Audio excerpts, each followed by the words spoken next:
You silly doggy. Heel! You're my doggy, eh? Come here. How are things at home? Calm down a bit? There now. Everything's going well.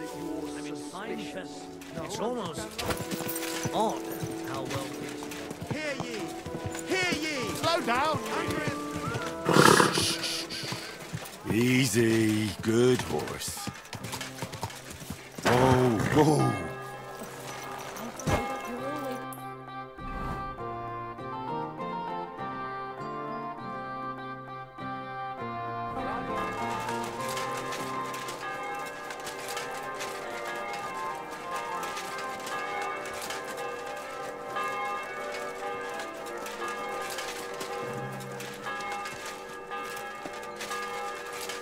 Mutt! Free.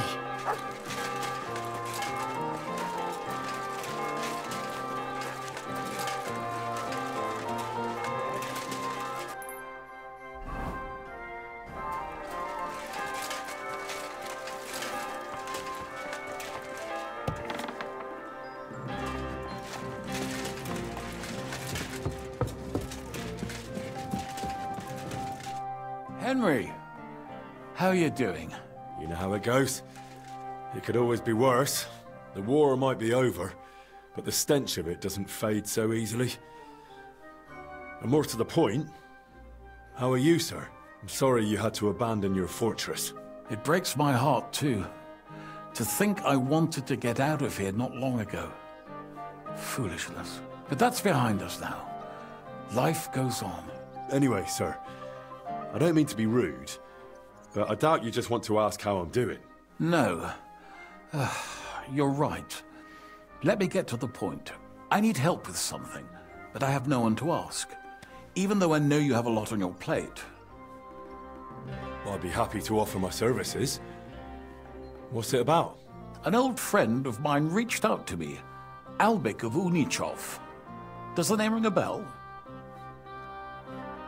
I believe we met somewhere. He's that famous healer, right?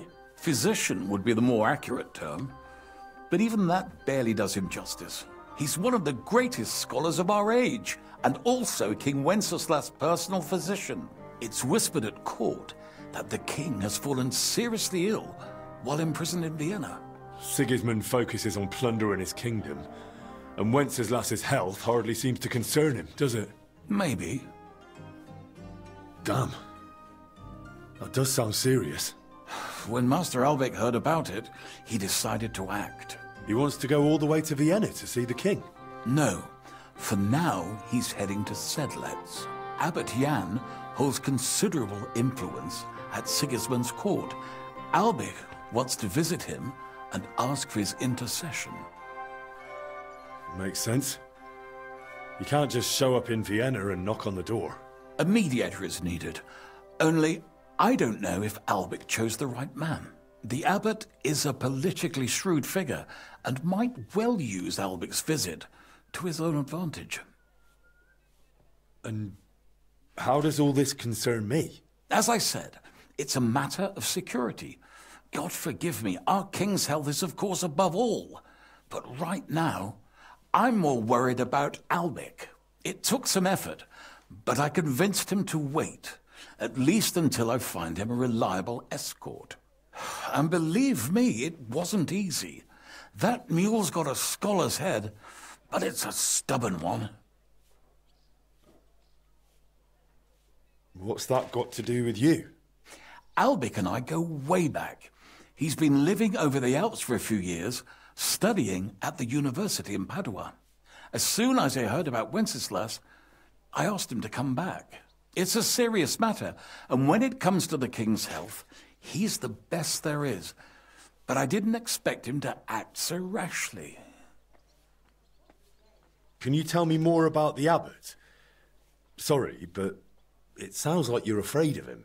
I met him once, too, but I didn't get a bad impression. You know Abbot Jan? Not quite.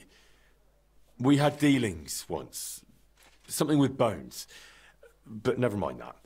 Go on. Look, Henry, every high-ranking cleric's a politician in his own way. What worries me about Abbot Jan is what he ascribes his authority to. Others claim their vocation is divine will. He sees it somewhat the other way round. I don't really get it. It's only natural for an abbot or a bishop to question the morality of his acts.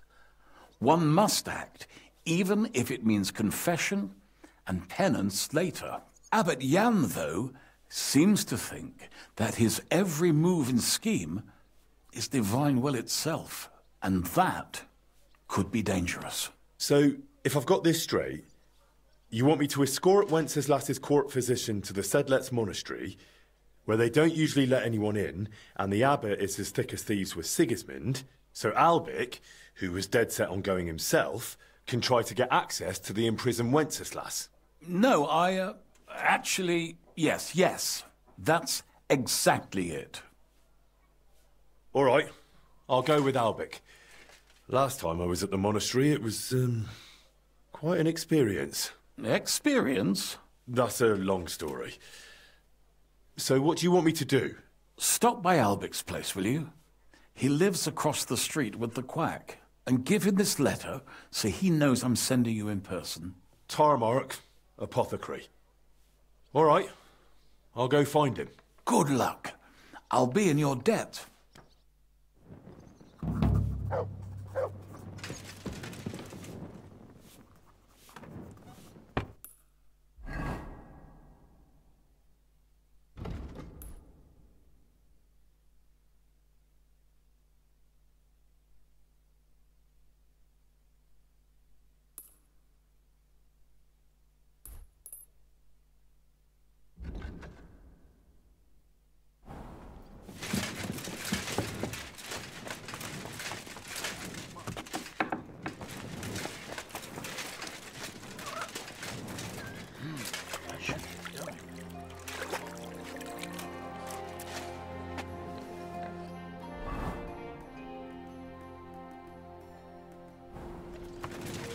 I'm sorry.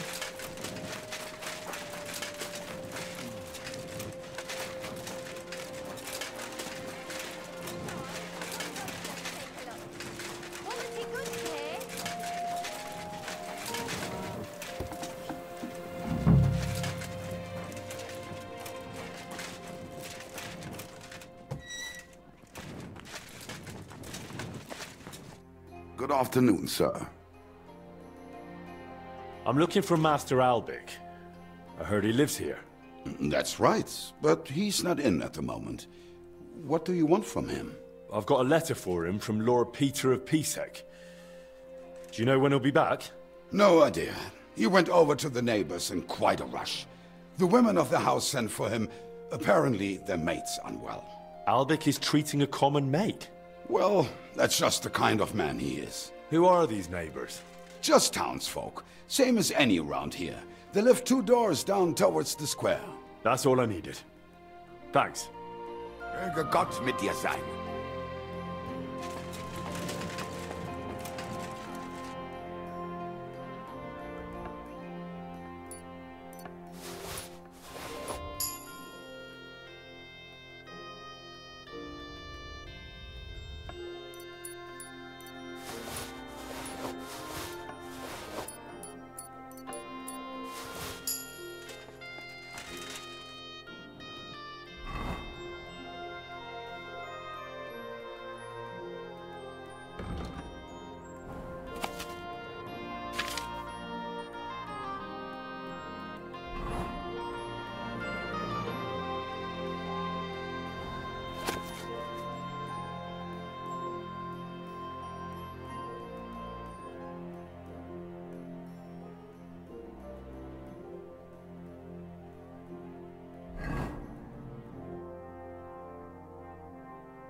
And he's wasting time in there on some wench?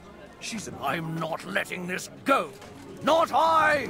Should I kick the... Get There's nothing lost. to see here. Can't you see What I are you haven't got doing? time for this? God bless you, sir. What do you This want? should be the house Albic Don't you, went to. boy? But what's going on at the Albic! door? Albic, come out! I'm not waiting here till doomsday.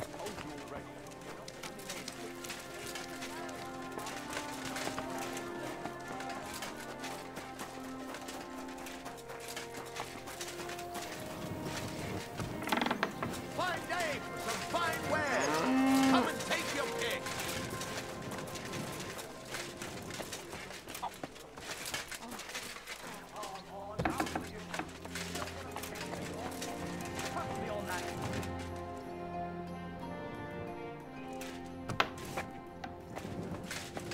What do you want?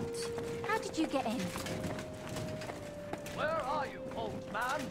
There goes another bloody day.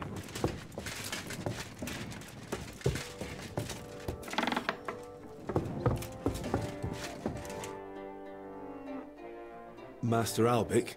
Shh! I was sent by... I don't know how you got in, but be quiet now.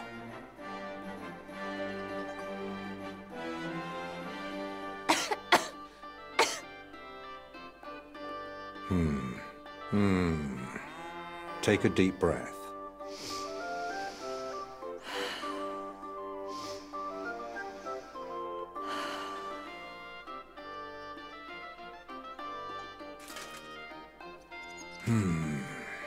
All right. Your breathing is improving. It still hurts in the chest, sir. Like a horse sat on me.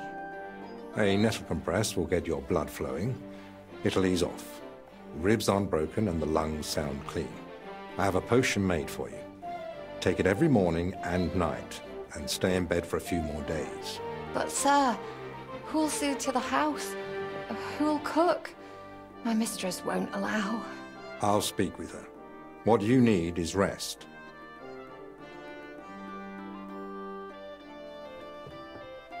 Thanks for waiting. I don't like being disturbed when treating patients. So, what can I do for you?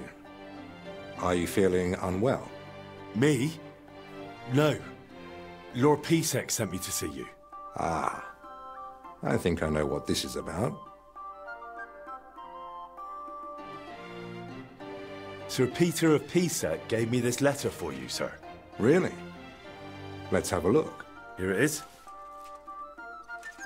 My name's Henry, and Lord Pisek says I should escort you to the monastery in Sedlitz. Yes, yes. Peter and I had a bit of a disagreement about this matter last time. Look, Henry, I appreciate your offer, but I don't think I require your services. Either way, you delivered the letter, and I am sure Lord Pisek will reward you for that. I heard you intend to ask at the monastery to help you get access to King Wenceslas. Is that true? Unfortunately, yes. I'm worried about his health, and I hope Abbot Jan might intercede on my behalf. You think Sigismund would listen to the abbot? It's a chance, and my conscience won't let me waste it. Are you seriously not afraid to go to the monastery alone? You do know Sigismund has taken up there, don't you? Sigismund? He's gone already. It may not be only him. Don't forget his influence. You can never be sure who to trust. I don't believe Sigismund would do anything to me. He has no reason to. And he doesn't act rashly. In a way, he actually owes me. Still, I wouldn't want to count on that. You really expect me to just walk away? Well, if you feel that... What the hell is that racket? Hey! Albic! Christ, give me strength. Another bunch of impatient wretches. Perhaps it's time I finally had a proper word with them. Get out here, you piss fart! Well, they don't look much like the debating sort. That's unfortunately true. On the other hand, it was fortunate Lord Pisek, despite my objections, sent me a personal guard, right? You mean me? Who else? Come on, in the worst case, I'll just see what you're made of. So, you finally decided to come out. About time. I won't be kept waiting in the street like some mangy mutt. I've told you several times already. I'm busy. Because you're wasting time on some wench instead of helping someone who actually matters. No person is more important than any other. Ha! For your own good, I'll pretend I didn't hear that nonsense.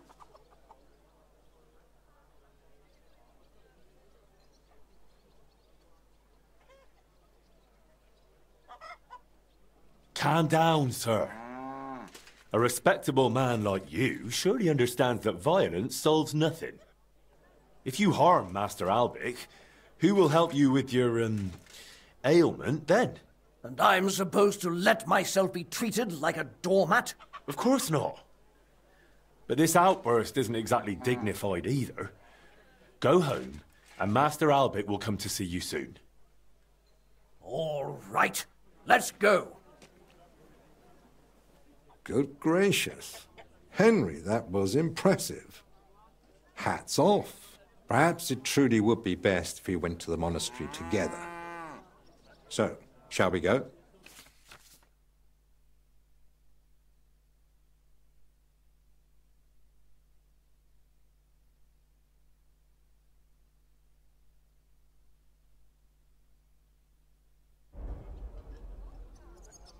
Well, I've still got a few things to take care of, but I'll be back soon.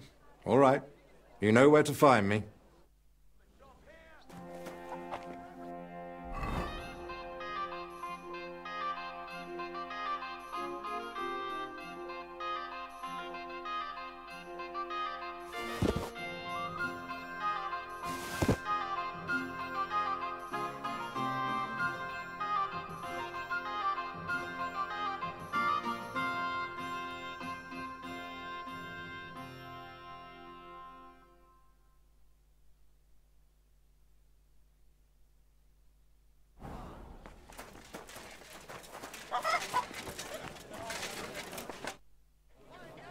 I'm ready. Let's go to the monastery. Excellent. There's nothing keeping me here. Let's go now. Just change first. Armor would only attract unwanted attention in the convent. All right. I'll be back.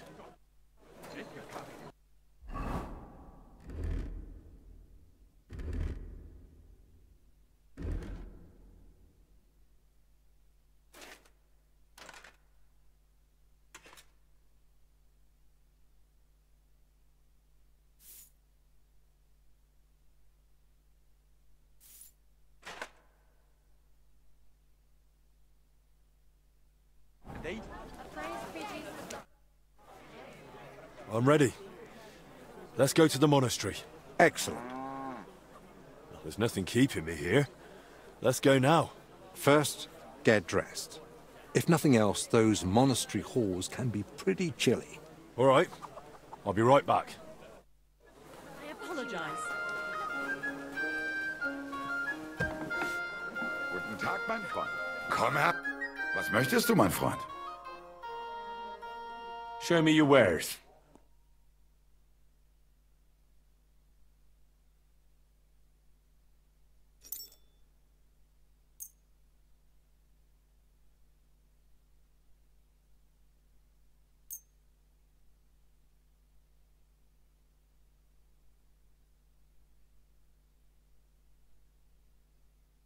Danke und viel Glück für die Zukunft, mein Herr.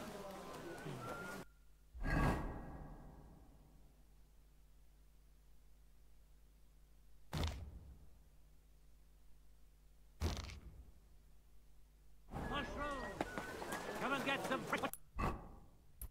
Not too bad. I got so much to do.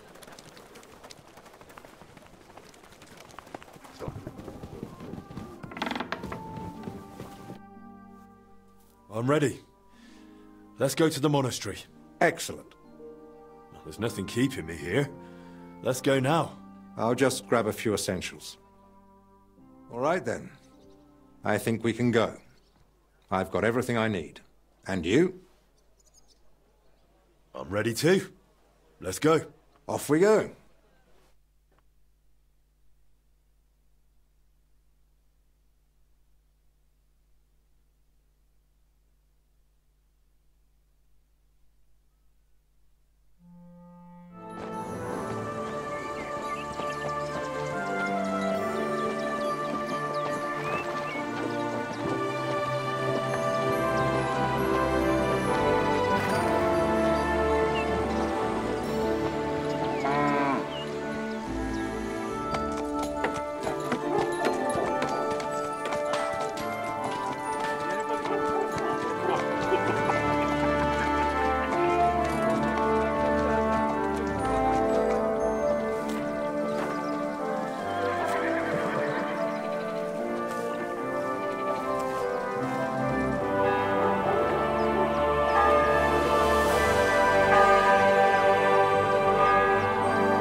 Father Abbot. Albert, my friend.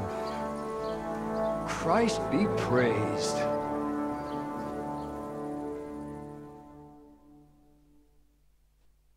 Master Albert, welcome. I admit I didn't expect we'd meet again so soon. But at the Italian court, I told you I needed to speak to His Majesty. I know, of course. But after what happened, and now with what's going on here, nonetheless, King Sigismund has already returned to Hungary. My friend, we both know your influence reaches well beyond the monastery walls. And so does yours. In any case, you can gain access to Sigismund's court on your own. We both know how. That matter still hasn't been settled, Albrecht. The king cares about it. Actually... Forgive me. These are grave matters concerning His Royal Majesty. Can we speak privately somewhere? I'd like that, but I'm afraid things are rather complicated right now. Well, what's going on, my friend? You seem a little uneasy. I am. There are 3 seriously ill patients in the infirmary, gravely ill, and I fear the worst. The Black Death? Sadly, we can't rule it out. And I say that as someone who's lived through one outbreak already, and survived. Well, does it look like the plague? You think I'd be alarmed over nothing? I pray it's not the Black Death, but as I said, we can't rule it out yet. And who are these 3 patients? 2 are members of the monastery, Confessor Stephen and Brother Yaroslav, who works in the scriptorium, and one of the maidservants.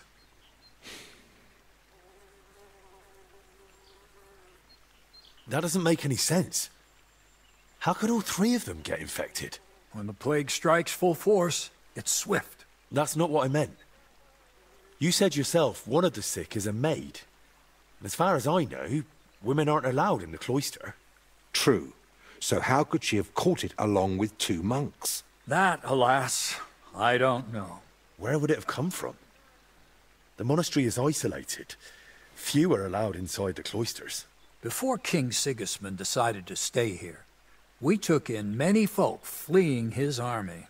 We gave those poor souls food, shelter. Some of them washed in clean water for the first time in weeks.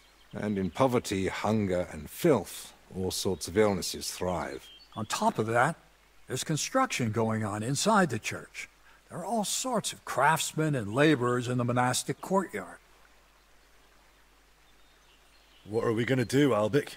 We'll go and see to the sick, of course. Then there'll be no reason we can't speak to the abbot in private. About our matter. But what if we catch it? My mission is to help those in need. And that risk is part of it. You're free to walk away, of course. Lord Pisek assigned me to guard you. I believe he had other kinds of danger in mind. I wouldn't be so sure. Thank you, Albic, for volunteering. I wouldn't have dared ask it of you. No need to thank me. I'm a physician. And there are people here in need of help. Not only those in the infirmary. If we can rule out plague, that may put your mind at ease too. That's what I'm praying for. And of course, I'm open to discussing that matter of ours later on. I'll have a room prepared for you right in the infirmary. Brother Benedict, one of our novices, is there, and will tell you all you need to know. Thank you. But I'd like to ask one small favor. I've been here many times before, but Henry's here for the first time. Would one of the brothers be able to show him the monastery? I'd rather he not get lost like I did all those years ago. Of course. If you'd like, Henry, just ask Brother Petramil. I just spoke with him before you arrived. He'll show you around and gladly answer any questions. Thank you, Father. Very well. We've talked long enough. Let's get to work. Will you come with me to the infirmary, Henry? Of course. Wouldn't let you go alone, would I? I didn't think so.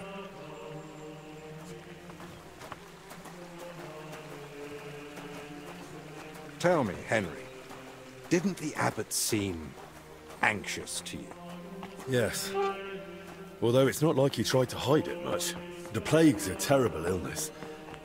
But surely they'd recognize it in the infirmary. Why would he need you? Well, the thing is, the monastery isn't in great shape. Not that you've noticed right away. King Wenceslas borrowed heavily from settlers. And now the monastery has to sell land to pay off its debts. And when Sigismund marched on the town with his...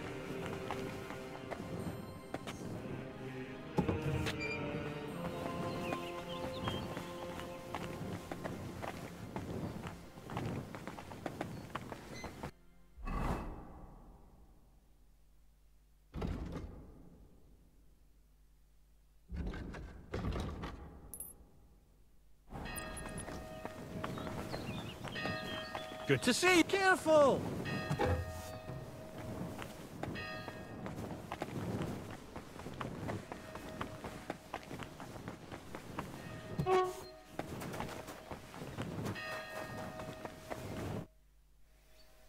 Brother Petramil? Yes, and you are? My name's Henry. I'm accompanying Albic of Unichov. The abbot said you'd show me around the monastery. Of course. The monastery grounds are extensive, and I'm glad you're open to advice on getting around. Would you like to go now? Yes, please.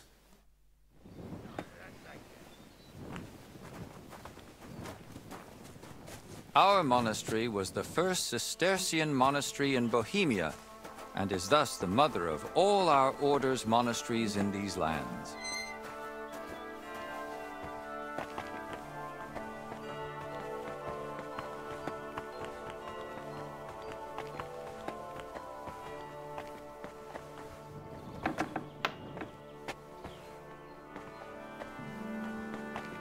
This is the gate to the monastery.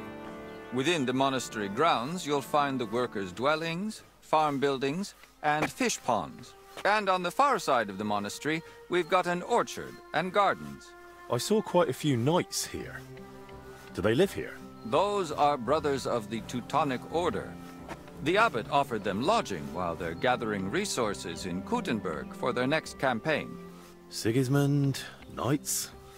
The abbot really tries to help anyone, doesn't he? The rule of Saint Benedict commands us to help those in need. But But I doubt Benedict meant the needy dressed in silk and steel.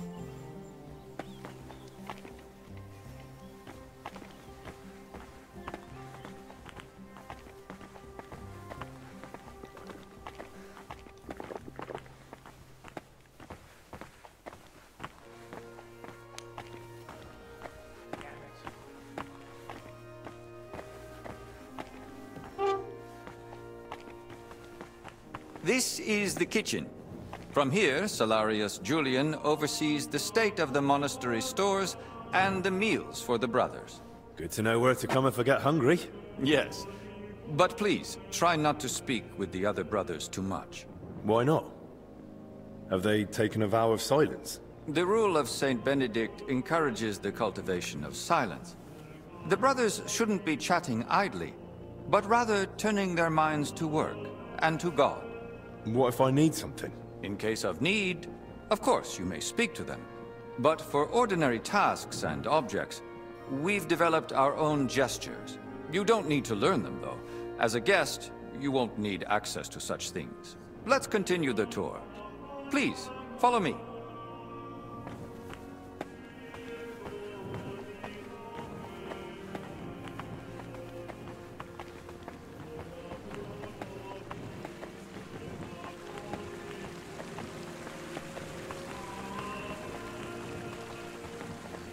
I'm always glad to see polite people like you.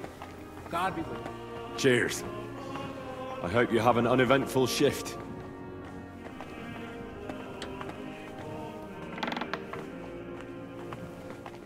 This is our monastery library and scriptorium. Brother Crispin, our librarian, does a splendid job. Our collection may not be the largest, but it's exceptionally colorful. Can I borrow any books here? Yes, but please try not to take them out of the library. We already have trouble with brothers not returning them. I think I myself might have a forgotten volume or two in my cell. Can I help with that? That's up to Brother Crispin. But it's true he's overburdened and sorely short of time. Try asking him. All right, I'll check with him. If Albic doesn't need me urgently. That would be kind of you. So, let's move on.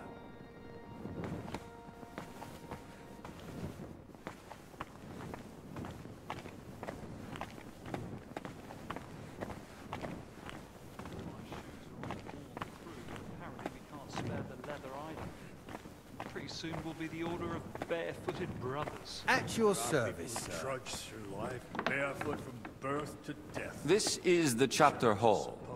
Here, Abbot Jan receives important visitors and pilgrims. You mean like when Sigismund came? Of course.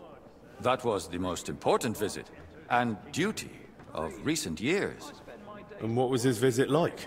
We barely noticed His Majesty. He had his own wing for himself and his retinue.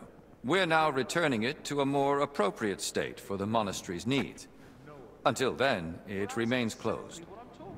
Have you had any other such visitors recently? When Sigismund left, his court physician, Master Zacharias, remained. And what does he do here? He's assisting Brother Benedict in the infirmary, and also teaching him new things. So, why exactly has your master come? You're always welcome here. He wants to ask the abbot for something. I see. And he hopes it'll succeed? Well, he's rather stubborn. And he seems on good terms with the abbot, so who knows? Indeed. Let's continue the tour. Please, follow me.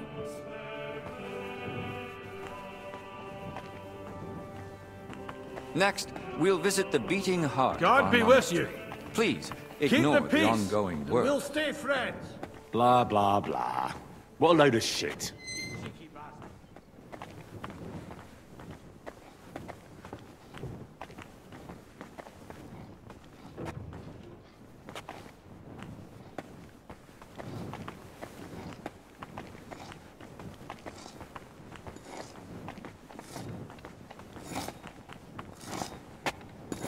Welcome to the Church of the Assumption of the Virgin Mary.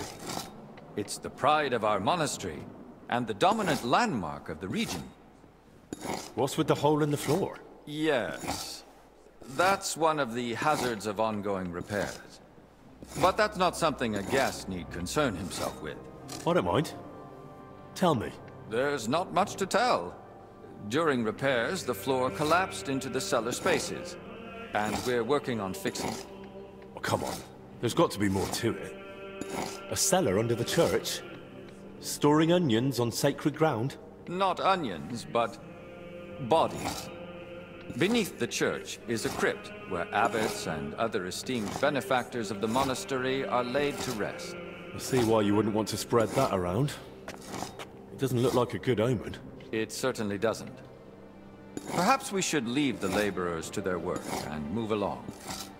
I'd like to stay in the church a little while longer. I've been staring at it from Kuttenberg. I'm glad to finally get to see inside.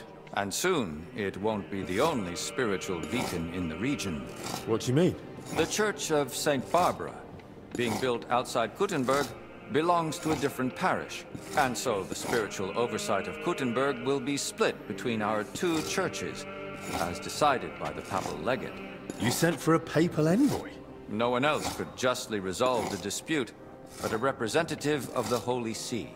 And while his methods were unusual, he was a splendid diplomat. Let's continue the tour. There's not much left now. My humble respects.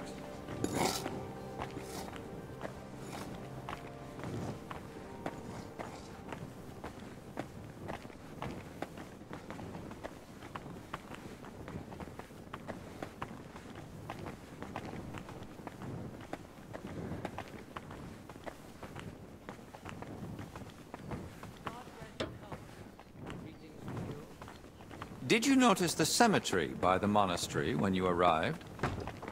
No. I was more focused on Albic. I see. Then let me inform you.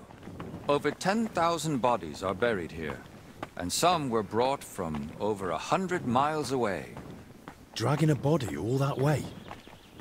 Why not bury them in the village graveyard? Over a century ago, Abbot Heidenreich went on a pilgrimage to the Holy Land and brought back soil from Christ's tomb. Since then, people have come here in great numbers. After the plague and the wars of recent years, their numbers have only grown. We recently built the ossuary to have a place to lay the dead. These cells are reserved for brothers who hold an official position in the monastery. And which cell is yours? If you come through the garden gate, it's the first cell on the right. But I spend most of the day making rounds around the monastery, or assisting the abbot, who has his office above us. Where does that gate lead? To the garden surrounding the monastery. If you ever crave solitude and natural beauty within the monastery walls, do not hesitate to visit. Why are they here specifically? The abbot's study is upstairs, so we can be close at hand. Should we move on? Please, this way. Next, I'll show you the abbot's chapel. Won't the abbot mind? Apparently not.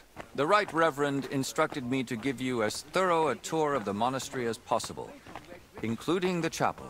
He said ignorance mustn't hinder your ability to assist your master.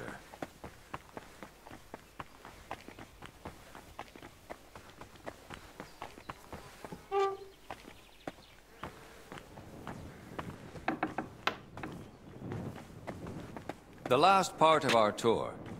This chapel is where the abbot himself prays. The painting above the altar shows Archangel Michael, weighing souls on a scale.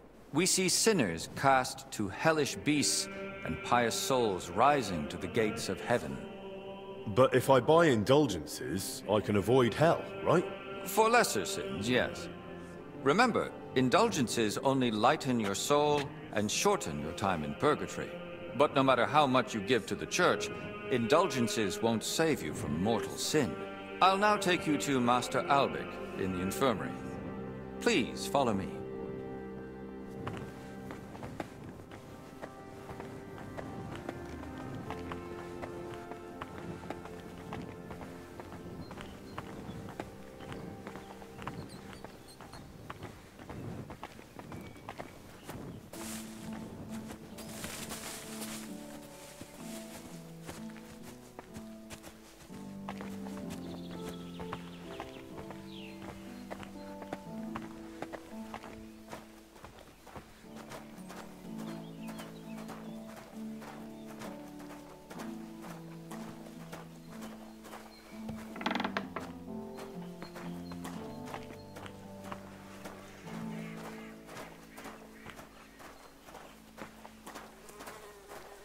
And here's the infirmary, where you'll find Master Albic. Anything else you'd like to ask? Are there any other interesting places you haven't shown me?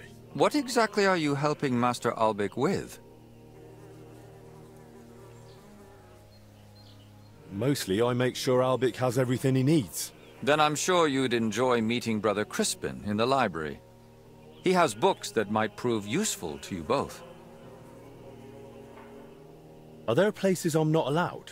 Aside from the wing once occupied by King Sigismund, you're free to move about the entire monastery. But please, speak with the brothers only when necessary. I'd say I know everything I need. I'll go and check what Master Albic needs. Good luck. And God be with you. And with you.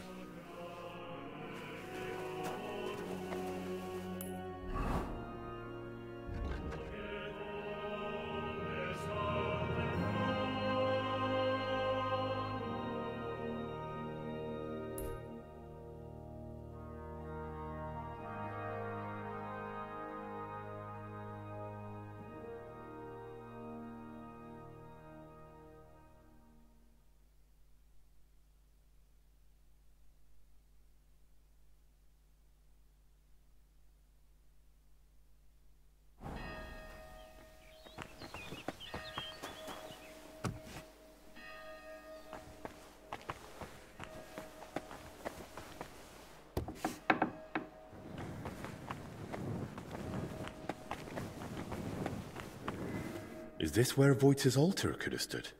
So what? Better to burn a piece of wood than for Voita to fry in hell for eternity.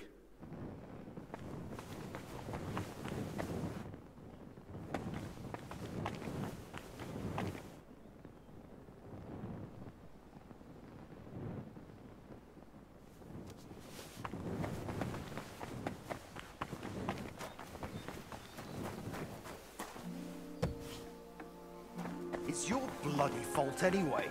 Oh, I struck you first, and that should have ended the duel, but no. You just had to have the last blow, didn't you? Bullets! I hit you first. Just by a hair, but it still counts. So, this is the Confessor. What do you make of it, Henry?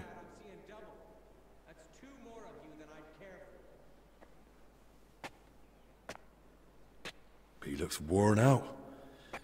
Doesn't even notice us.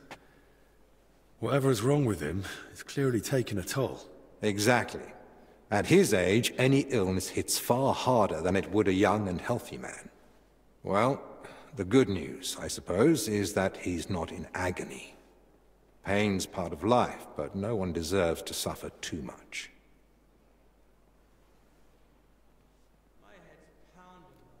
Compassion, Henry, whether for the suffering or even the enemy, is part of every good physician's character. Unfortunately, not every physician is a good one. Albic? Albic of Unichov? Zacharias? What are you doing here? Wherever His Majesty goes, I must follow. You know how it is. But why aren't you in Padua, studying? Have you been missing your homeland? I was summoned home for urgent matters. And since I'm here, the abbot asked for my help. Ah, yes. This plague he's so afraid of. Plague? Do you believe it? Am I such a poor teacher? Of course not. But until now, it was just my word against the abbot's. In other words, I am truly glad you're here, my friend.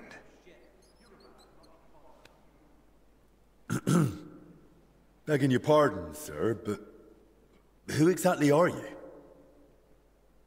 Henry, allow me to introduce Master Zacharias of Prchatsitz. He once studied under me, but became a trusted friend, and eventually the personal physician of King Sigismund. You flatter me, Albic. The road to that post was a good deal more torturous than you make it sound. And you are...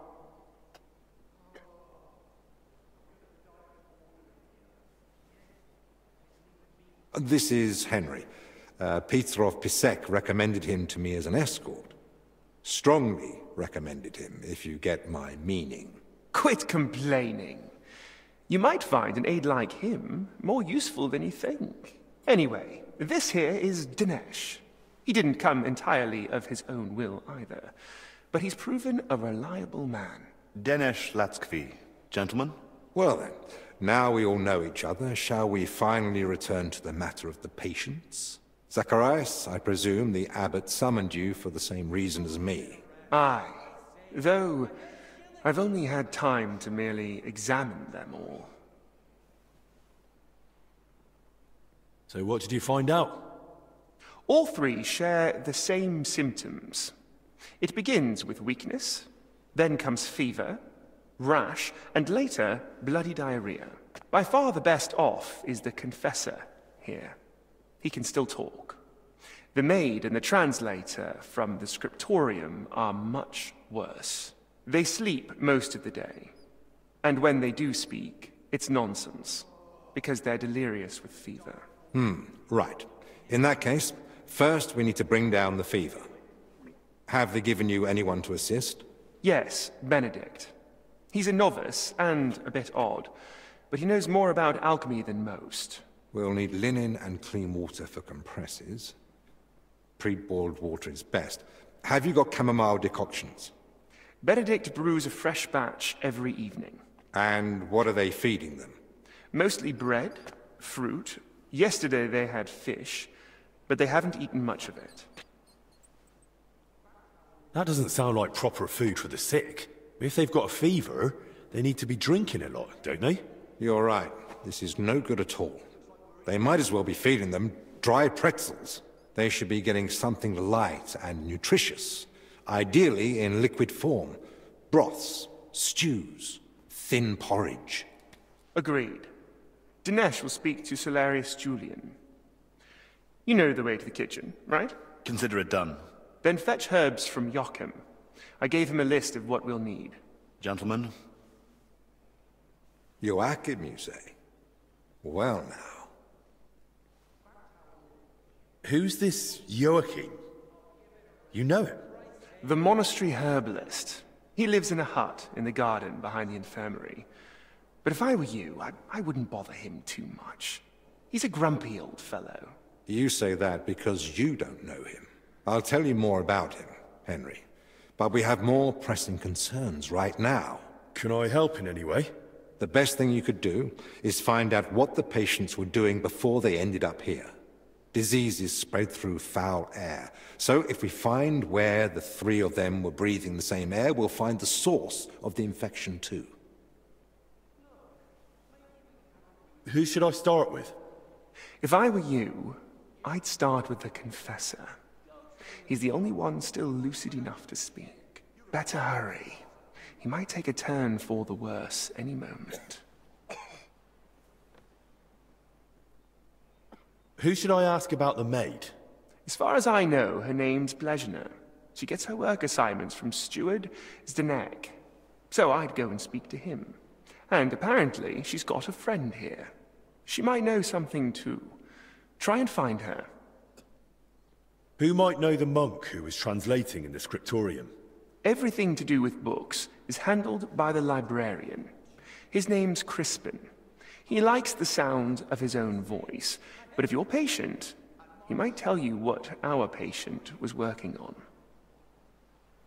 Can I help with anything else? No, that's more than enough now. Once you've found something, come back. Maybe we'll have figured out more by then.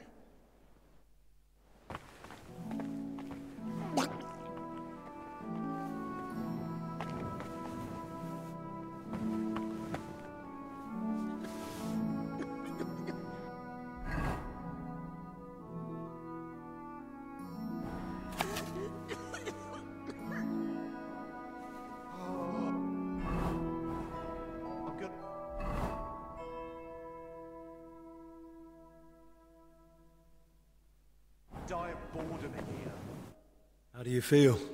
Like I'm turning inside out. Don't worry. I'll let you rest. But first, I need to know who you've been seeing lately. And where. What? Why? Because we need to find out where and how you got infected. What's that got to do with the others? The sickness spreads through foul air. Anyone breathing the same air as you might be at risk. You sound like you know what you're talking about. And I believe you've got your reasons. But I'm a confessor. I can't. I mustn't break the seal of confession, or tell you what anyone confided in me. But this isn't just about you. Exactly. It's about the souls I help unburden of their sins, and the trust I'd be betraying. And what about those who never got the chance to confess? What if they catch the sickness and die? Don't their souls matter to you? It's not that. But I don't know how to help you. Can't you at least point me in the right direction? Perhaps you're right. I could at least point the way. There's something that might be connected to this dreadful sickness. Look in my cell. It's the one beneath the abbot's chamber, opposite the spiral staircase. Here's the key. I think you'll find something there that might help you. What am I looking for? That you'll have to find out for yourself. I understand. I won't pressure you. Get some rest. Wait, please. Do you think that I might ask you for something? What is it? I'd like to have some flowers. Something living to cover up the ever-present stench of decoctions.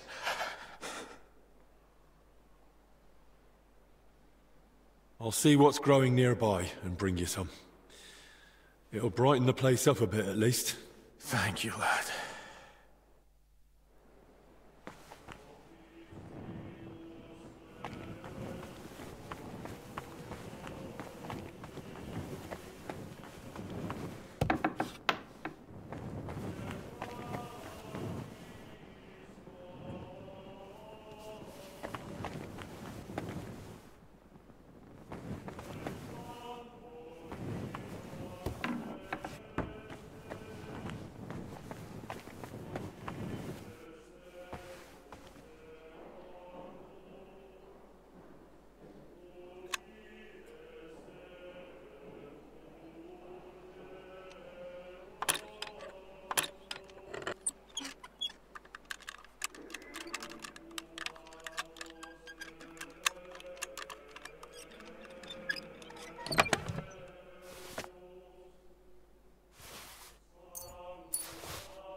While you do it.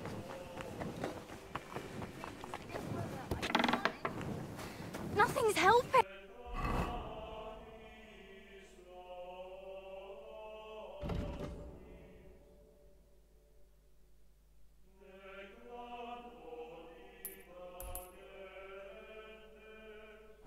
Try to calm down first.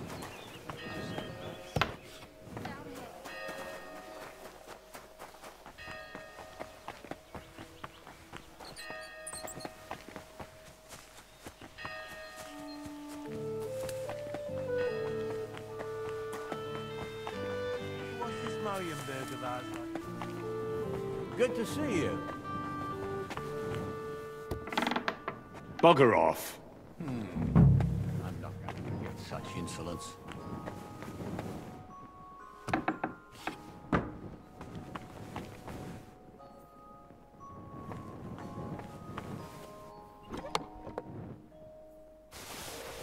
Where the hell did the Confessor get so many valuables? Something doesn't add up here.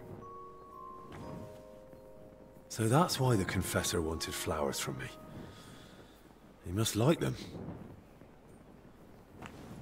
There's not much here besides flowers, so where did the valuables come from? More flowers.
I'm gonna die of boredom in here.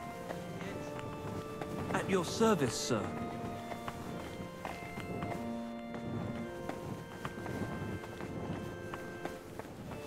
I brought the flowers you asked for. May the Lord reward you.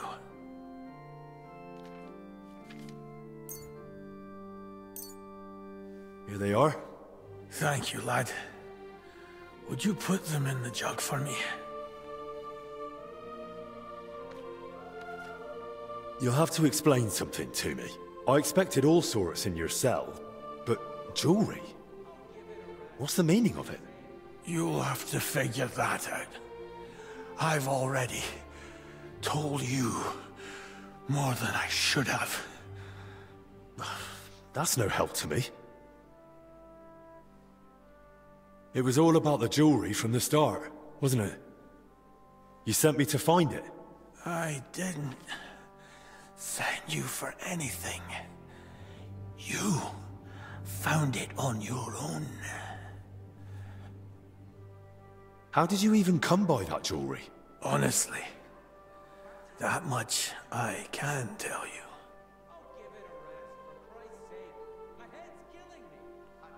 So you got it from someone? Not as a gift, I suppose. Maybe during confession? You know I can't say any more than I have. Well, then at least give me another hint. Where next? I've pointed you far enough. The rest is up to you.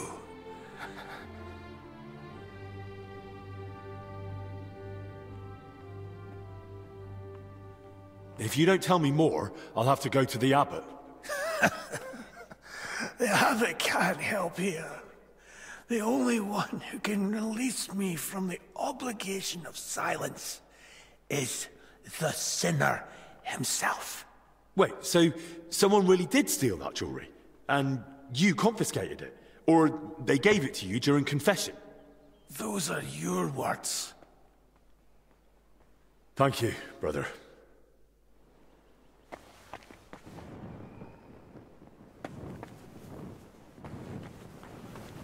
That's how...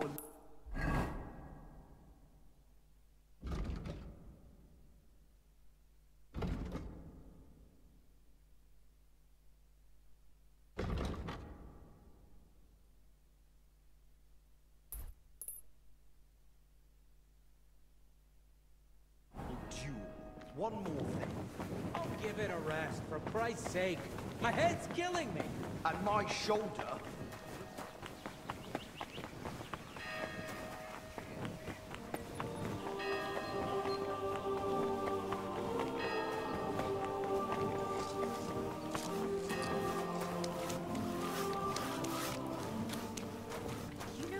on with You're your working always as of welcome late. here. I went to him to get some sage for cooking, and he seemed down. Greetings. What do you want? You're Zdeněk, right? They say you're the steward here. I need to find out something about Blazena. She's lying in the infirmary. What's it to you? She's in a bad way. Master Albic is treating her, but to work out what's wrong, I need to know what she's been doing lately. Oh, I see. That's different. What do you want to know, then? What sort of work does Blazena usually do? All sorts. She's a maid, so she does whatever needs doing. Did she ever go into the monastery? What would she do there? Women aren't allowed in. But she still manages to get where she's not allowed. What do you mean by that? It'll sound terrible with her being sick now. Whatever it is, out with it. I think she's been stealing. Lately, food's been going missing from the pantry, and she and I are the only ones with a key. I was just about to throw her out, but then she fell ill. Where does Blazena sleep? I'd like to take a look at her room. What for? How do I know you won't nick something? Excuse me? I can bring Master Albic here if you like, but he's got better things to do. Like saving Blazena and the others. All right, no need to shout. Blazena sleeps in the house across from the church, like most of the help. When you enter, go through the door on the right, then up the stairs. Her bed and chest are by the window. I'll take a look there if that's all right. Who was Blazena closest with here? She shared a room with Valerie. I had to separate them more than once so they'd stop chatting and get to work. And how do I recognise Valerie? Easy. She's the only blonde among the maids. And where do I find Valerie? That's her, standing over there. But listen, don't tell her what I suspect. She might take it the wrong way. Thanks.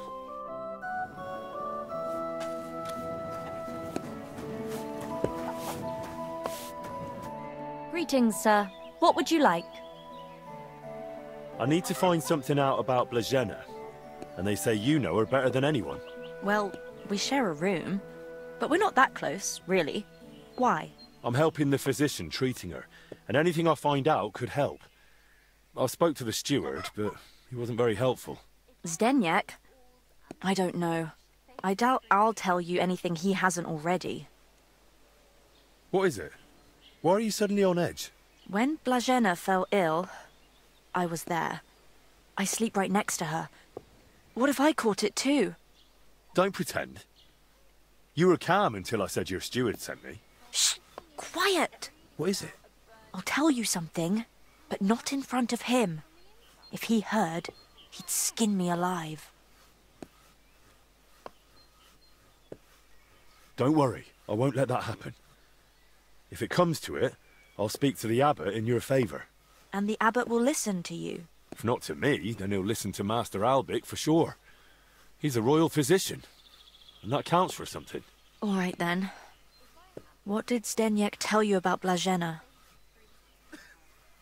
Well, he said he suspects that Blazena's been stealing. That scoundrel! I knew he'd try feeding you lies. How can you be so sure Zdeněk lied to me? Because I caught him red-handed. I saw him going through Blazena's things. Her chest. You think he was looking for something? Maybe. I saw him take something out of her chest. And do you know exactly what he took? No. It was already getting dark, and the bastard's quick with his hands. But it must have been something small. Right after that, he slipped out and went down into the cellar outside. And what sort of cellar is it? The entrance is in the yard, under the stairs. There's food down there, but mainly that's where the monastery wine is kept. There are a few rooms down there, and only Zdeněk has a key to some of them. Sounds like a perfect place to stash stolen goods. Do you know where Zdeněk sleeps? Maybe I should have a look. We live in the same house. Me and Blazena sleep upstairs. He's got a bed in the kitchen downstairs, just opposite the door.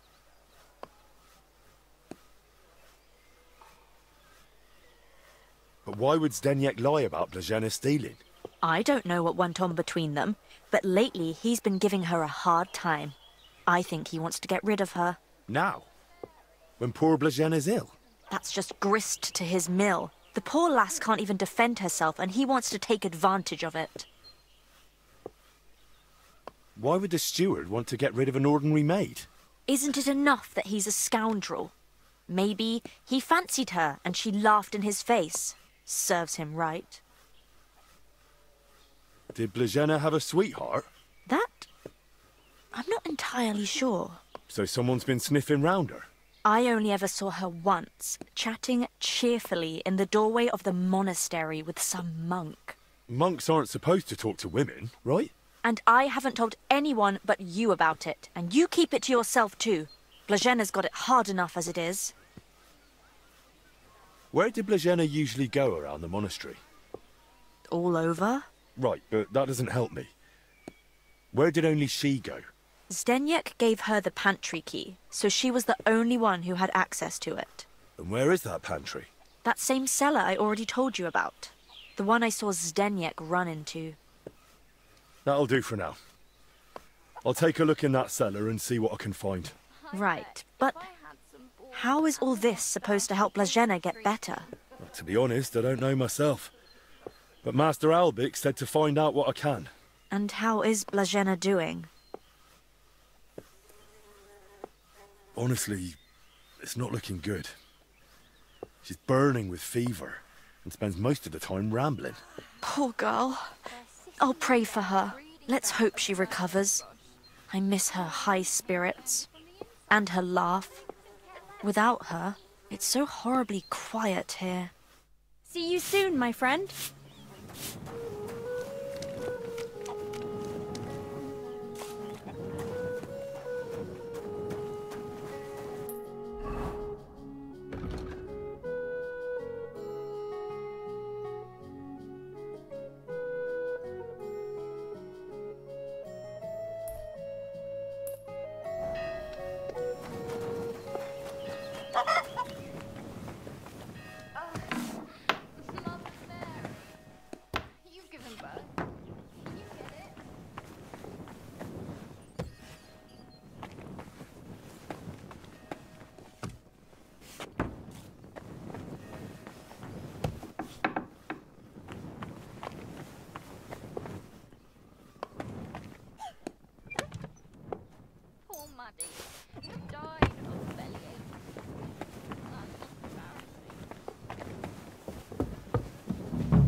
That's a lot of coin. Suspiciously much for a common maid.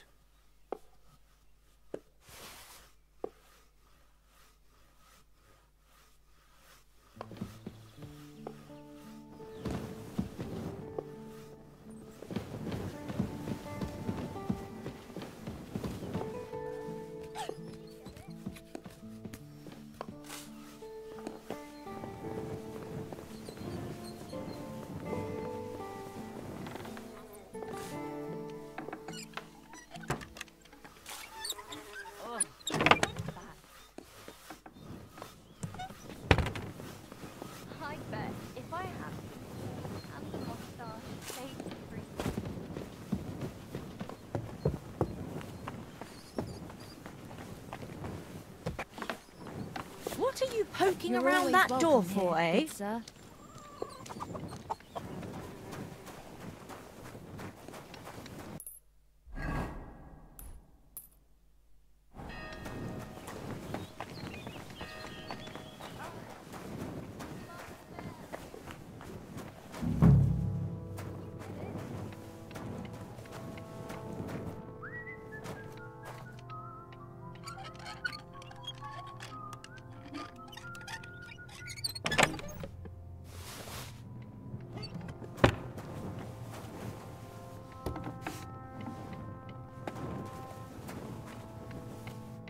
These must be barrels from Lorca.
That's a lot of water. What's Zdeněk using it for?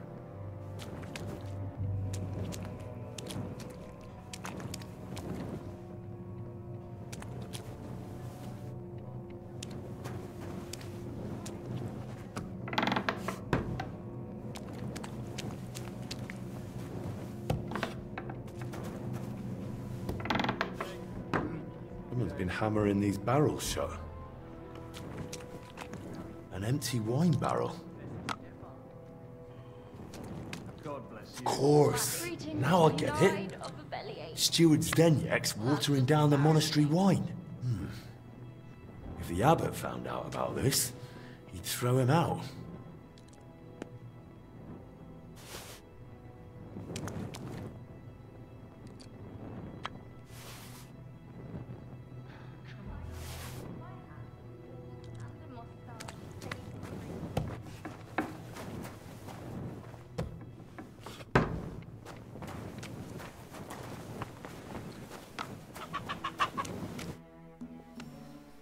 I know you're watering down the monastery wine. I beg your pardon? Don't act like you didn't hear. You know exactly what I meant. You feeling all right? Maybe you should lie down. I saw your cellar. What? But no one's allowed down there. And I know exactly why. Now we're gonna have a little chat. All right. But not here. Come with me, if anyone heard you.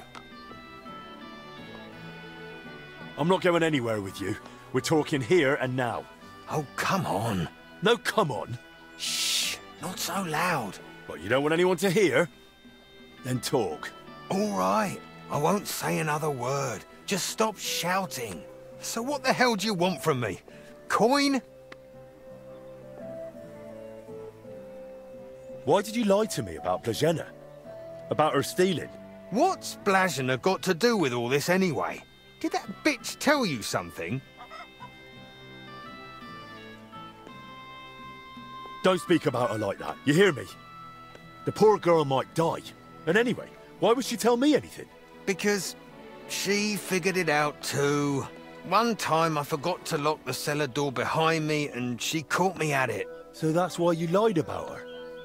So no one would believe her if she gave you away? You're a right bastard, you know that? Go to hell. They say you were rummaging through her chest. And you took something. What kind of nonsense is that? Don't deny it. They saw you. So what did you take? I found a key in her chest. What key? What's it for? It's for the monastery cellar. You mean your cellar? No, it's the key to the cellar under the monastery. But how would Blazhena get something like that? Women aren't even allowed in the monastery. Yeah, I don't know. Oh, Christ. And that's all you know? That's it, I swear. Then give me the key. I don't have it on me. So where is it? It's hidden, where I keep the silver from the watered wine. I figured you'd want something in return for keeping quiet. Keep the silver. I just want the key. Really? Then it seems we have a deal. Come with me.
Come closer. I don't want to shout here.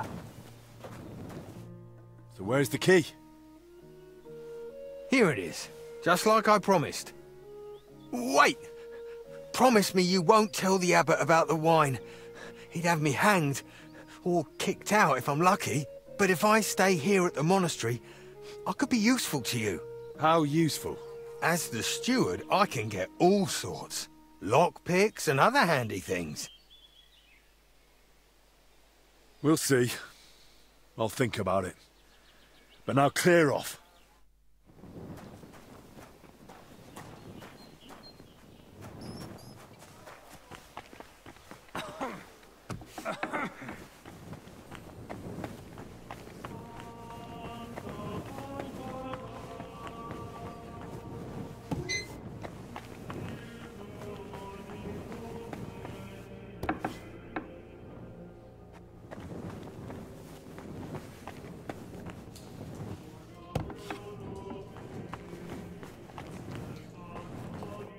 What's this? Playing dice at a monastery? Now what would the Lord think? We're not playing dice. This is a spiritual disputation. We're discussing sacred numbers. Lord, let this man have a short memory and forget what he's seen here. I can just see the abbot blessing this disputation, and God threw 3 wands and saw that it was good. The abbot only blessed fasting and above all silence. He fears illness just from anyone coughing in the choir. Please, brother. The abbot doesn't know about this, and he doesn't have to, does he? Besides, judging by the looks of you, brother, you seem like you're a playful soul yourself. What do you say? One more round before we, repent? Nah, I'll face penance either way, so it might as well be worth it. What's at stake? Nothing less than a consecrated die. This one? It doesn't even look square, let alone consecrated. Not this one. A different one. The real one. The blessed die that lands on 6, even if you kicked it into hell, and the devil swallowed it and pooped it out. It's now or never, so let's make it now.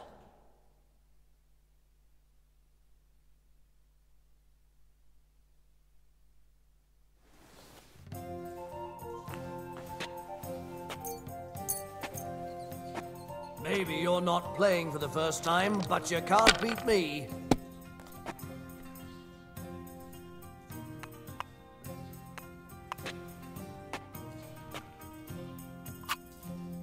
My God. Ha! I win. So, where's this famous blessed die of yours? Where is it? Now that's a good question.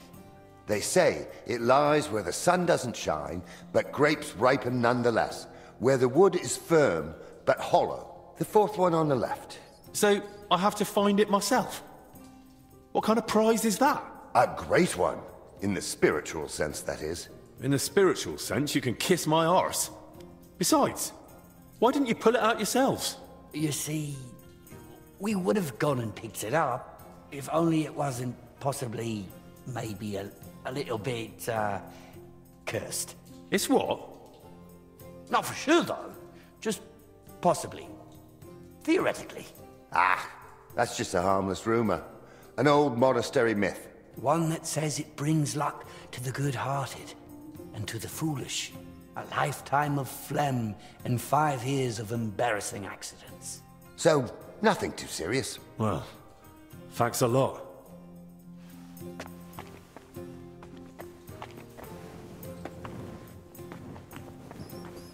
We'll see whose side luck is on today.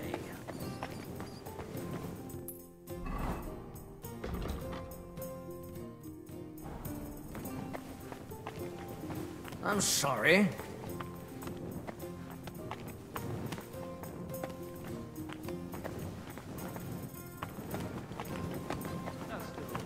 It'd be worse if you already had 3 ones.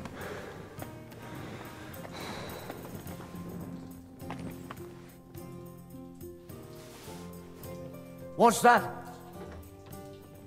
Did I imagine? I'm sorry. Are you kidding? Stop that.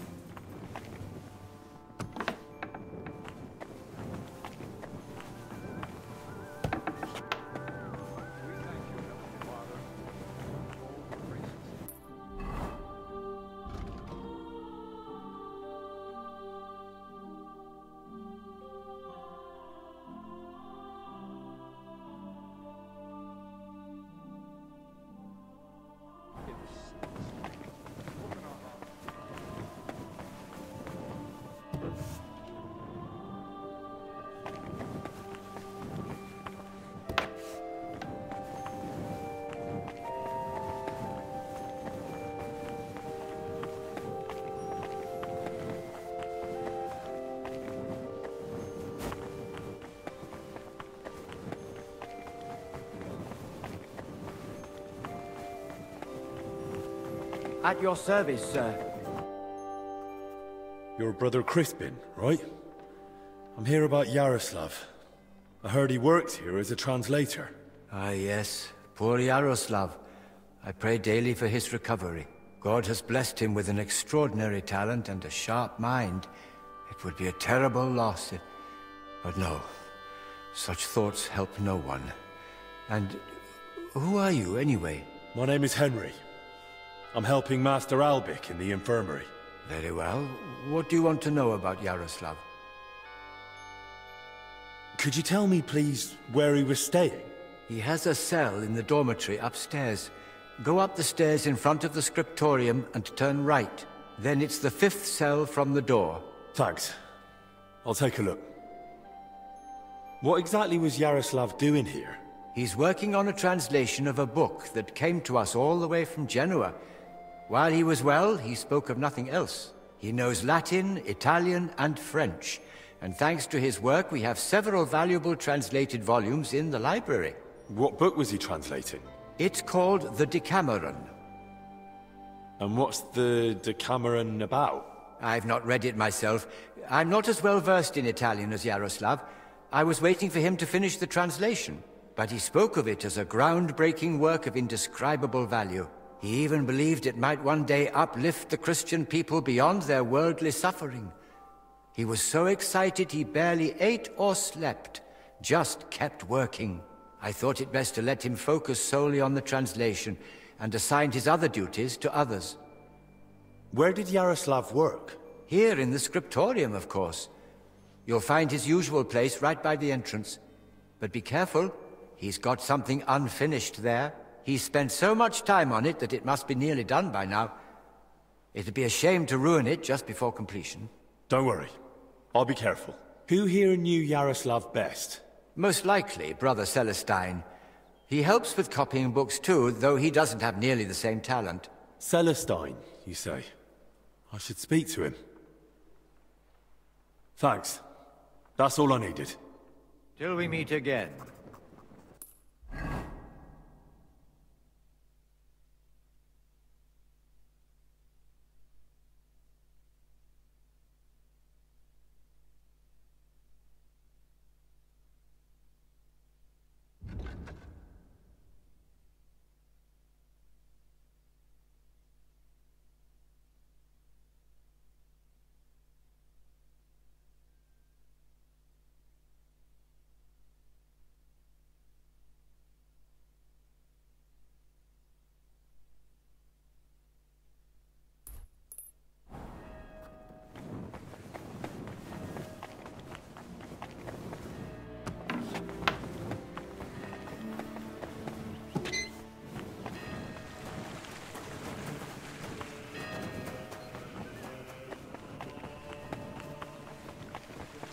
God be with you.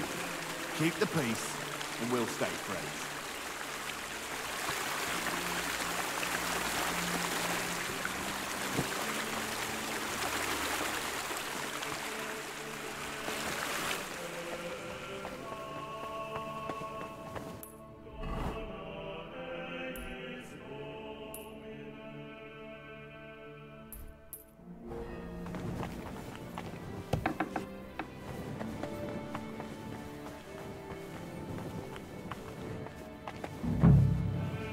It's almost empty.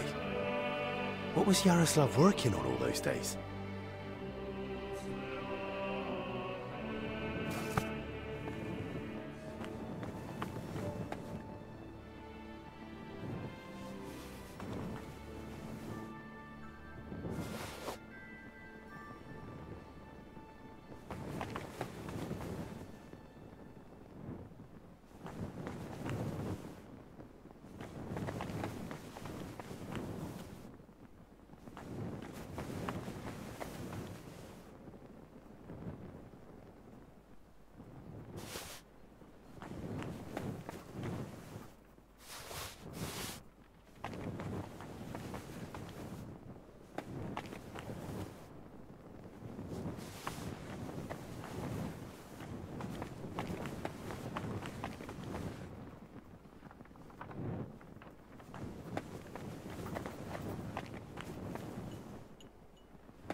Kitty!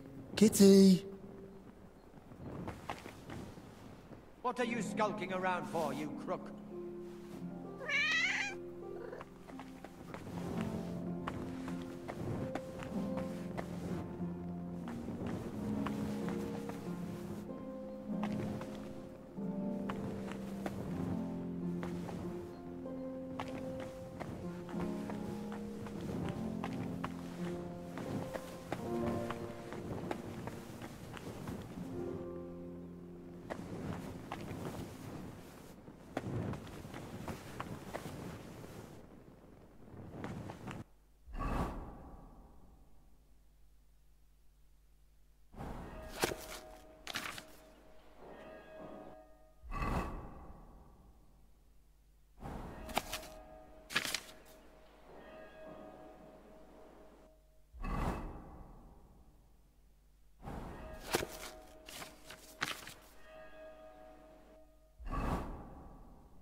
Plans of the cellars? What did he need those for?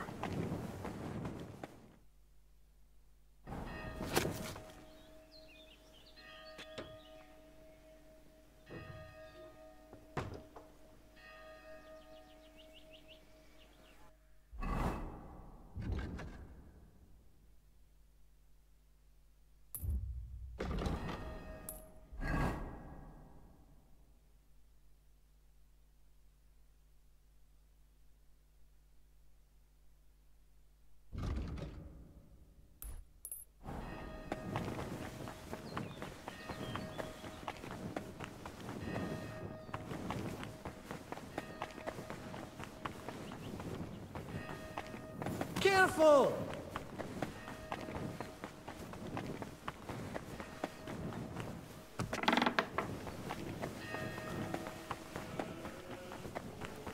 My humble respects.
My respect. Creator of heaven and earth, we praise you for the beauty of your creation.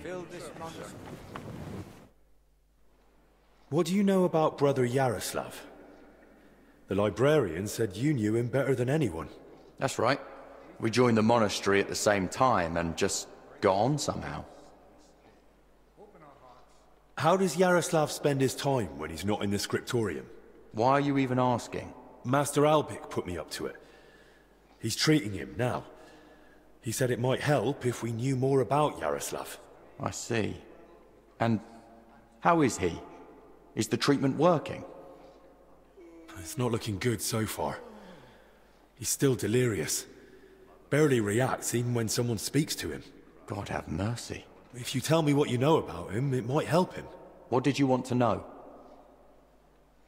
How does Yaroslav spend his time? Same as all of us. Work, prayer, studying the scriptures, and sleep. Yaroslav is completely immersed in his books. He's currently translating a new one from Italian. It's called the Decameron. He often stays in the scriptorum late into the night because of it. Shows up for morning prayers with his hands, sometimes even his nose, stained with ink. Really? Crispin told me how hard-working Yaroslav is, but he's barely translated anything from his latest book. What makes you say that? Well, simple. The book is still lying in the scriptorium, and when I opened it, it was practically empty. That's... You must be mistaken. Why don't you believe me? I do. I just don't want you going around and slandering Yaroslav left and right. That's really not my aim. But I think I might be onto something. I just don't yet know what. And if you won't tell me anything, I'll probably have to ask the librarian again. Wait. Don't say anything to Crispin. Oh? And why not? Because he simply wouldn't understand. Oh dear. Promise you really won't tell anyone. That's not an option. If I find anything that might help Albic with the treatment, I can't keep it to myself. All right. I just hope Yaroslav forgives me. One night, he accidentally woke me. The door to his cell creaks horribly. I already suspected his translation was taking oddly long, so I followed him that night. At first, it looked like he was heading to the scriptorum, but after he went down the stairs, he turned right and went down into the cellars. But when I went in after him, I couldn't see him anymore. I lost him in the dark. And you've no idea where he might have gone? Not a clue. As far as I know, it's just barrels of wine down there. And empty wine barrels. Why didn't you want to tell me? Because I just don't want Yaroslav to get expelled from the monastery. Just for going to the cellar? That doesn't mean anything. What if he was meeting someone down there? Someone no one's supposed to see him with. What, like a woman? Well, I once saw him standing in the monastery doorway with some wench. And they looked like they were having a grand old chat.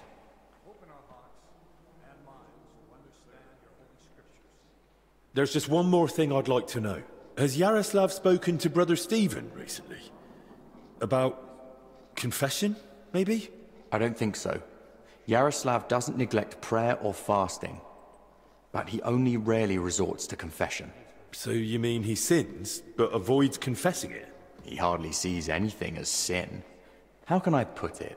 He chose a life of asceticism, but he's not afraid to live. He once said, "Why would God create the world if he didn't want man to discover it?" And where exactly did you lose him, in the cellars? In the corridor leading to the scriptorum, at the passage to the stairs to the lower level. The wench you saw Yaroslav with, was her name Blazhena? Because she's now in the infirmary with that same illness. I don't know. I was mainly looking at Yaroslav. I don't even know any of the maids by name. That's enough for now.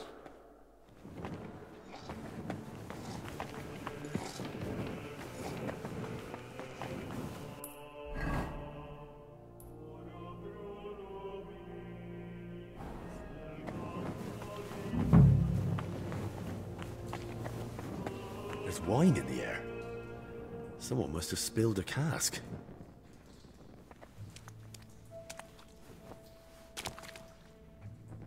Someone's walked through the spilled wine.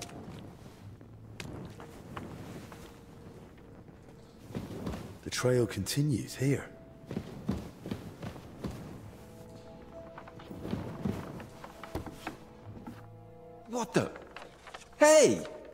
did you get in here? And who are you? I should be the one asking you. Do you even know how I found this place? No, I don't. They say one of your brothers used to sneak in here. And one of the maids had a key to the door, too. You see where I'm going with this? Oh, no. You've got it all wrong. Calm down. I'm not judging anyone. Both of them are seriously ill now. I'm just trying to help. Christ's precious passion. May the Lord forgive us. Forgive you for what? And who even are you? Wojtek. We were writing a book here. All of us. What book are you talking about? You don't mean the Decameron? Oh no. Yaroslav finished that one long ago. What are you on about? The book on his lectern in the scriptorium is almost empty. When Yaroslav started translating the Decameron, he soon realized what it was really about. He became afraid that if Brother Crispin, or, God forbid, the abbot, found out, they'd forbid him to continue the translation. They might even have the book destroyed. What a loss that would be. So once he'd finished the translation, he hid it down here instead. So, what's the Decameron actually about? That's not such an easy question.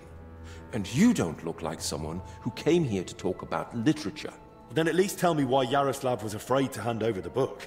Because it represents a new way of thinking. It doesn't focus so much on our Lord, but more on man. On human virtues, vices, good and bad intentions, and all the forms of love. Really? All of them? All of them.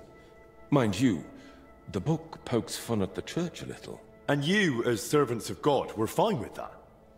It mocks your faith. I said the church, not God. There's a difference, even if not everyone wants to see it. Right. So what was Yaroslav working on down here, then?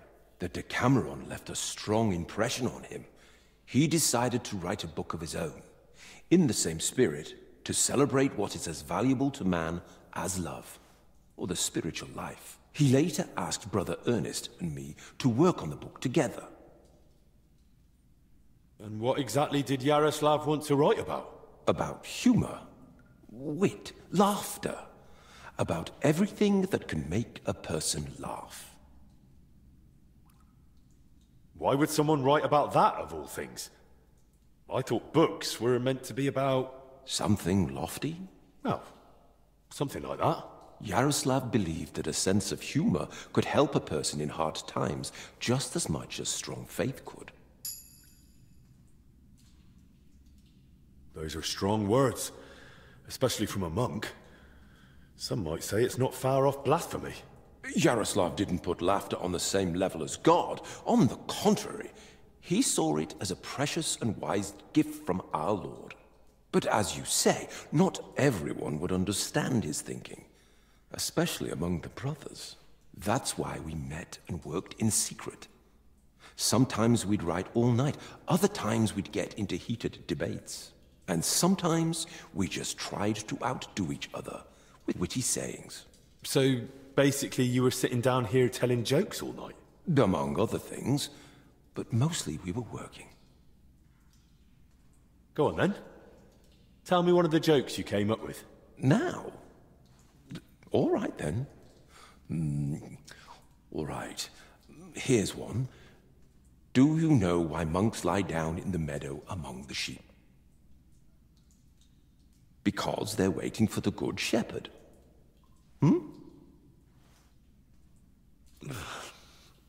Tell me another one. How does an astrologer flag down a wagon? No idea.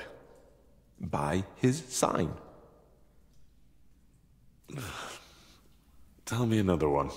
So I went to see the apothecary, but I didn't like him at all. He was totally apathetic. All right, that's enough. I'd like to ask you something else. Who helped write your book?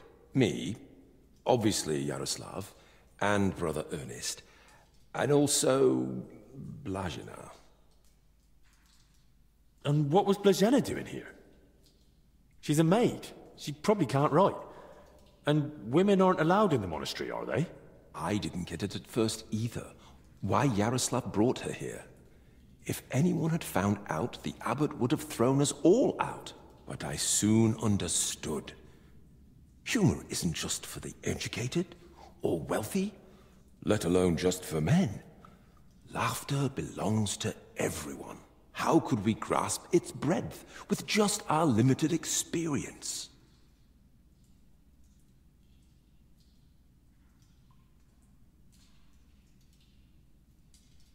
Put simply, Blazena and her sense of humor truly are a gift from God. Who exactly is Ernest? I don't think I've met him. One of the older brothers. He's in charge of all the building and repairs in the monastery. And do you know if he might have fallen ill, too? No idea. But now that you mention it, I haven't seen him for a while. And when I think how Yaroslav and Blazena are doing... I'd best go and check on him myself. Where's his cell? It's one of those under the abbot's quarters. The middle one on the right, if you're facing from the courtyard.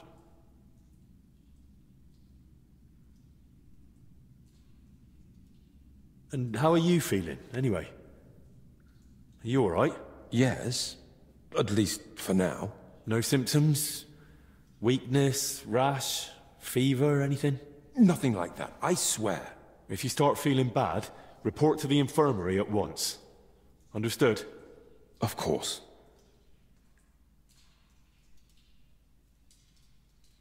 How long have you been meeting here? Since the start of summer. So at least 30 days? Roughly. I don't remember exactly. Sorry. I've heard enough. I'll go and check on Ernest now. Wait. What about me? What's going to happen to me? I told you. If you're not feeling well, go to the infirmary. Albic will take care of you. Don't worry. I meant our book. Please, don't tell the abbot about it. We weren't doing anything wrong. But if he found out, he'd throw us out. Well, I have to tell Albic that the sick spent a lot of time together. But I probably won't go into detail. I understand. I'll pray that all the sick recover swiftly.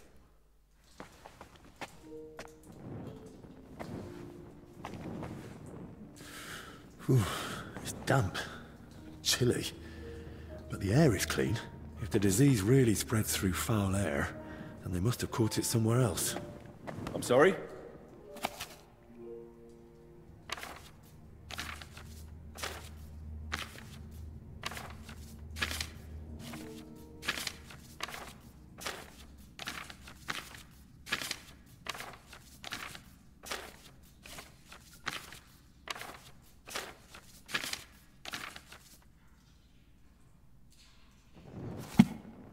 I'm sorry? Loads of written parchments. They really must have been meeting here for a long time.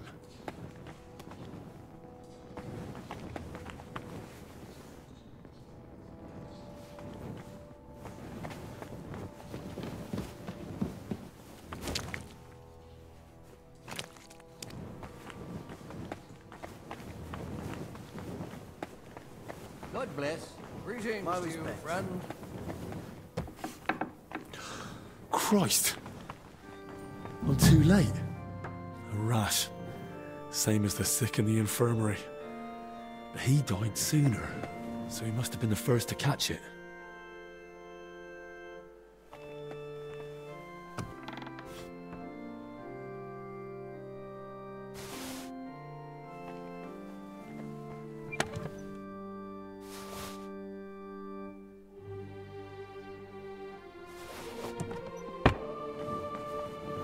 Some building plans.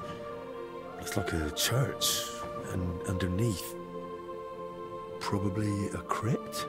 I should tell Albic about this.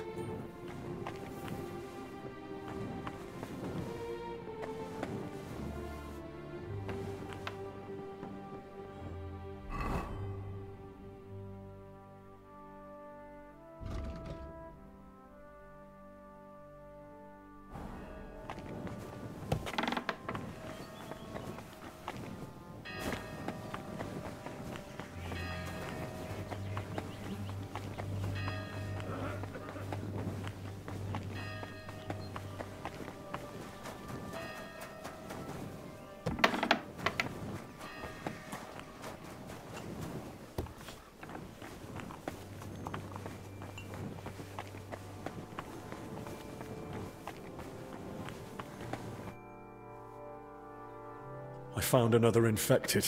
You're not the only one. While you were gone, they brought in several more. So, where's your sick man? With the Lord now. I found him too late. Lord have mercy. Do you at least know who it was? One of the monks. His name was Ernest. That's the second death today. Let's hope it's the last. The confessor's dead. Old Stephen. Couldn't you really do more for him? Give him some potion or something? He was exhausted. His body just couldn't fight the illness any longer. All we could do was give him the last rites. And what about you? Did you find out anything about the others who are sick? Do they have anything in common? I found out that Ernest, Yaroslav and Blazhena were meeting regularly.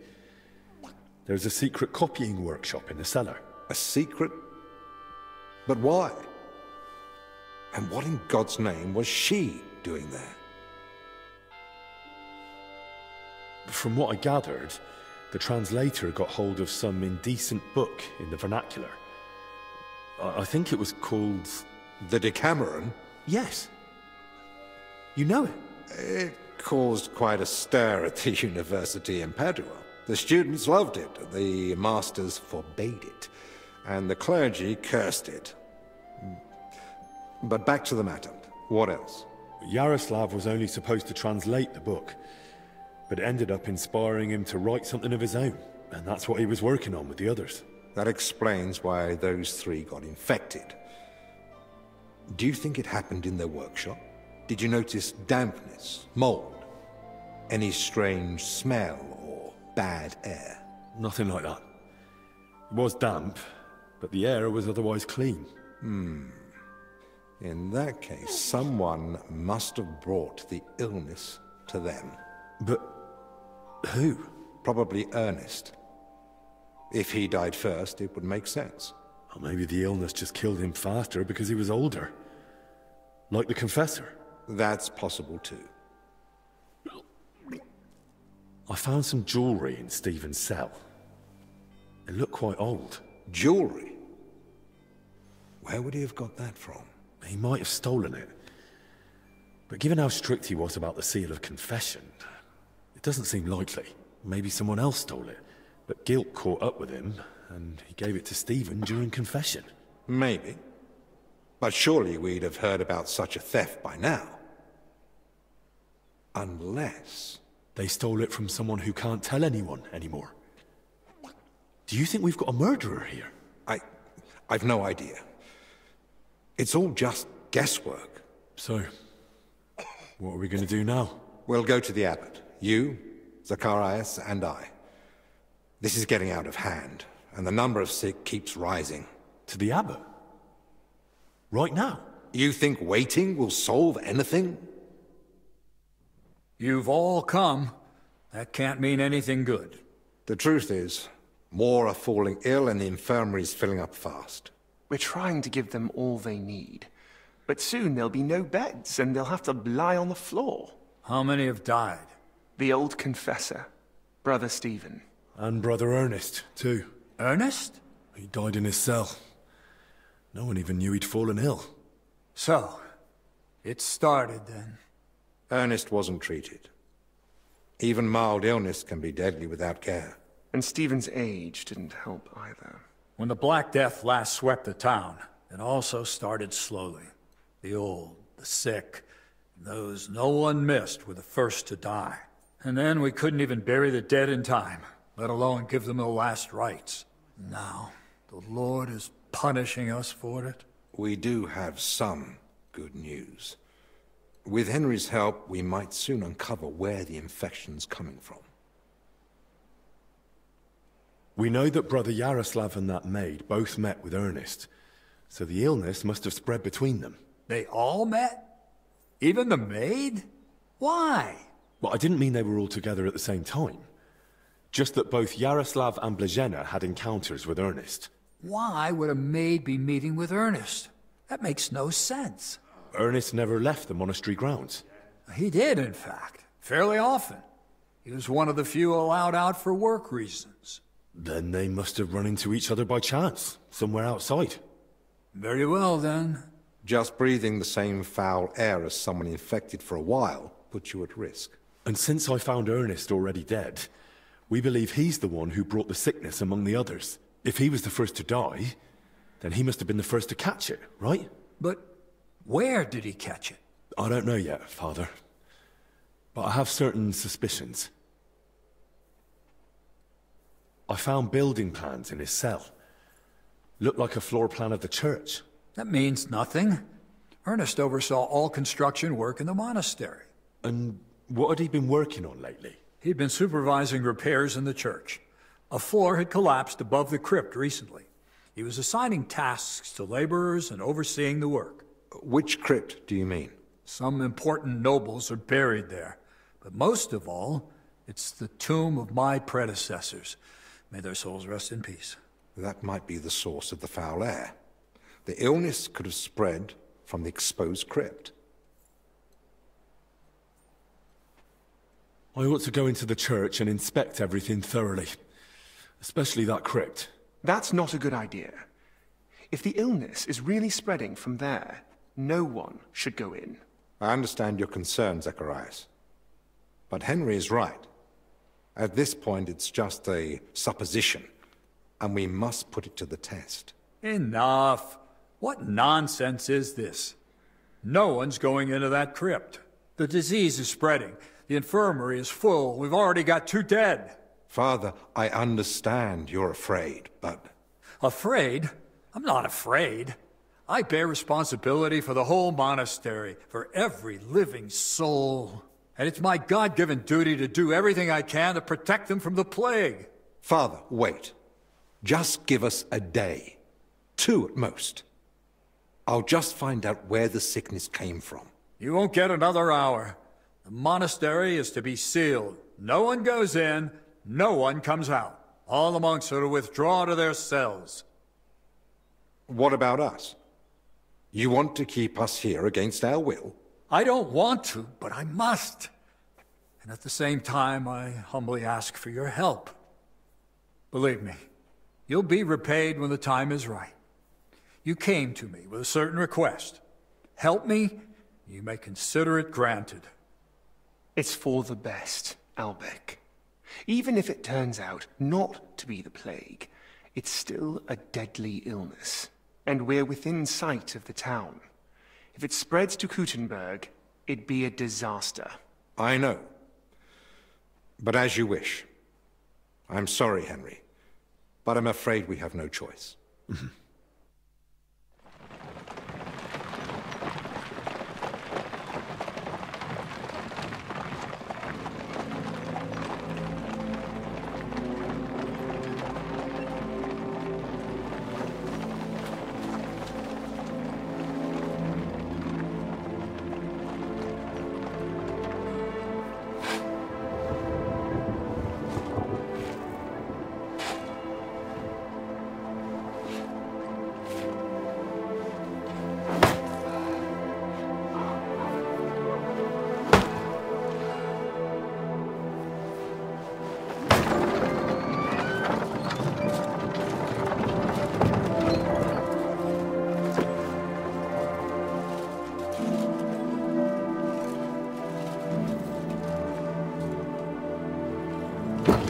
Tibi Domine, fratrum nostrum, militer commendamus, ut quem in hac vita mortali, immenso semper es prosecutus amore, nunc amalis omnibus liberatum, in requiem in gredi iubias sempiternam.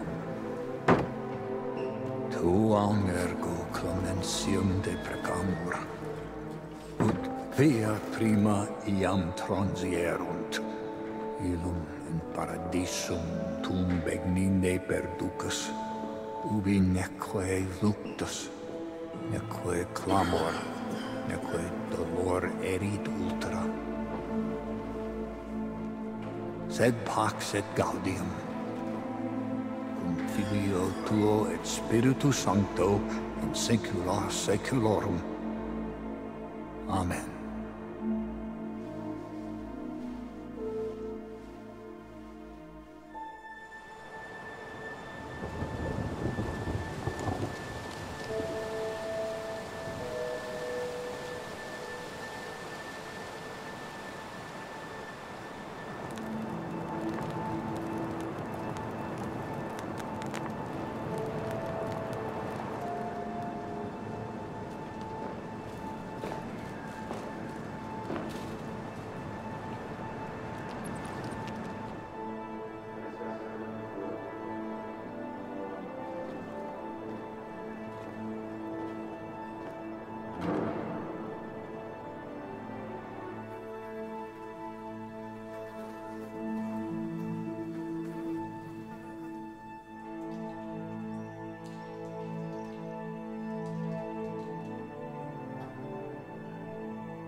What now?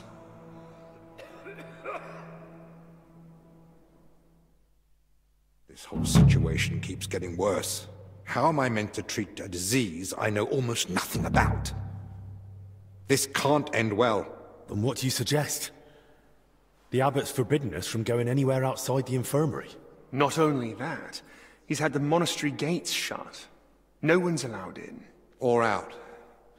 Ludolf's men are even patrolling the grounds. We're literally imprisoned. Still, something must be done. The beds are nearly full, and there's not endless space on the floor either. Henry, I know I've no right to ask this of you. If there's anything I can do to help, tell me. The sooner you manage to get this sickness under control, the better for everyone. Thank you. I appreciate that. Well now. And here you were acting like you'd been forced to take that assistant on against your will. Actually, that was the case. But let's get to the point. Search the church crypt. If there's a plague grave down there, uncovered by that collapse, then at least we'll know for sure. But surely no one would have buried plague victims there. That's where the abbot's tombs are. I'm not looking to confirm it. On the contrary, I want to rule it out. I still don't believe we're dealing with plague. I'll stay here and tend to the sick. Let me assist you, friend. Thank you. I appreciate that. There's enough work here for the both of us.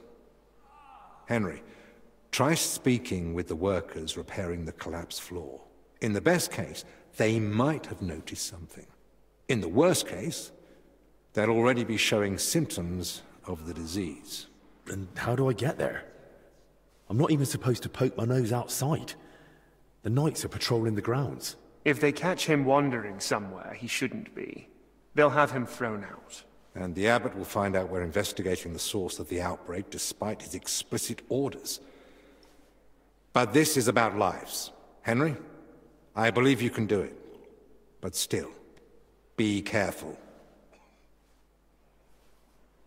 I'll do what must be done. Just make sure you look after the sick.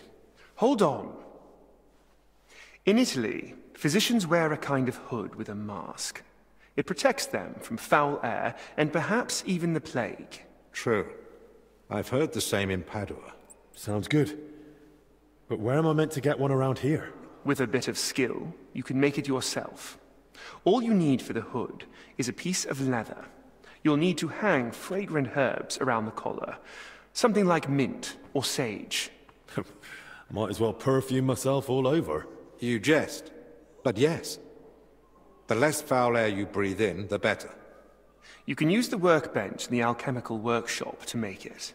All right. I'll be off then. Best of luck. And God be with you. And with you.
have to watch out for those patrolling knights.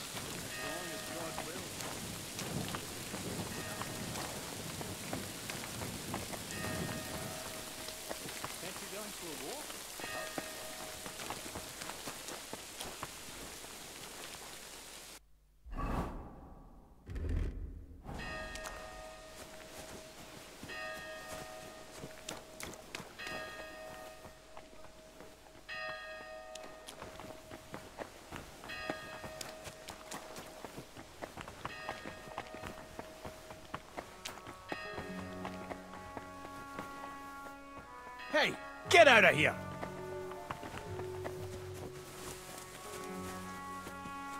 What's it going to be?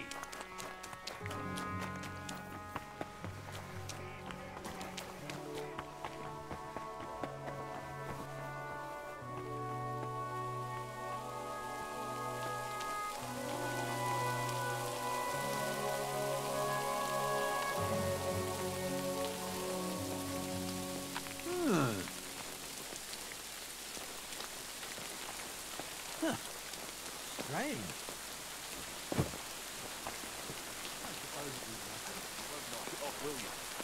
Go on then. I do, no doubt. But they're going to rust. And when they rust... Bloody hell, spit it out already. It'll all swell, crack, water will seep in, and the whole thing will be fucked. We'll look like idiots. Instead of pay, I reckon we'll get our asses kicked, and we'll be lucky if we get to leave in one piece. It said the spikes are fucked up. Christ, you always make things difficult. God be with you. What would you like? I'd like to ask you something. Look, I don't want to meddle in anything. Go and ask Loiza over there. He knows everything. Farewell.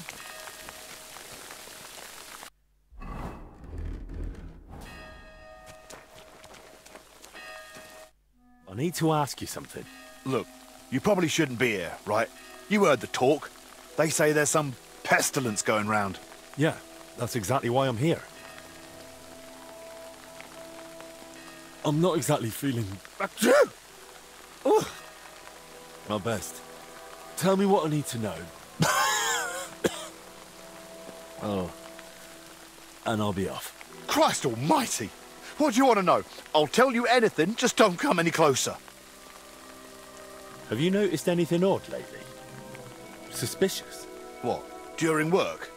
We're at it from dusk till dawn. No time to be watching what's going on. Sure, but while you're working, you must hear a thing or two.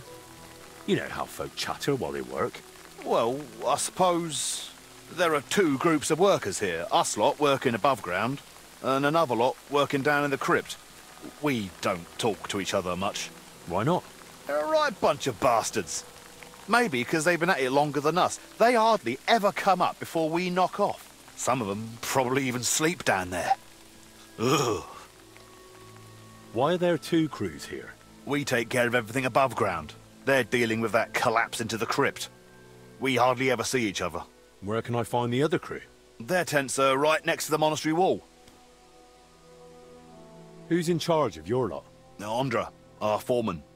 But the work's clearly laid out. He doesn't have time to be breathing down our necks all the time. I haven't seen him around. Where can I find him? No idea. Truth be told, I haven't seen him myself in a while. And that doesn't strike you as odd? You think... what, he's sick too? Well, he's definitely not in the infirmary. Hopefully he's all right. Thanks. That'll be all.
looks a bit dodgy.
Careful. Ah!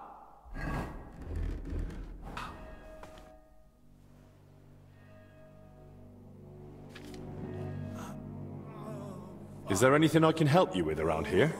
Leave the treatment to us. But Dinesh did mention he's been having trouble with Salarius. What's it about? About food supplies.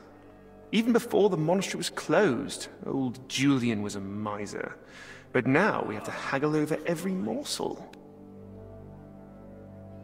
You really think I can do something about it? Couldn't hurt to try. Go and speak to Dinesh. He'll explain what's what.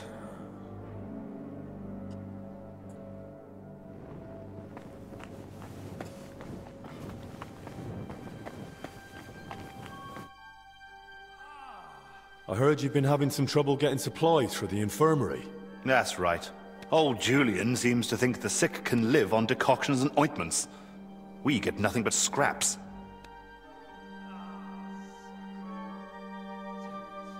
Well, maybe I could try speaking to the Salarius myself and see if I can, persuade him. I won't stop you, but I've tried everything I could think of. What's your plan?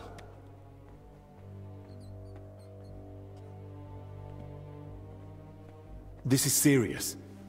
If I can't get through to him, I might have to force him somehow. Force him?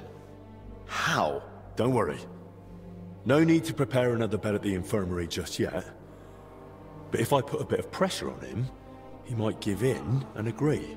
I won't lie, I've thought of that too. But be careful. The walls have ears around here.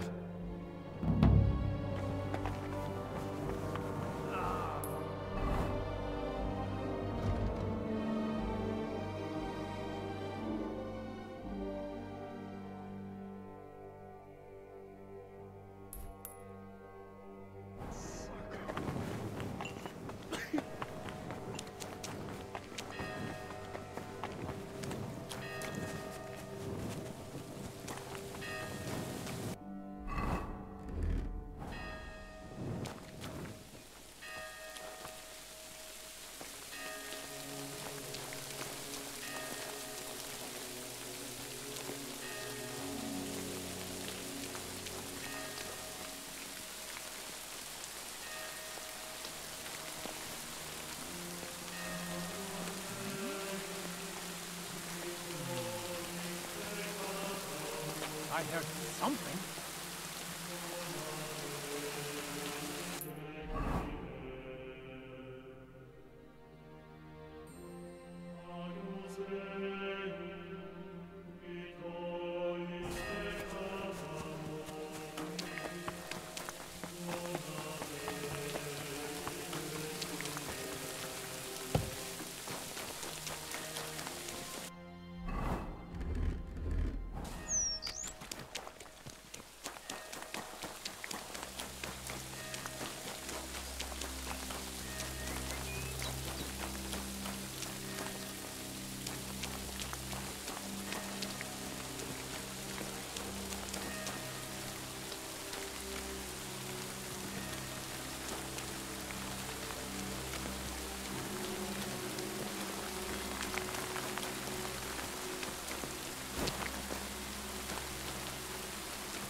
Kitty!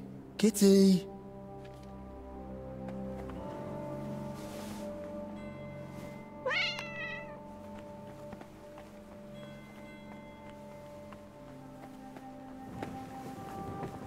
Please leave. Did you not hear the abbot's orders? Forgive the intrusion, Brother Librarian. An apology will not spare us this dreadful illness, but obeying the abbot's orders might. Haven't you heard them? I moved in here so I could continue my work and keep the mandated solitude. So leave me in its safe embrace and go away. I understand, but I've come on an urgent matter. And I'm urgently asking you to leave me be. I don't want to catch the illness and stand before the Lord. Not yet.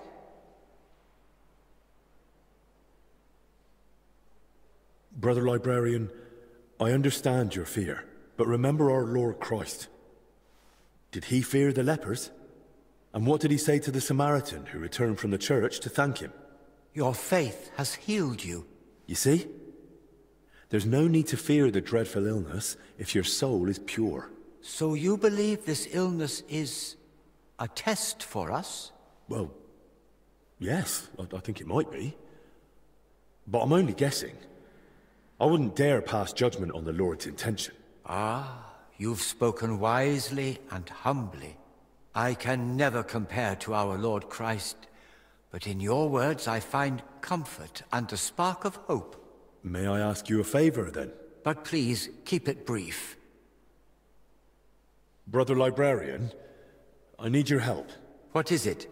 This might sound odd, but do you have that book where I could find a recipe for aromatic oil? My answer may sound even odder. I do. It's on the stand over there. One of my brothers was searching for a recipe, an oil for hardened heels, from working out in our garden. Perhaps it will be of use to you as well.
You're not supposed to be here.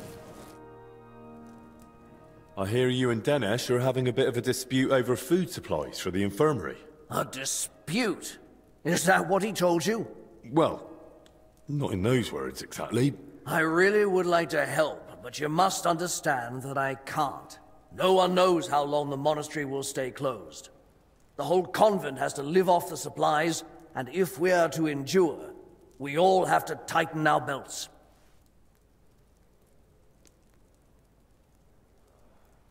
Since you brought up the supplies, how much is actually left?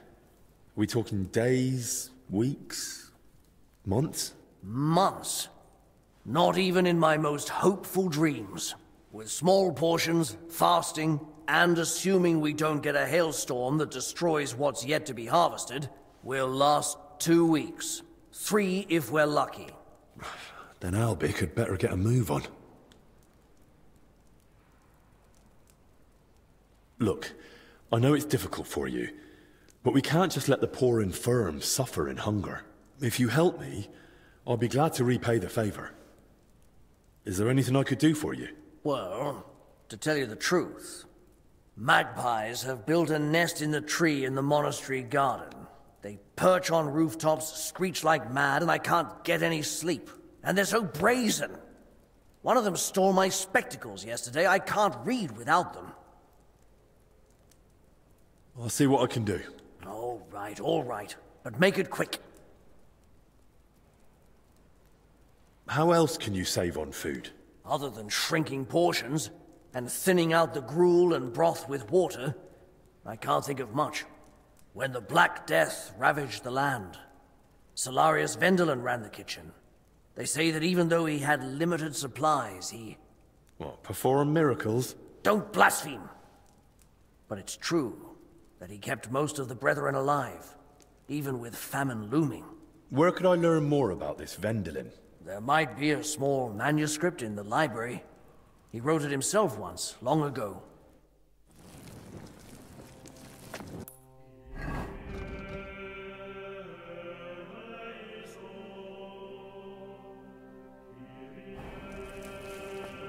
Careful.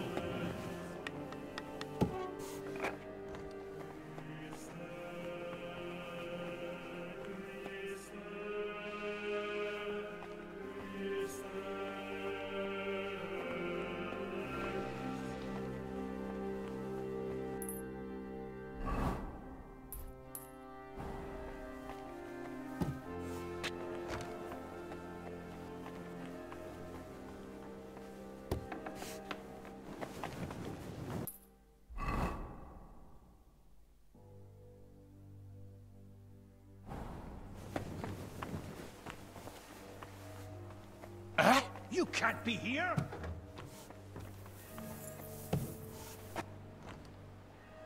What's it going to be? I'm going. Well, what'll it be? Hear me?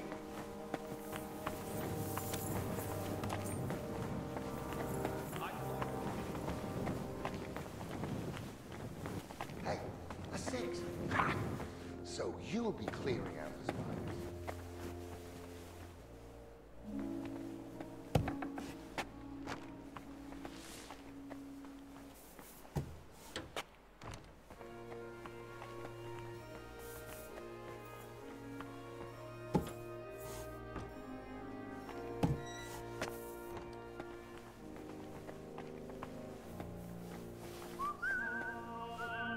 What?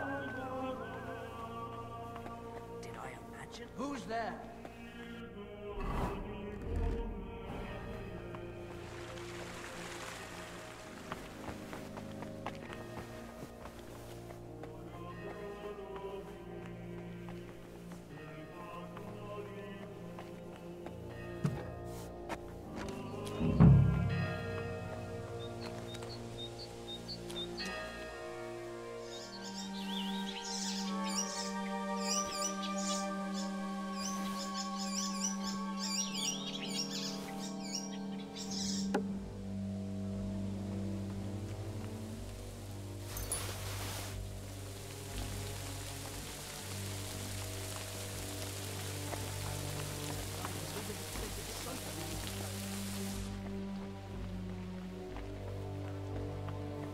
God can help us. Thankfully, we're in a monastery.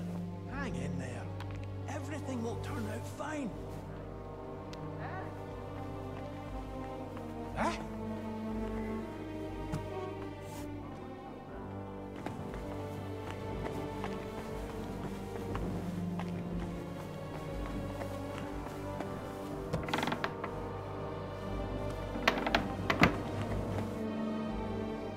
I've got your spectacles. Show me. Are they all right? Don't worry. They're fine. Praise the Lord. Without them, I'd be like a mole. You're welcome. Yes, yes. And what are you standing around for? You're going to want something in return for that little favor, aren't you? You said you consider giving the infirmary a larger food share. Did I say that? Aye. In return for bringing back your spectacles from the magpie nest I had to knock down. So, are my spectacles the only thing you found in the nest? There was more in there. Why? I realized I'm missing some other things, too. Those thieving pests are smarter than I thought. Go on, then. Hand over the rest. You said you wanted your spectacles, and I brought them. Now keep your part of the bargain. Aye, just take it. Now leave me be. Take the supplies for the infirmary here. But God help you if you think of stealing anything. There's not much food left, so use it wisely. Hungry mouths will make it vanish quick as a flash.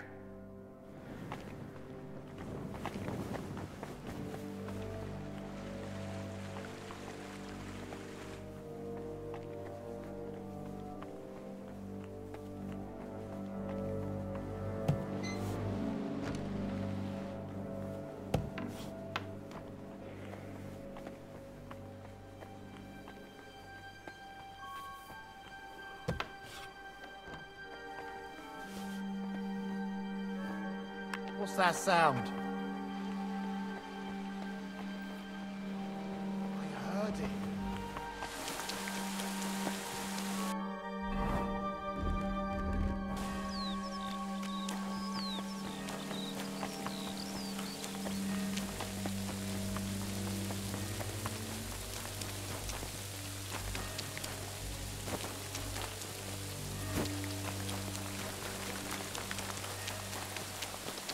Don't you know there's a quarantine?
Good day to you.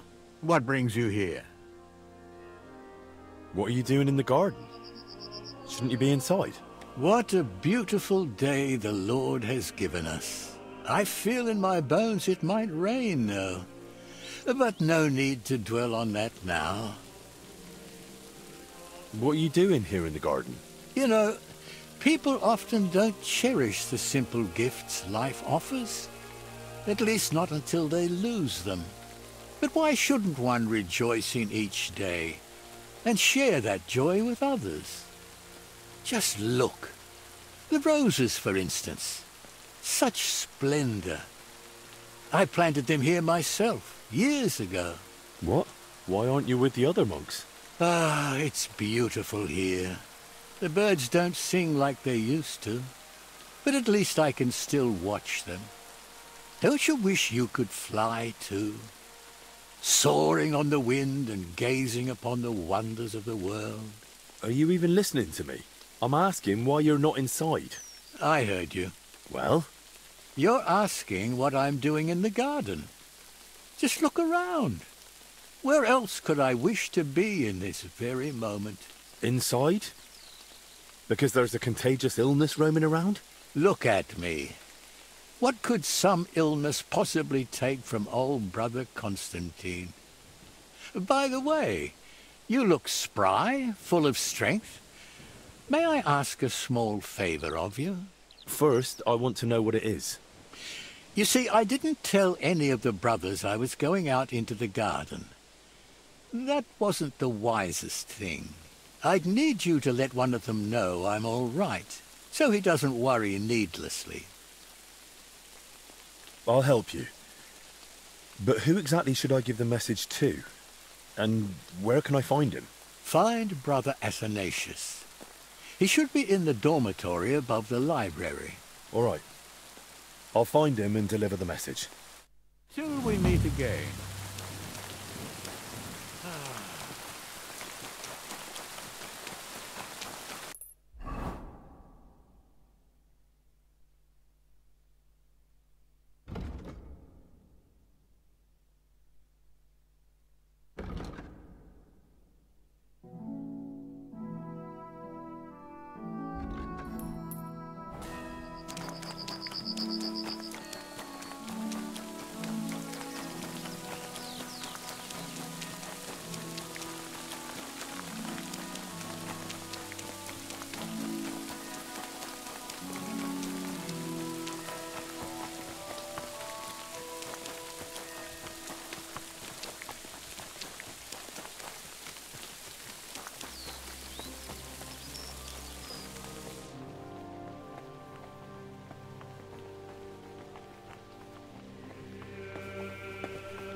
What are you doing here? Brother, forgive the intrusion, but I have a favor to ask of you. Are you Athanasius, by any chance? Yes, that's me. Brother Constantine wants to... Constantine? You know where he is? Is he all right? Has something happened to him? Don't worry, he's fine. And he looks content. But then why hasn't he come back? Is he lost? Does he need help? I don't think it's that. It seems he just doesn't want to come back. What do you mean, doesn't want to? You have to convince him somehow. We can't let him stay out there alone. All right. I'll try to persuade him. Oh, God bless you. Till we meet again.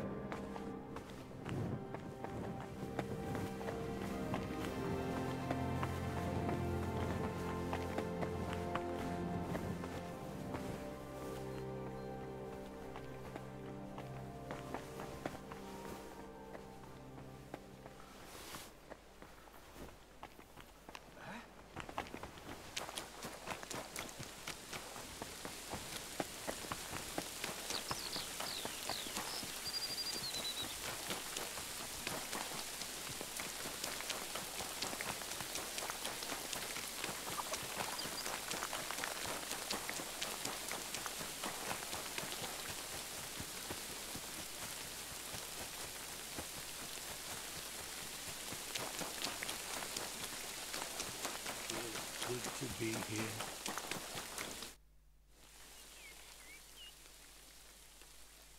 I told Athanasius I found you and that you're all right, but he still wants you to return to the dormitory. Why would I do that, lad? I have everything I need here. Let me spend my last moments in peace, in the fresh air.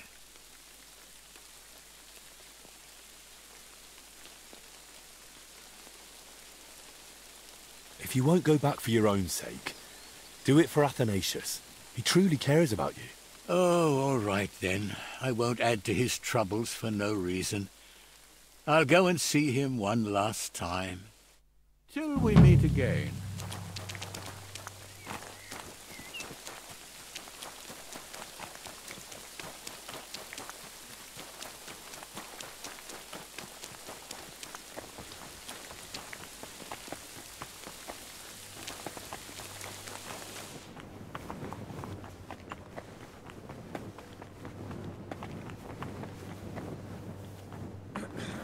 Don't you know there's a quarantine? I got more food for the infirmary. Should I ask how you managed it?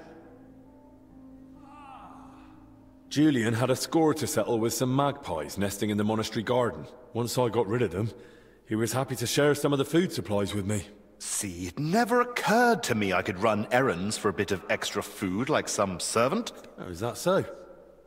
What do you do for Zacharias, then? You got me there. Go on, then. Let's see what you've brought. Oh, well, it's not much, but it should last a little while.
got everything I need to make the plague mask. Now, just to actually make it.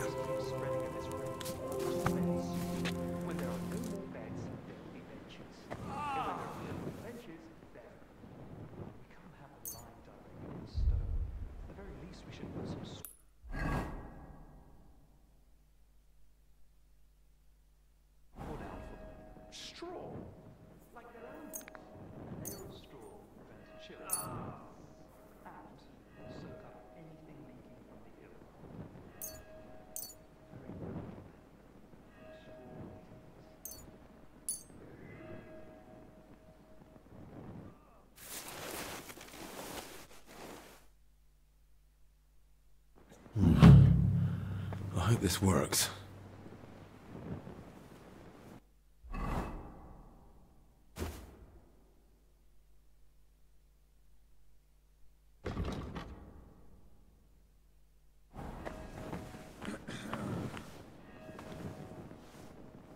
You're not supposed to be...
Sick of this place. Same here.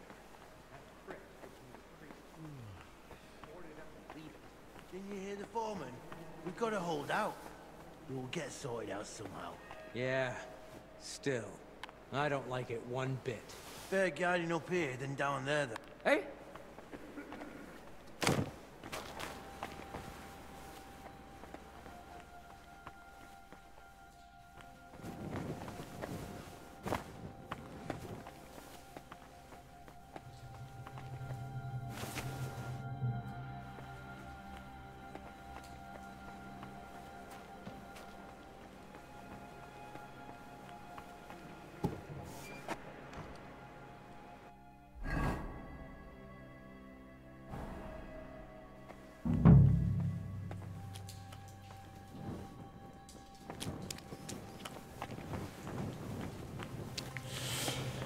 Let's hope the mask does the trick. A map of the underground.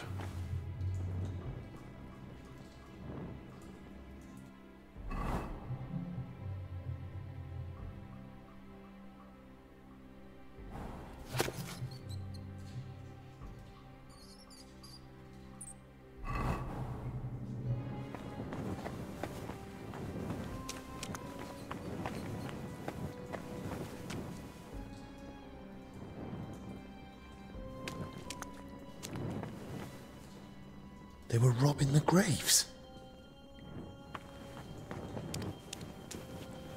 Oh, Jesus Christ. Oh, rotting corpses.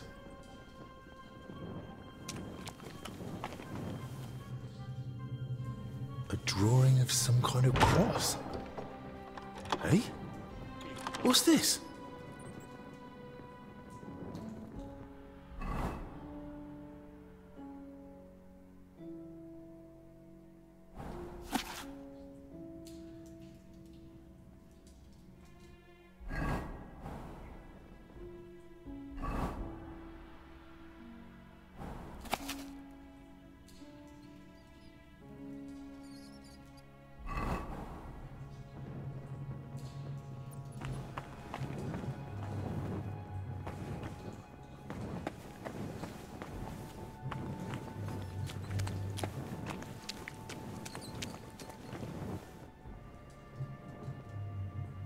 He fell for it.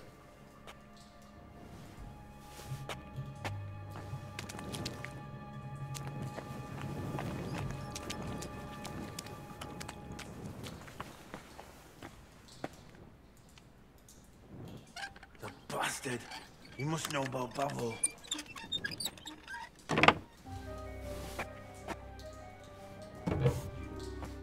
Hey! What the? You're the one who locked me in there? How did you get out? Why the fuck did you do that? Wait, you're the foreman, aren't you? Shut up! You found Bavo, didn't you?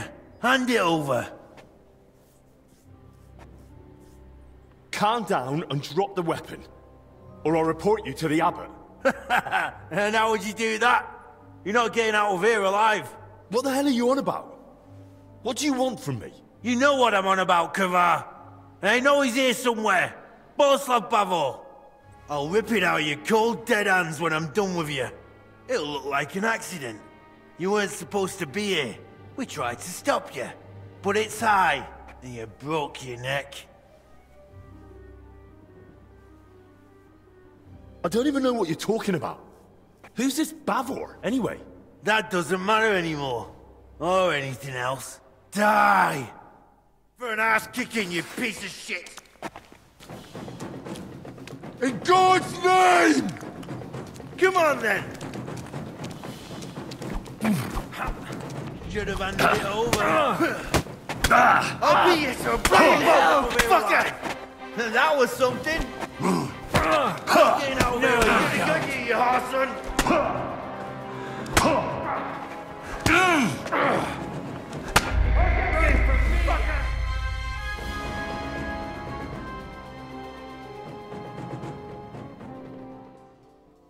A drawing of some kind of cross. Hey? What's this?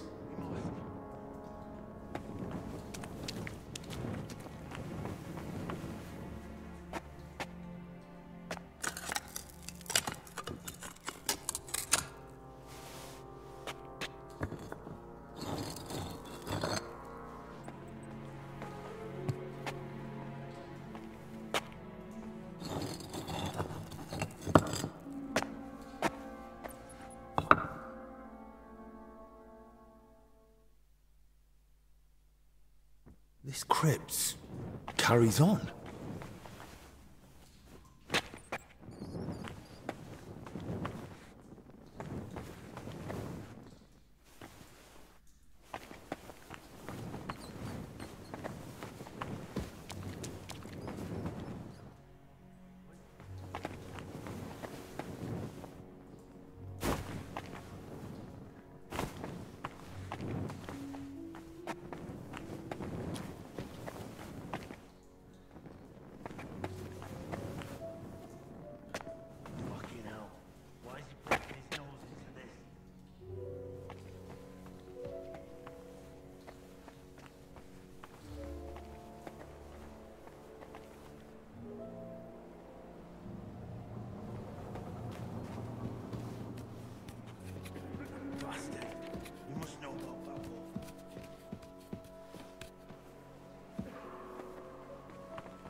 I imagine it?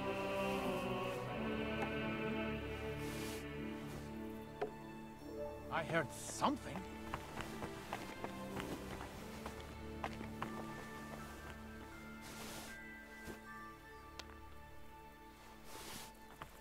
I must be mad.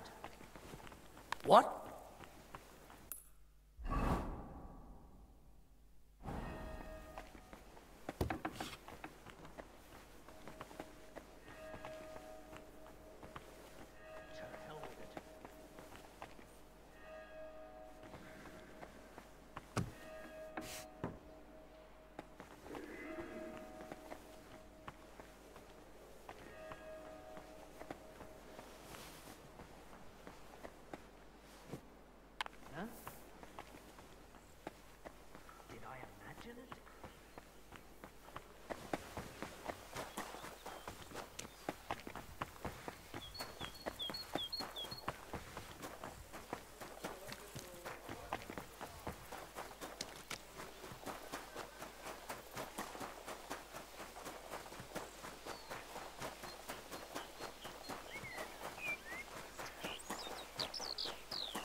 What are you doing here?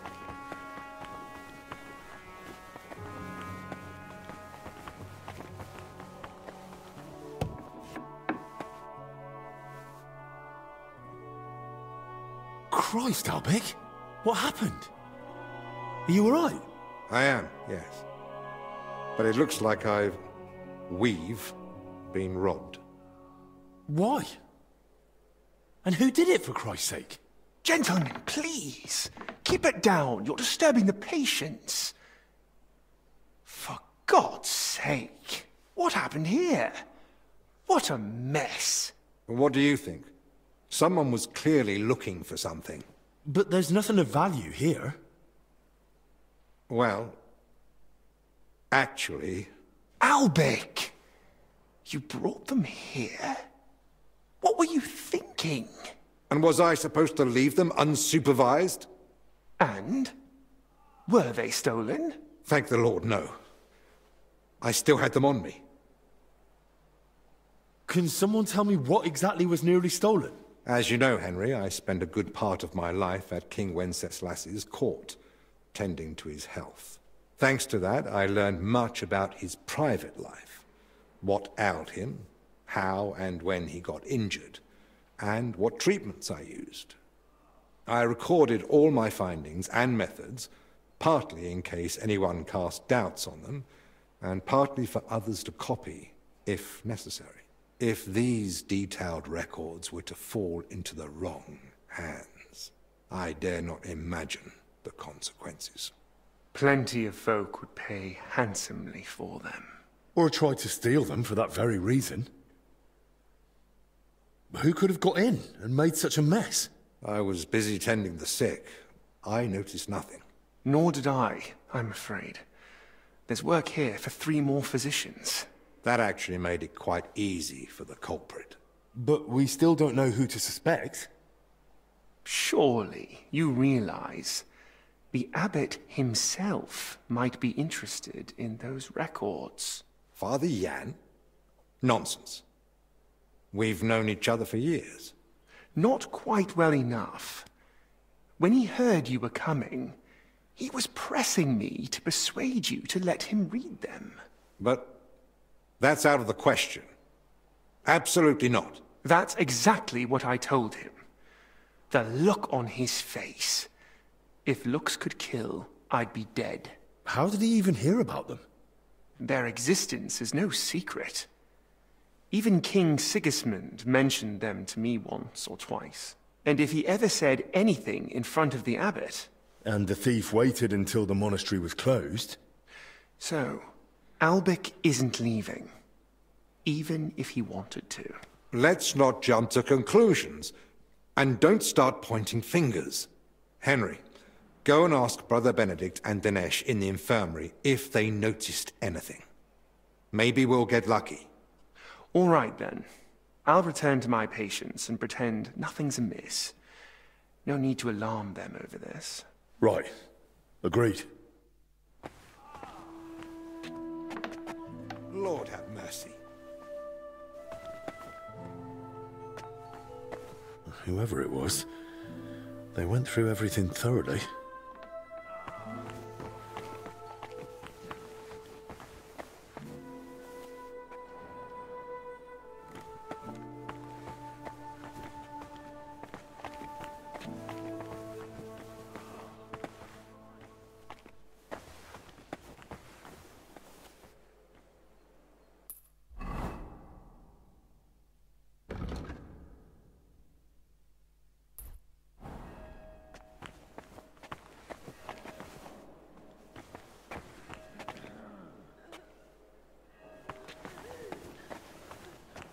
Everything's upside down.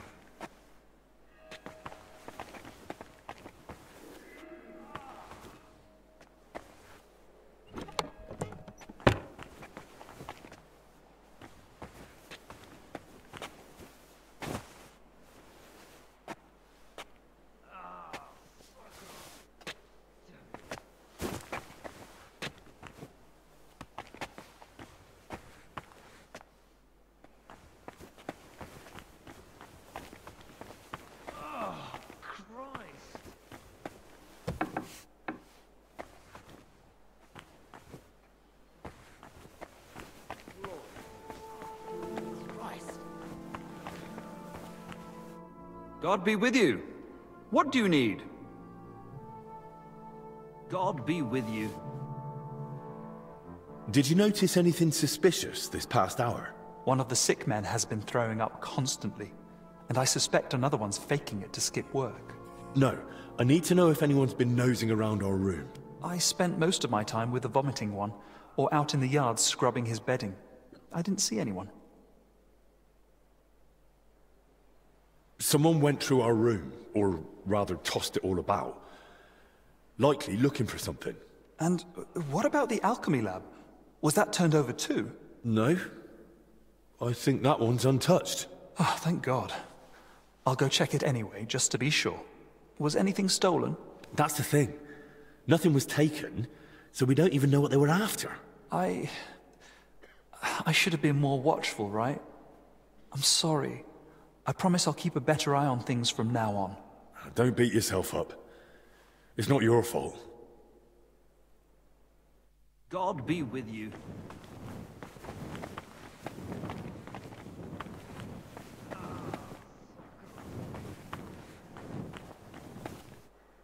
Lord have mercy.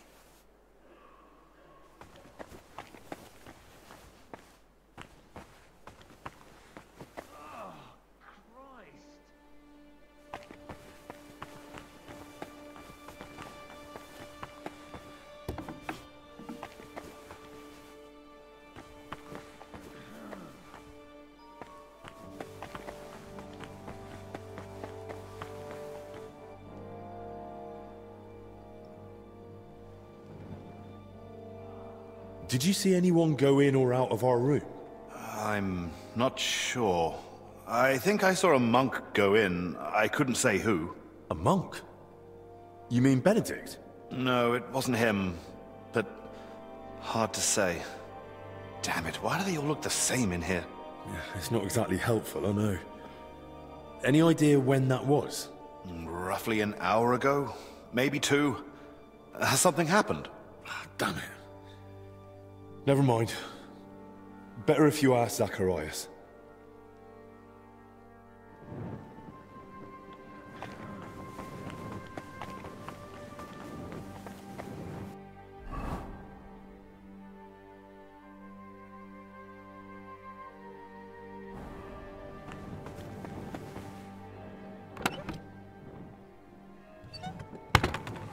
Lord have mercy.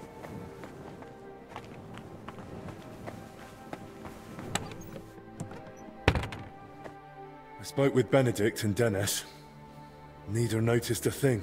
I thought as much.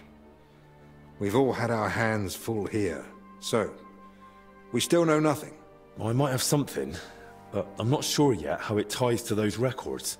What do you mean? I went down to the crypt, and I found open tombs and rotting corpses. Good God! No sign of a mass grave, though. Just individual tombs. That's both good and bad news. At least we can now rule out the plague. But if the workers caught something from the air around those tombs, then anyone else could catch it too. Why did they even open them? They were probably looking for something inside. I found this sketch. That looks like the emblem of the Kingdom of Jerusalem. But why would they look for it among deceased abbots?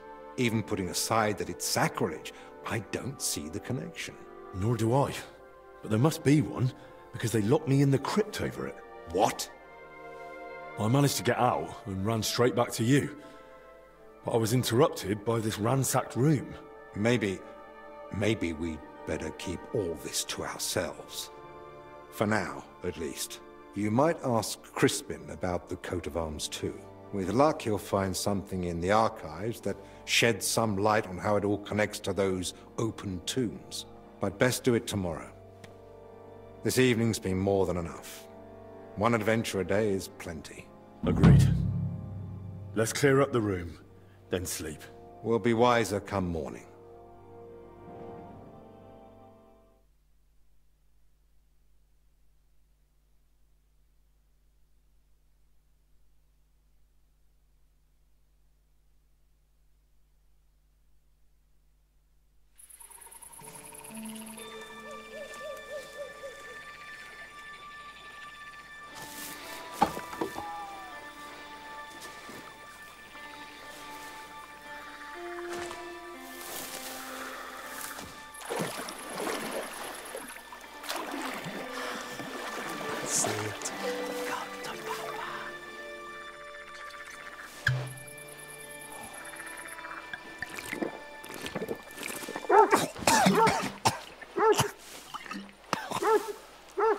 Shopping beast. Kick its ass. You stop that, for Christ!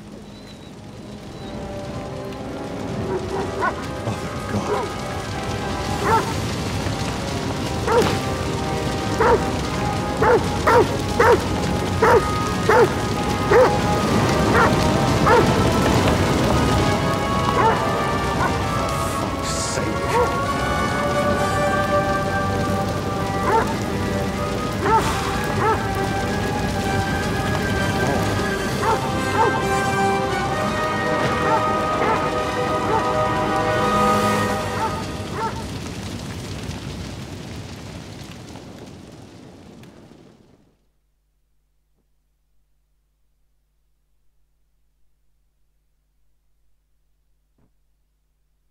Good morning, everyone. I trust you've had a decent sleep. The sick are waiting, and being tired doesn't excuse us from our duties. All right, give me a moment. Then we'll go and check on the patients. And where's Benedict, anyway? If I may, gentlemen. Haven't you heard? There was a fire here last night. A fire? Here at the monastery? The small shed by the mill house burned down, but it was probably just an unfortunate accident. Thank the Lord it's all over now. And no one was hurt? Well, that's the thing. No one burned, but there were 2 men in the shed. Or rather, 2 bodies. Bodies? Whose were they, for God's sake? That... I don't know, sir. And how do you know they didn't die in the flames? Just because they weren't burnt to cinders doesn't prove anything. I didn't see them, but they said there were no burns, and it didn't look like they'd suffocated either. So, how did they end up there? What killed them? Didn't anyone tell you about them? They were sent to be washed, but the washers noticed, signs. How do you know about these signs? Did someone examine them? No. They were only to be washed, but when the signs of illness were spotted, The abbot ordered them locked away in the hops store. Ludolf promised he'd send one of his men to guard the door. No one is to go near them. That was highly irresponsible. Someone needs to examine them thoroughly. We can't afford uncertainty. You want to bring them to the infirmary with the others? No. No, let them stay locked away somewhere separate. Are you afraid the other sick might get even worse? At least we could have them all in one place.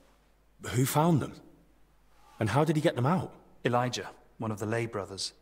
He ran into the flames thinking he could save them, but they were already dead. And what was he doing outside in the middle of the night? You don't suppose he had something to do with it? He's never been any trouble. There's no reason to suspect him. Was anyone else there besides Elijah? No, or at least no one I know of. I'll leave you to it now. If you need me, I'll be with the sick. I'm going too. Disease? Fire? What next? A swarm of locusts?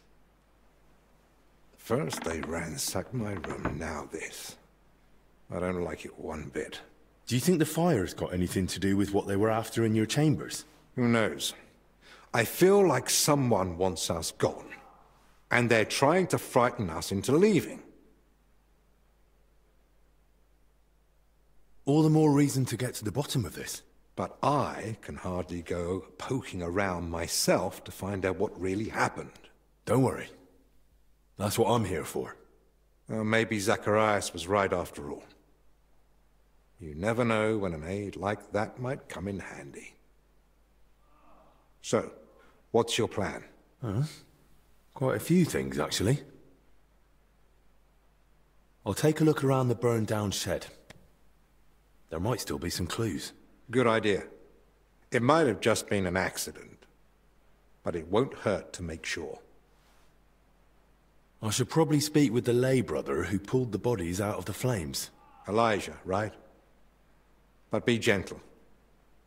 No one should have to go through what he did last night. What about the corpses? You said you wanted to examine them. And that's what I'll do. We can't afford doubts when there's a deadly illness spreading. But Benedict said the abbot forbade it, and that one of the knights is watching over them.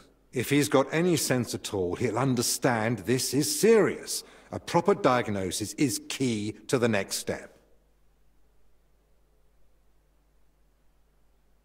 Someone searched our room just a while ago. And who knows what they'd do if they caught you wandering around alone. I won't have that on my conscience. Better you stay here, and I'll sort it somehow. So what you're saying is, use an unorthodox approach.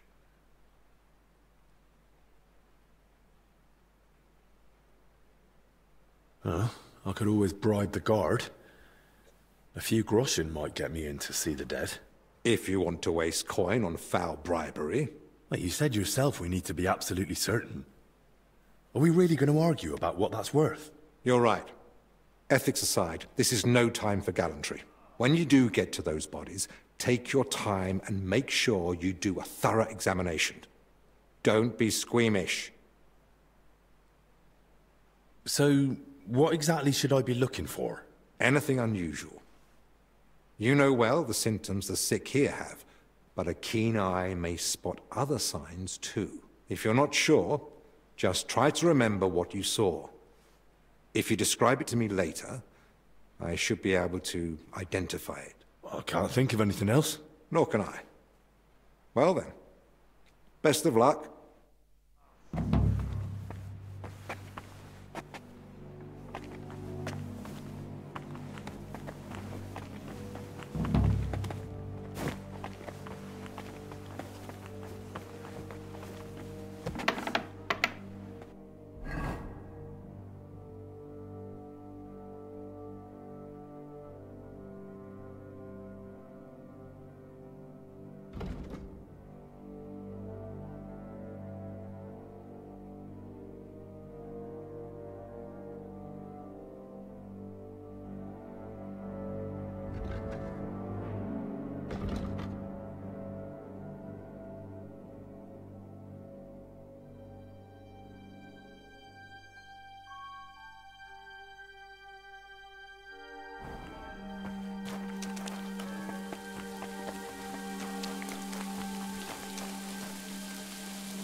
Don't you know there's a quarantine?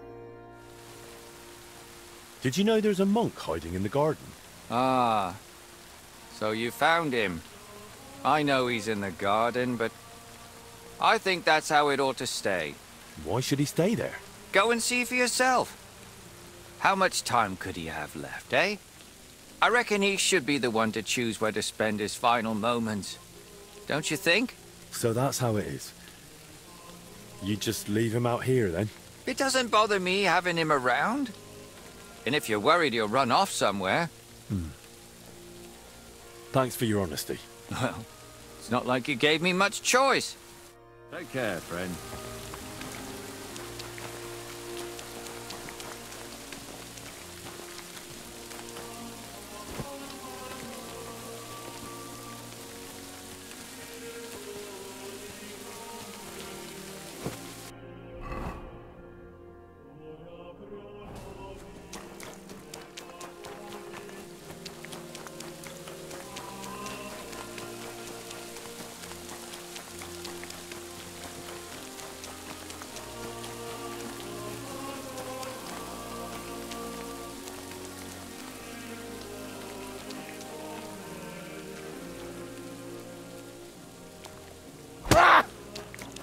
Ow!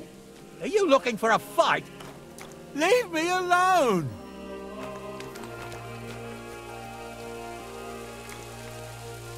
Good.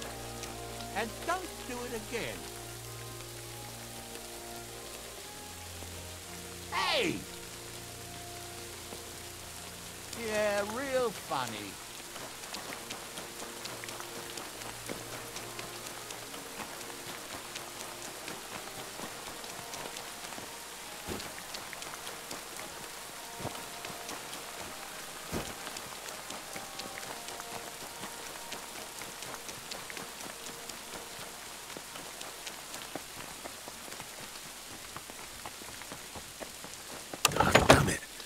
The lock seems to be stuck.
Right then, where to begin?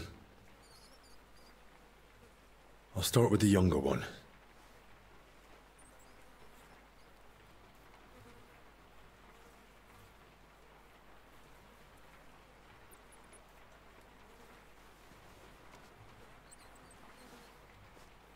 Muscle stiff, but the body looks supple. What's that in his hair?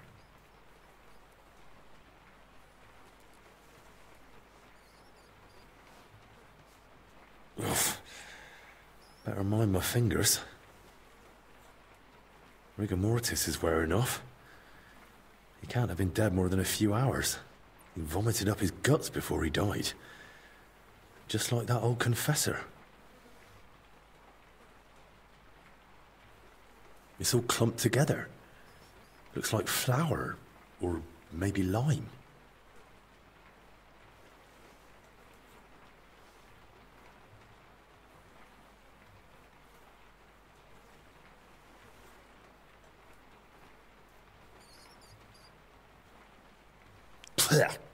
Yeah, it's flour. Ugh.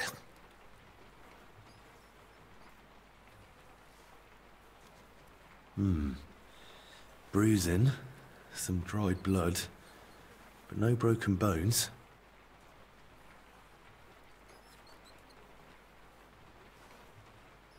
He's young, but his hands are a mess. Covered in scars, nails broken, looks like hard labor. And 2 workers did go missing. That can't be a coincidence. Those bruises are odd. Regular. Almost perfectly circular. Looks like cupping marks. Someone might have tried to ease a fever or pain. I don't see anything odd here. Ribs intact, belly soft. No sign of violent death. Just his back and hips are badly scraped. No blood. Like he was dragged over gravel after he died. A few old scars. Gravel embedded in both knees. And, blood around the groin. Barely dried. Could it have leaked out after death? Mixed with bowel contents. Bloody diarrhea. Like with the infection. Now for the older one.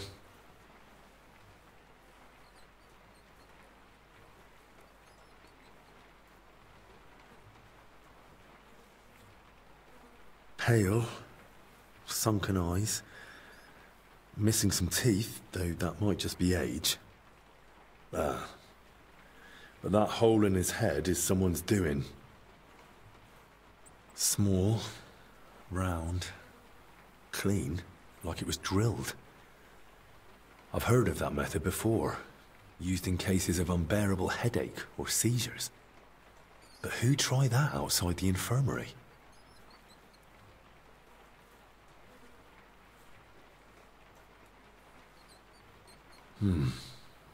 Completely stiff.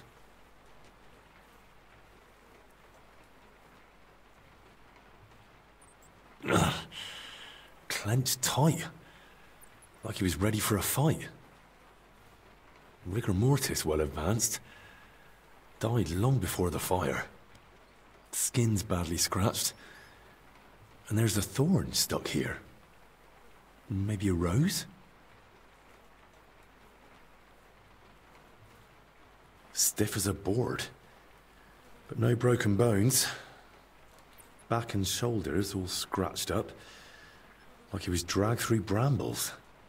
And around his neck and chest he's got red blotches on the skin. Those blotches look familiar. They're a bit like the ones on that old confessor. Looks like this poor wretch caught the same thing. Knees are scraped and scarred. He must have worked hard in his life. Well, what's clear is they didn't die in that burning hut. More likely they succumbed to the infection spreading in the monastery. The symptoms matched perfectly. Either way, it wasn't a cold-blooded murder. Someone tried to treat them, brutally, but still. And it didn't work. Someone must have hauled the bodies into that shed. And it left marks on them. It might be possible to trace where they came from.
What happened here?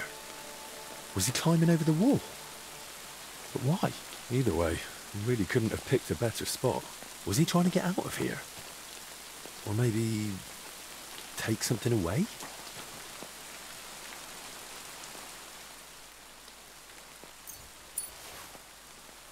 Strange coins. They don't look like our Bohemian ones. And they're pure gold. The monastery wouldn't be paying labourers in gold, would it?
Much left of the shed. Elijah had more luck than sense. Where did this wine come from?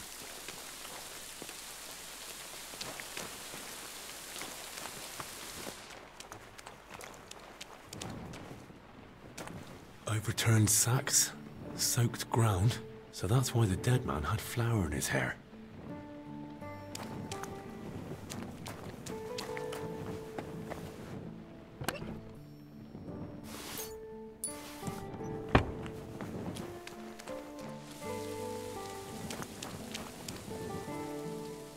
Torch? Damn, this wasn't an accident. Someone torched the shed to cover their tracks. At least this grill is here.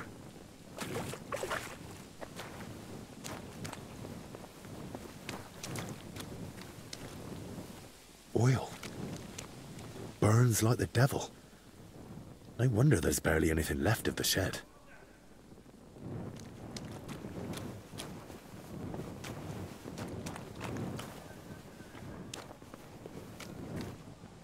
Rough cloth, badly charred, and bits of leather.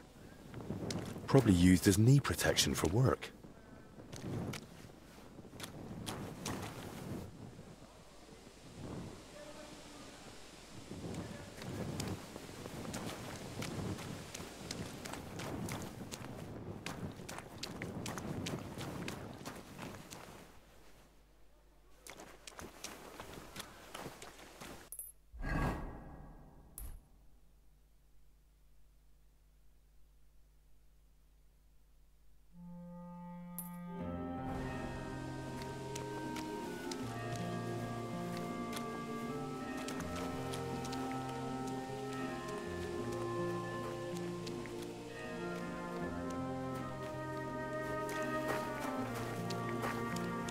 You'd best move along. What are you trying to pull, you scoundrel?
Stand up, would you?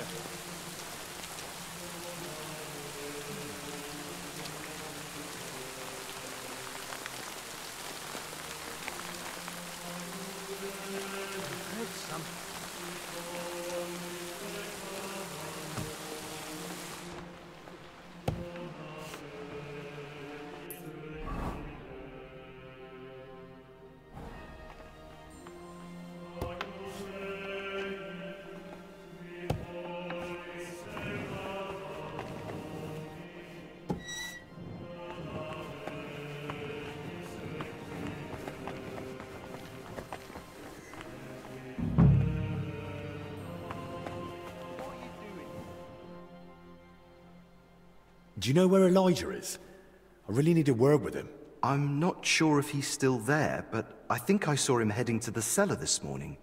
He looked rough.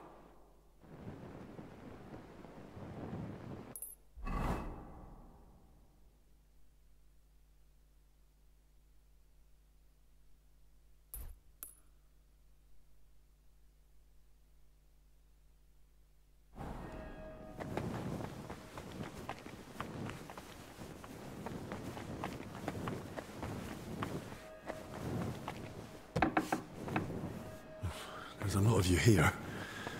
Which one of you is Elijah?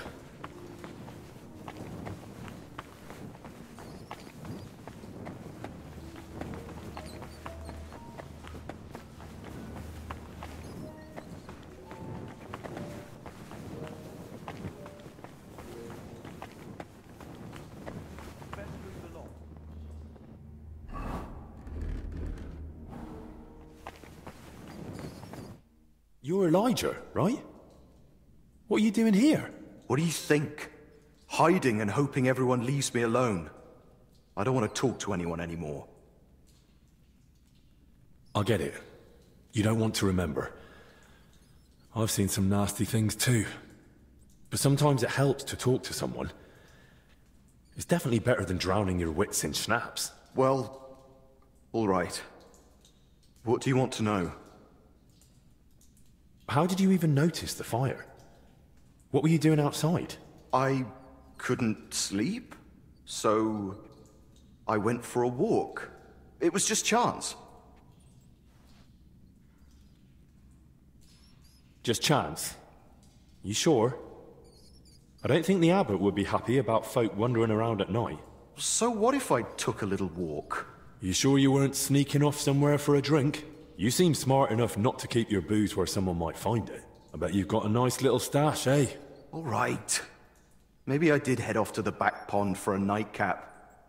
I heard a dog barking like mad, so I went to see what was going on. I should have just kept out of it. Did you see anyone else at the fire? No. No. Just the dog was there. When you dragged out those two bodies, what did you do then? While I was pulling out the second one, other people had noticed the fire. One of the knights grabbed me and started yelling that I was the arsonist. Luckily, he saw the bodies and how I was covered in, well, the same filth they were. Then the people from the monastery came. They sent me away and took the bodies off somewhere. I don't know what happened after that.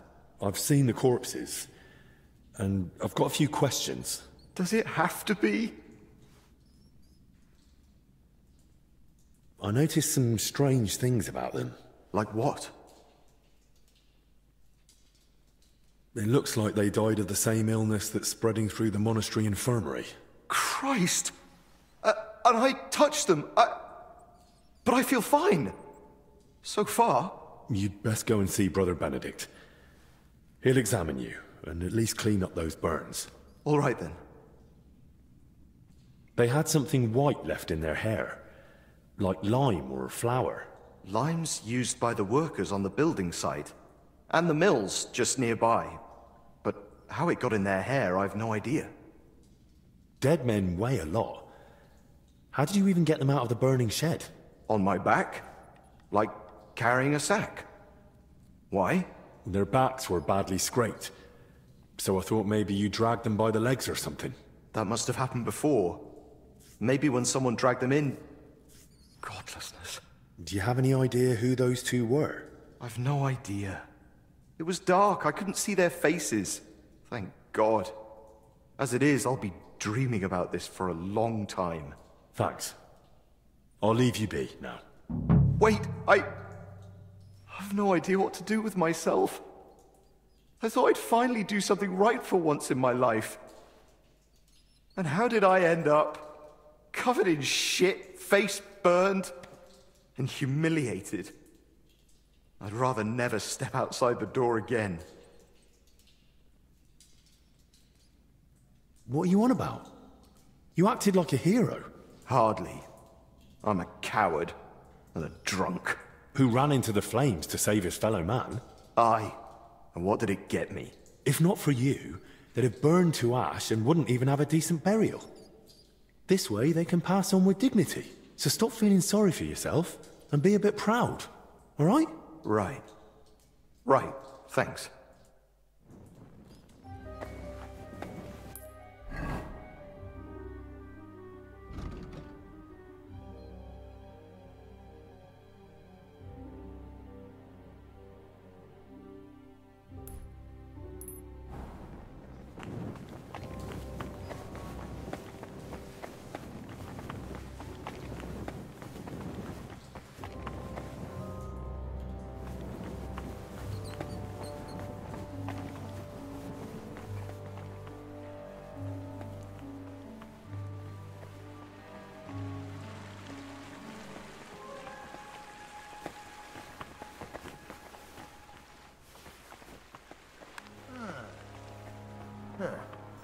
Strange.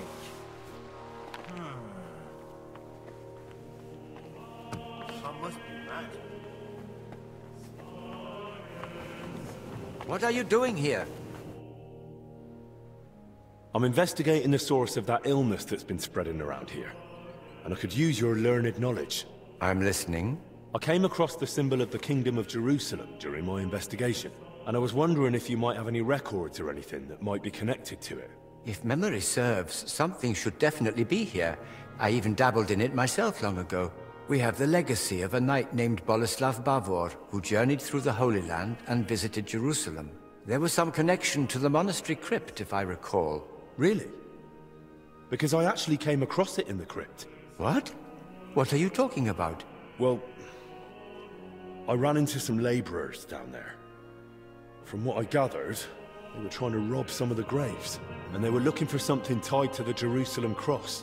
By Christ, they were after the relic. What are you talking about? What relic? There's a possibility that Bavor was buried here along with a certain relic. That's what got me interested back then. What sort of relic are we talking about? I don't know exactly, but certainly something very rare. I believe it's linked to Jesus Christ himself, but I can't tell you for sure right now. It's been many years, and even back then I never found anything substantial apart from Bavor's records of his travels. In the end I concluded that the whole tale of the relic was likely just Bavor's own fabrication. Oh, that's a shame. It was just starting to get interesting. Still, I'd very much like to have a look at the travel records, just in case. I'll be glad to show them to you, to examine, but first we must report those vile thieves to the abbot. You're right. The abbot ought to be told, but it's probably not wise to burden him with it now. Right now, we need to deal with the illness.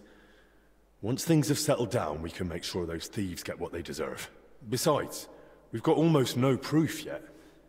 If I manage to investigate the matter of Bavor more thoroughly, I might stumble on something. Still, it's a serious thing. We mustn't wait too long. Of course. Once I've gathered the evidence, I'll explain everything to the abbot straight away. And now I'd like to take a proper look at Bavor's travel records. Of course. Give me a few moments. I'll find them for you. And I believe Bavor's name also appeared in some old accounts. I'll try to track those down too. Here you go. Bavor's travel records about his journey through the Holy Land. And I've also found these old accounts. Feel free to study them too. I'm curious myself what conclusion you'll come to, if any. Oh, It really says here that he acquired a holy relic. Let's see how it continues.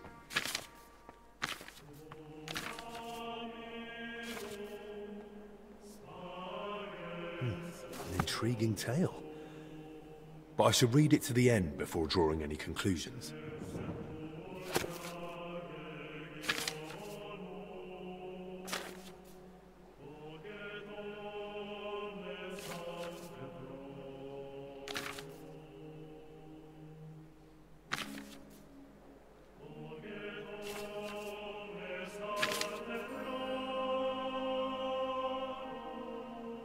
According to the journal, Bavor had himself buried here with his holy treasure. That sounds pretty clear. Let's see what the accounts say.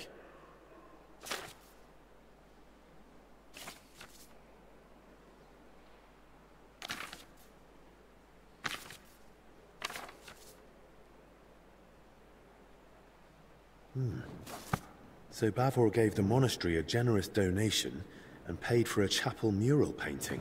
And still, despite all the records and mentions, Crispin had his doubts. Why?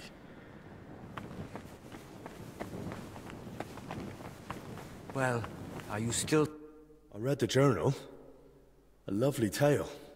It really brought the Holy Land to life. And? And it says the relic Bavor acquired was a splinter from the true cross of Christ. Holy Virgin! Such a sacred treasure! And according to the book, Sir Boleslav was to be buried with the relic in the monastery crypt. So it says in the book.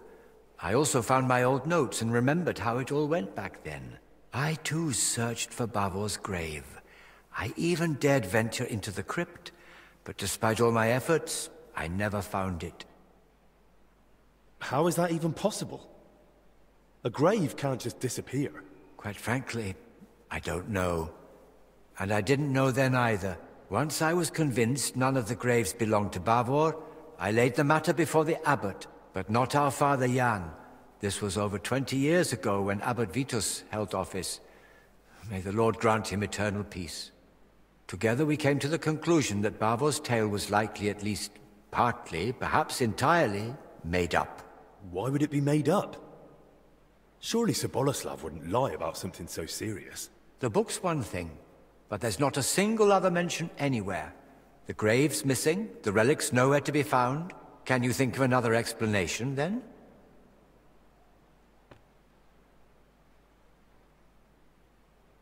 And then there's the relic.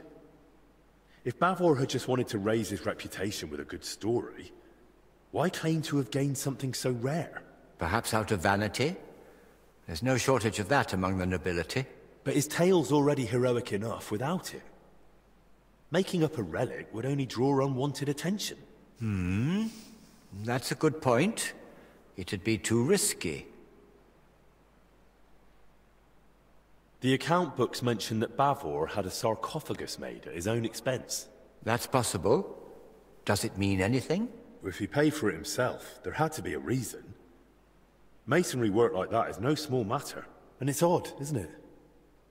He sorted it all out in detail with the monastery to have his tomb here. Then he wasn't even buried here. You're right. I never made that connection before. But why would Bavor do that? What would he gain by deceiving everyone here? If memory serves, he had some disputes over property. Maybe he wanted to improve his reputation. Well, that's mentioned in the text. But lies wouldn't have helped him. Quite the opposite, if he'd been found out. You'd be surprised how short-sighted some folk can be. But I agree. Something about it doesn't sit right. And what about the mural mentioned in the accounts? Does it really exist? Yes, it's in one of the chapel naves.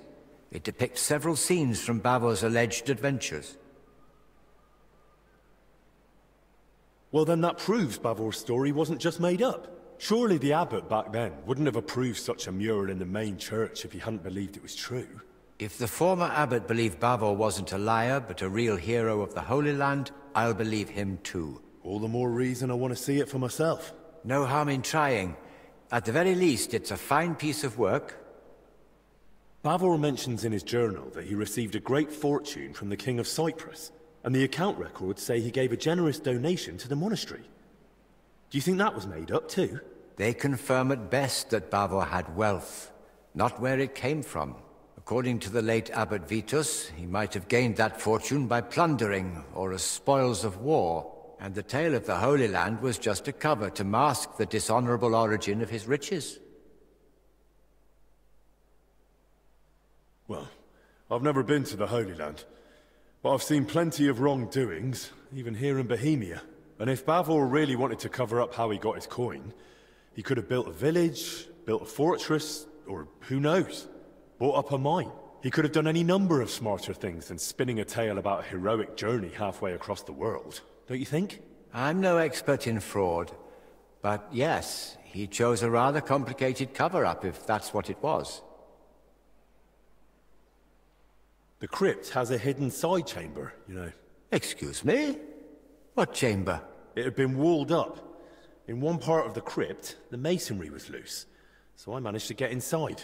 I've never heard of anything like that. Perhaps even Abbot Vitus didn't know of it. I'd say the abbot would definitely have known about something like that. He just didn't tell you. Maybe on purpose. Where are you going with this? I'm not sure. Just thinking out loud, really. Don't you think this whole thing is a bit too complicated? Every explanation for why Bavor would lie seems more convoluted than just acknowledging it's true. Listening to you now, it's like hearing my younger self. And I sound exactly like Abbot Vitus. His view was that Bavor's story was fiction. He told me I'd be better off letting it go. What exactly did he say? That I should stop chasing old crusaders and focus on real, meaningful work. Why didn't you stand your ground?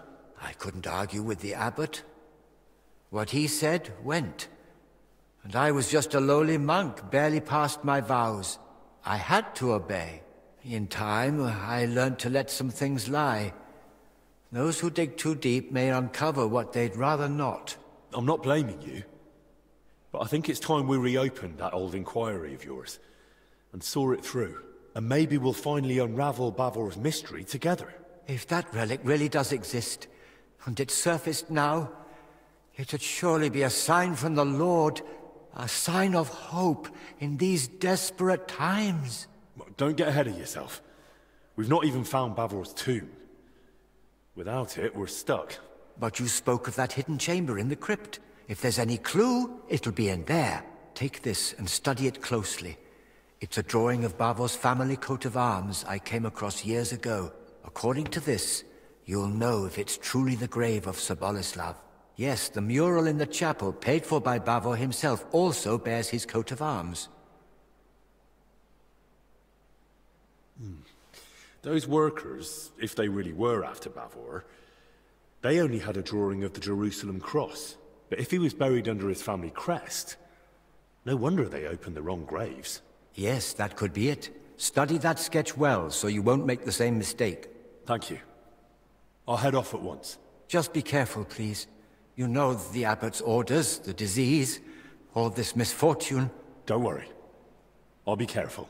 And in the crypt, show respect to the eternal rest of those buried there, especially now, with death haunting the monastery.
I must be mad.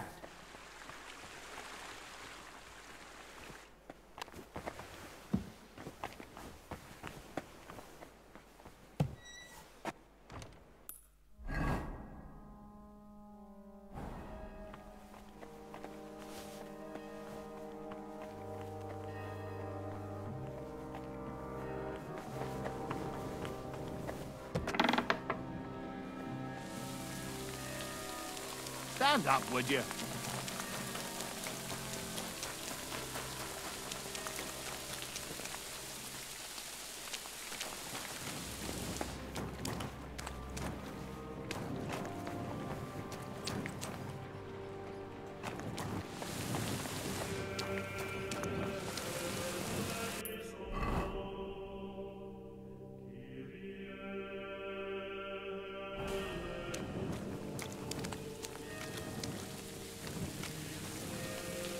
That's one deep rut.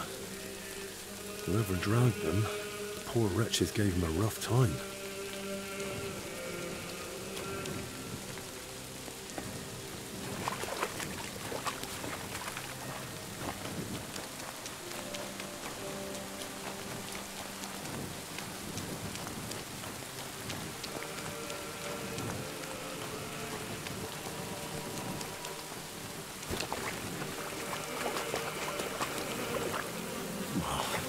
Now I get what Elijah was talking about. Ugh.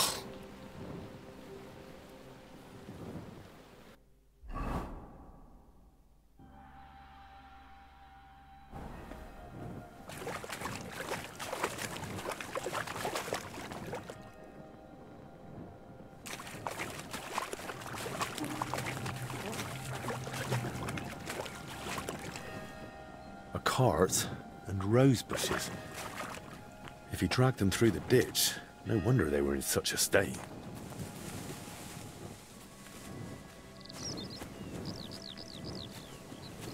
Wheel tracks.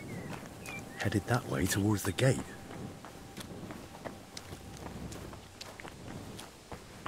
Something's jammed in the lock. There's no way I can pick it. This way won't work. I'll have to find another route. Locked, damn it.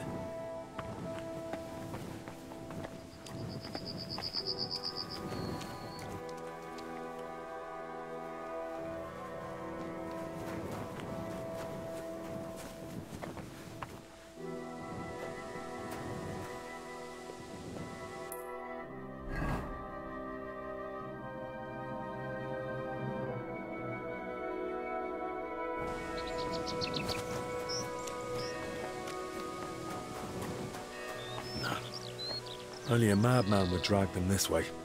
Someone would have seen something. I need to go another way.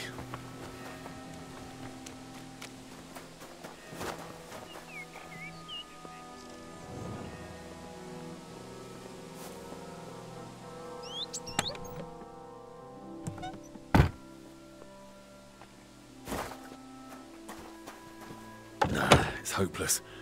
I can't get it open.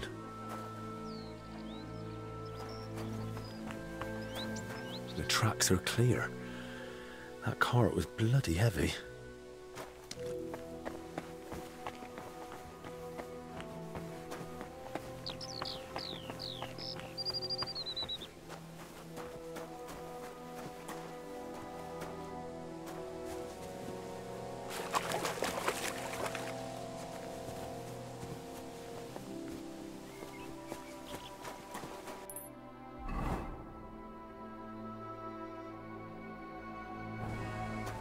Cart tracks lead to the herbalists. Maybe Joachim knows more. Poor beast. Who did this to you?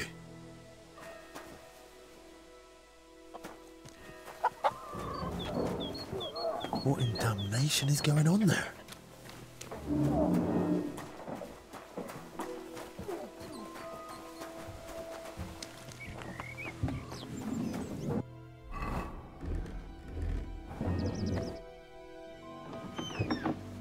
You said they were better. Were you lying or just that stupid? They took a turn for the worse. It came out of nowhere, and there was no saving them. those books I got for you. You've half the monastery's library in here. Did you even bother looking at them? I read every one, but I told you 100 times, I am not a physician. I don't know what you all expected from me. You were supposed to use your head, damn it. Now everyone and their dog is sniffing around here. I couldn't just... I thought I made myself clear. They stay here, you don't leave, and nobody must know a thing. But what was I supposed to do? Your master... Provided you with everything you needed, and paid you generously. Or am I wrong? What about that fire? Were you just covering your ass, or planning to rat on us too? They were infected. For the sake of everyone in the monastery, I did what had to be done. Doing what has to be done. For everyone's sake. Dennis!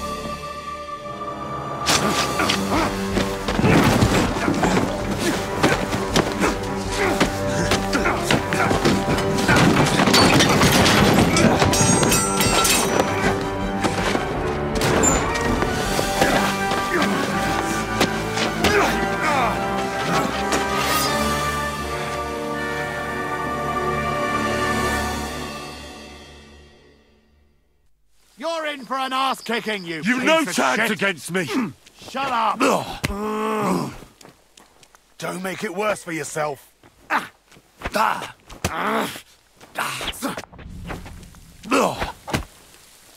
Is it really... No, you don't. Is it really worth it to you?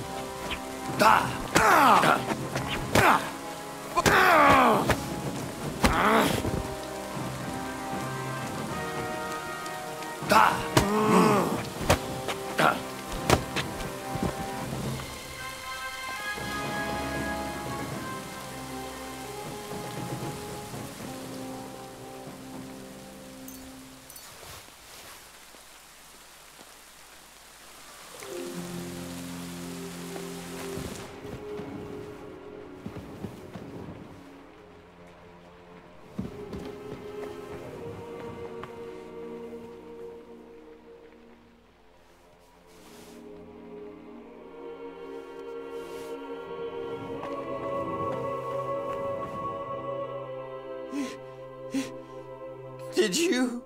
He's gone. Hold on. I'll fetch help. Don't trouble yourself, son. But please, stay. No. No, I'll run for Albie. Pray with me. The Lord will soon welcome me.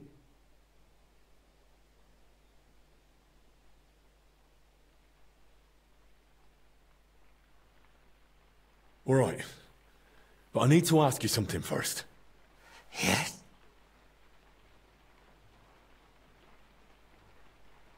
Why did you set the shed alight? Were you trying to get rid of the bodies? Get rid of them? No.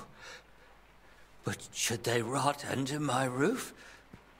I only hoped the fire would consume them. And that'd be the end of it.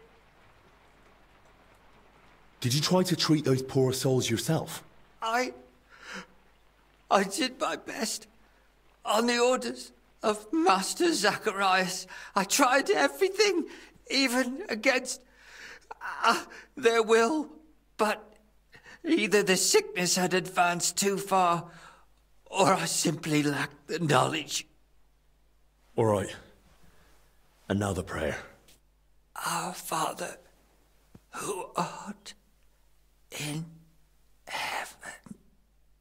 Oh, Christ above. Go with God. Amen.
hopeless.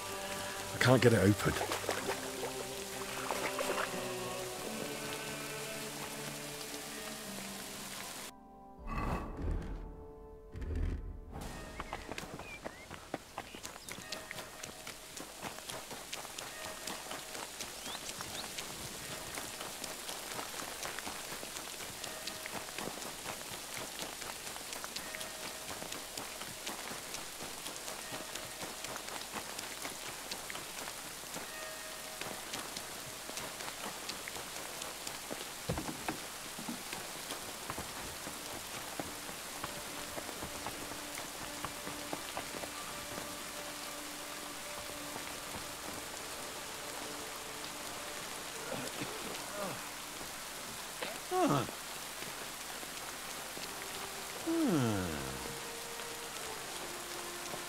We're under quarantine, didn't you hear?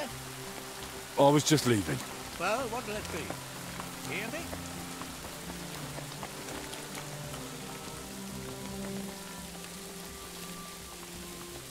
Are you 5 years old? Stop that! I must be mad.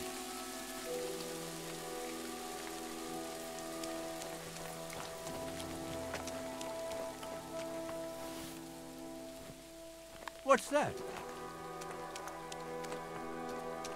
Huh. Strange.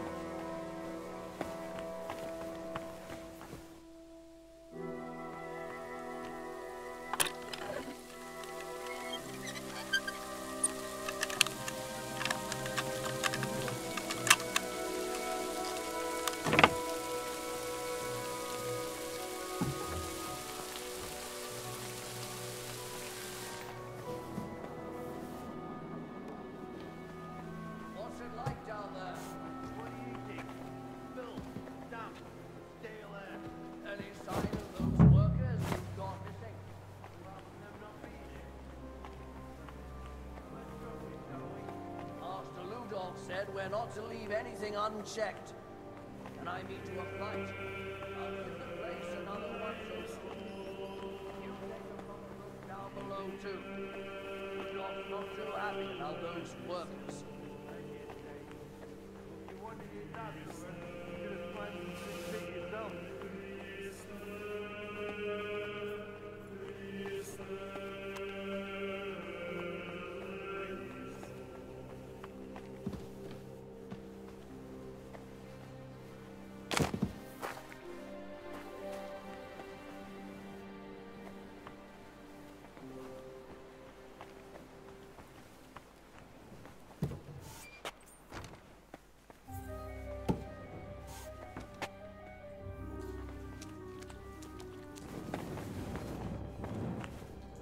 Abbot Vitus. Crispin mentioned him. Let's hope he forgives us for digging into Bavor's story again.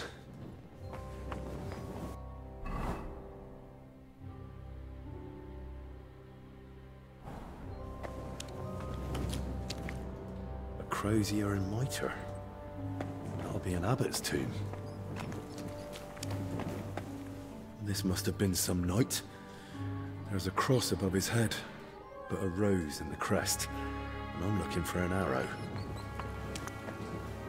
Abbot Uldericus, but no sign of Bavor.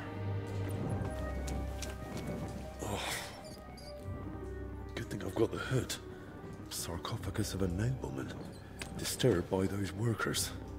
Most likely because of the large cross, but Bavor ought to be buried under an arrow crest. Some past abbot's tomb. Maybe even Heinrich. Nice.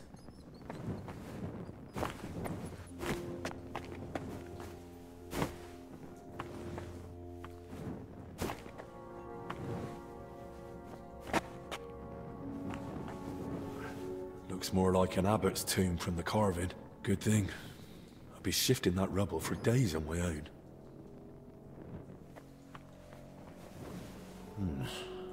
This one's rather worn down. I think I can make out the abbot's symbol.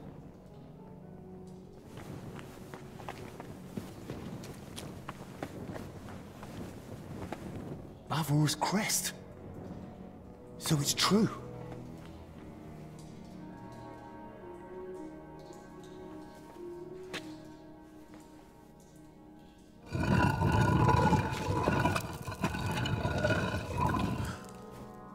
What? That's not Bavor. I need to tell Crispin.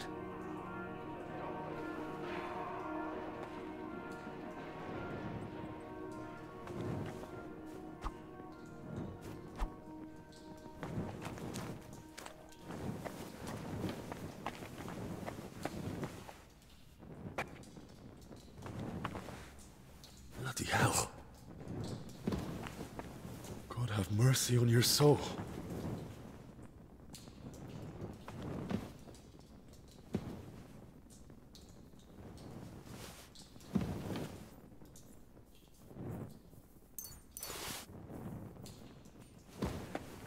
Who was here? Could someone have been following me? That Teuton may have died in my place. Poor wretch. But he didn't go down easy, judging by the blood.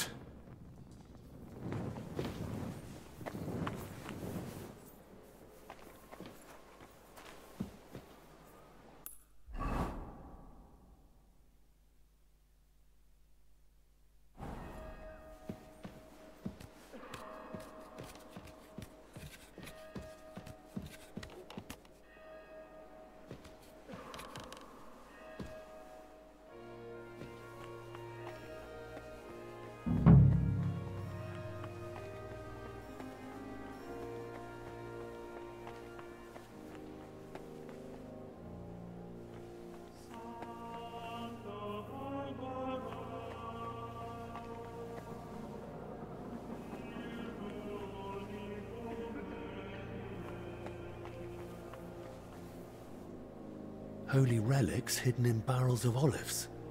Just like he wrote in his travel records. And the attack by Mamluk bandits. No doubt Bavor had courage aplenty. The start of Bavor's journey. That's probably Venice and Jerusalem.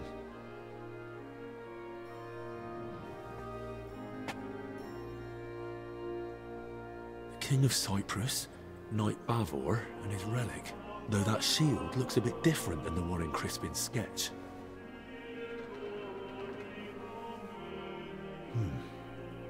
Almost the same, only on the mural it's got that inner scutcheon added. They gave a lot of space to Bavor's crest and his elevation. Likely at the knight's own request, and the crest's all in one, with an angel and the relic. That must mean something.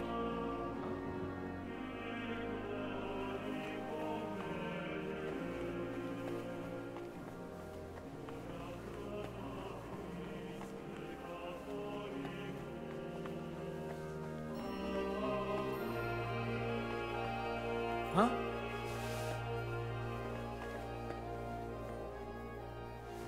What? Hey? I heard something. I must be mad. You can't be here! I was just leaving. Well, what'll it be?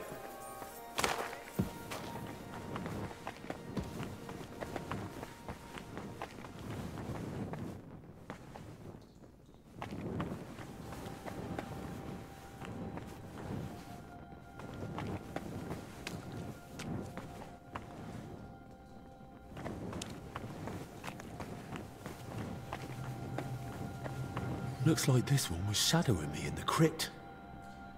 But how the hell did he get into the monastery?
Ah, Henry.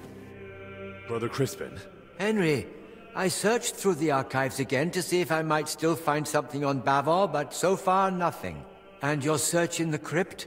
Did you dare go down there? I dared. And more than that, I truly did find Bavor's sarcophagus in the hidden chamber. By all the saints? And the relic? Was it there? No. I was hoping, but I don't think it's that simple.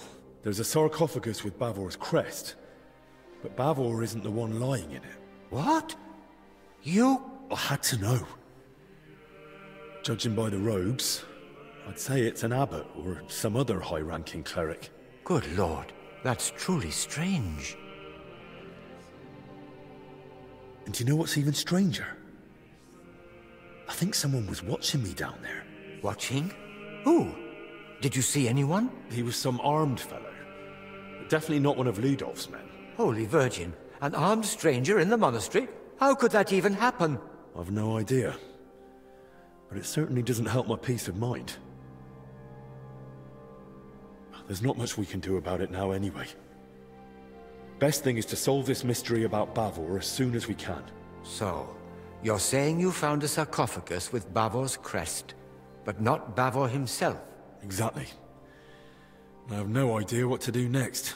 I was kinda hoping you might come up with an explanation. That chamber looked untouched for years. Explanations do come to mind, but they're purely speculation. It's possible Bavor was never buried here at all. Or perhaps his grave was moved. What do you mean, not buried here? Everything points to it. Until we find the body, we can't be certain. The travel records, the accounts, all point to the intent, but not its fulfillment. There was his coat of arms on the bottom of the sarcophagus. Yes, which would support my second theory that his remains were moved. But why would anyone move him? Isn't that against God's will or something? There are reasons for it. They're internal matters of the monastery. I shouldn't be discussing them with a layman. Oh, come on, Crispin. We're searching for Bavor together. Surely you can make an exception. Just forget for a moment I'm not a monk like you, and tell me what you know. Please. Oh, very well. Since you're so insistent, to be laid to rest in the monastery crypt near the altar is the best one can hope for the soul of the departed. Normally such places are reserved for abbots, but this privilege can be granted to others in rare cases.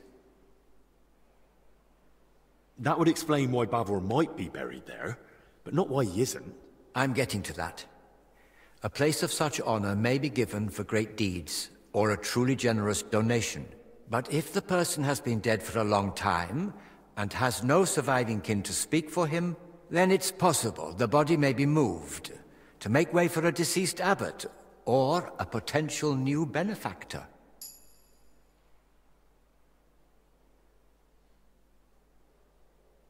I see. And I understand that's not an easy thing for you to speak about. Thank you. Still, the deceased isn't simply tossed aside. He's respectfully moved to another resting place, just not as prestigious. Right. But that brings us back to the question. So where could they have moved Bavor to? Most likely to the consecrated field next to the monastery, or the graveyard by the infirmary church of St. Cosmas and Damian. Hang on. That consecrated field is enormous. I'll be searching for weeks, and I can't even get in there now. Better to scout the infirmary church first. God be with you, Henry. I hope you managed to find Bavor at last. I saw that mural of Bavor you spoke of, and I think I noticed something slightly unusual. Ah? Really? What was it? That Bavor crest. In the mural, it's shown differently from your sketch. Seems to be the elevated version, as mentioned in the travel records, with the inner scutcheon. And on it is the Jerusalem cross. There's also an angel. And Bavor had himself depicted holding the relic. It looked to me like Bavor had the layout made very deliberately. I must have missed that. Or perhaps I've simply forgotten. But you're right, it does sound rather deliberate. Indeed. But I still don't know what to make of it. Bavor clearly put a great deal of thought into his burial. That depiction isn't just a coincidence or some artist's fancy. It was Bavor's intention, and there's certainly a hidden meaning in it. I'll ponder it on my way to the infirmary graveyard.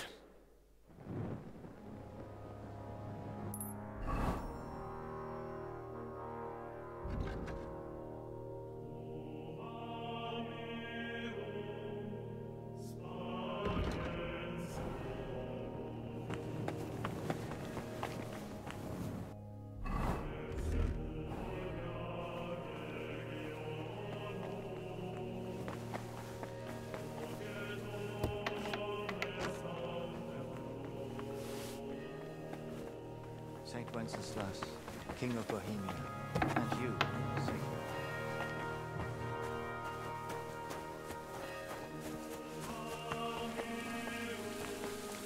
Nah, it's hopeless. I can't get it open.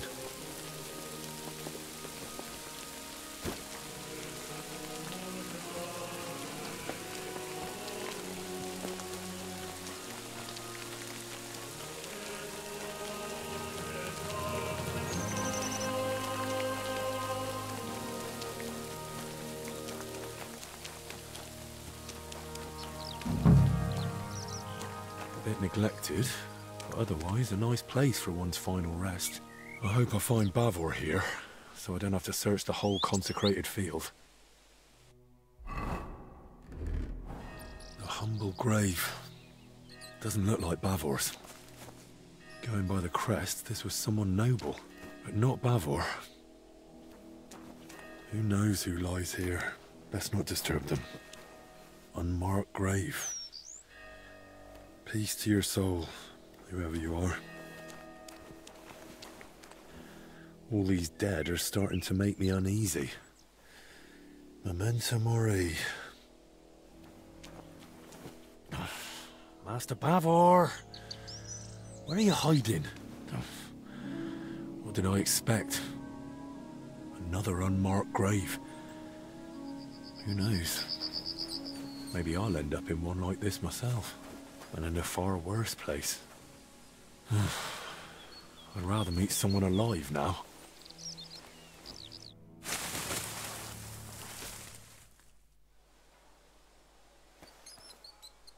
Boleslav's crest! At last! Let's hope its lord lies somewhere nearby.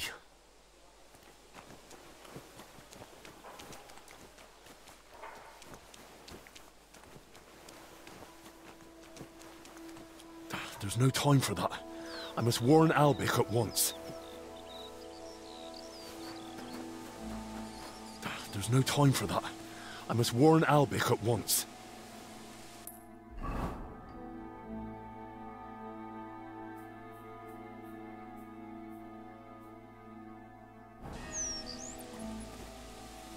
There's no time for that. I must warn Albic at once.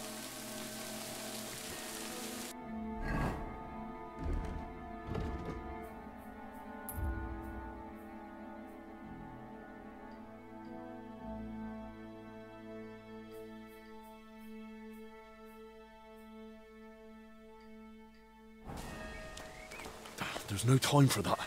I must warn Albic at once.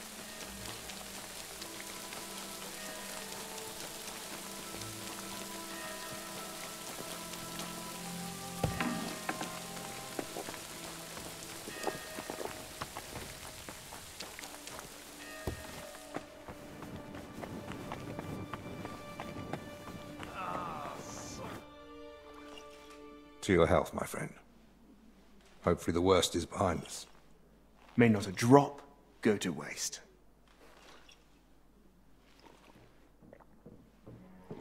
You rats! Hey! Henry! It was his fault those two died. He was the first to know about the epidemic, and he tried to keep everything hushed up. He blackmailed the herbalist to hide them and treat them at his place. And when those bodies were found, what did he do? He sent that lackey of his to get rid of him. Joachim is dead. And that Dinesh of yours too. So now you kill me?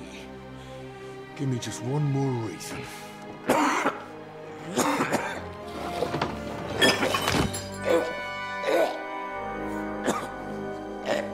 Albik? Albik, what is it?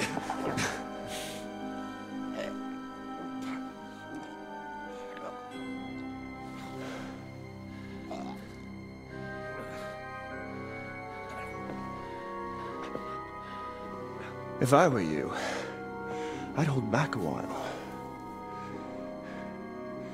For everyone's sake.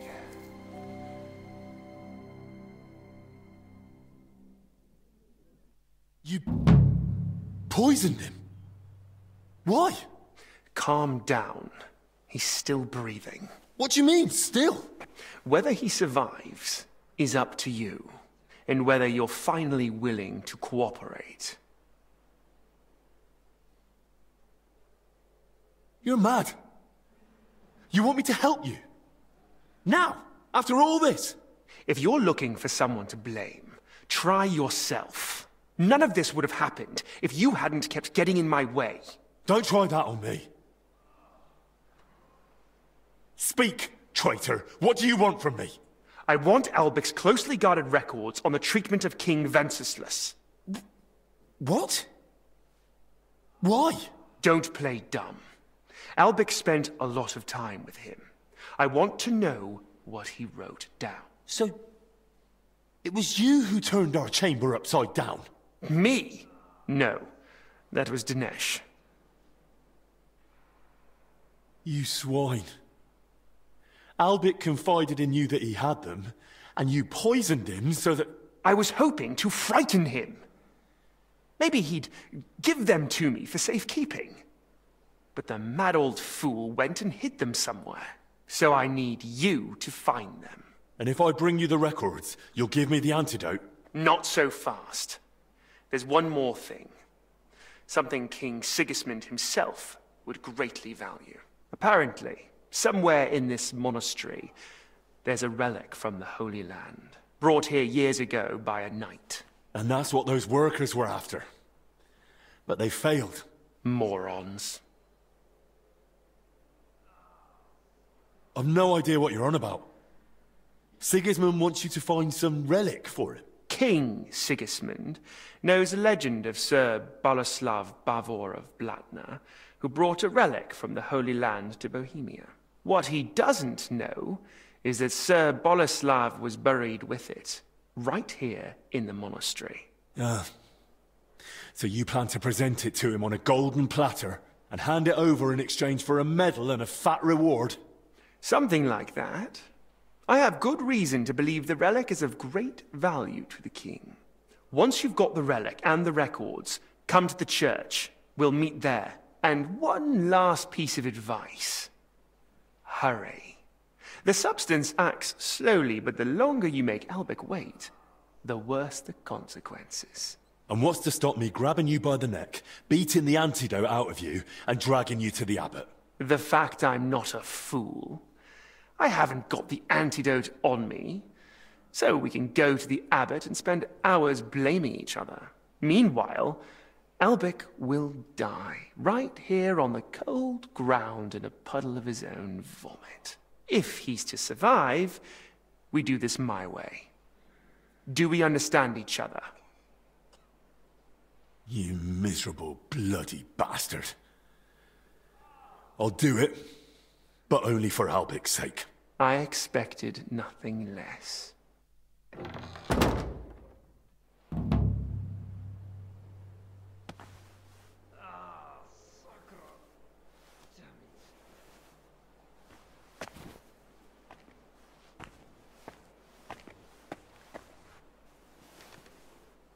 Henry, the records, they're behind scales. What? What scales? Albik?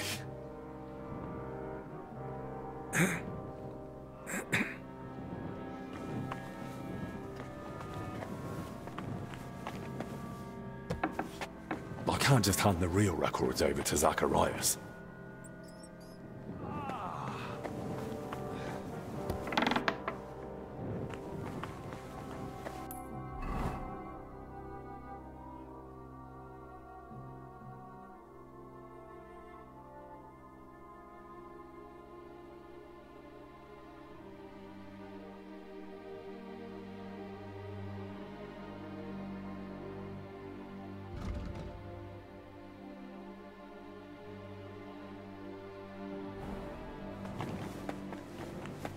Henry?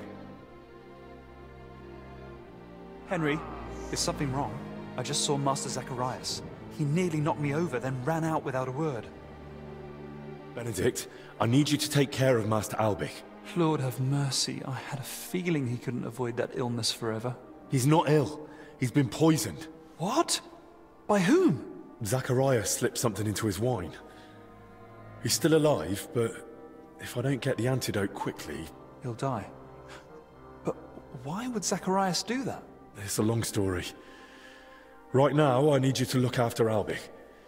He's in his bed, and in a bad state. I'll keep an eye on him. And what will you do?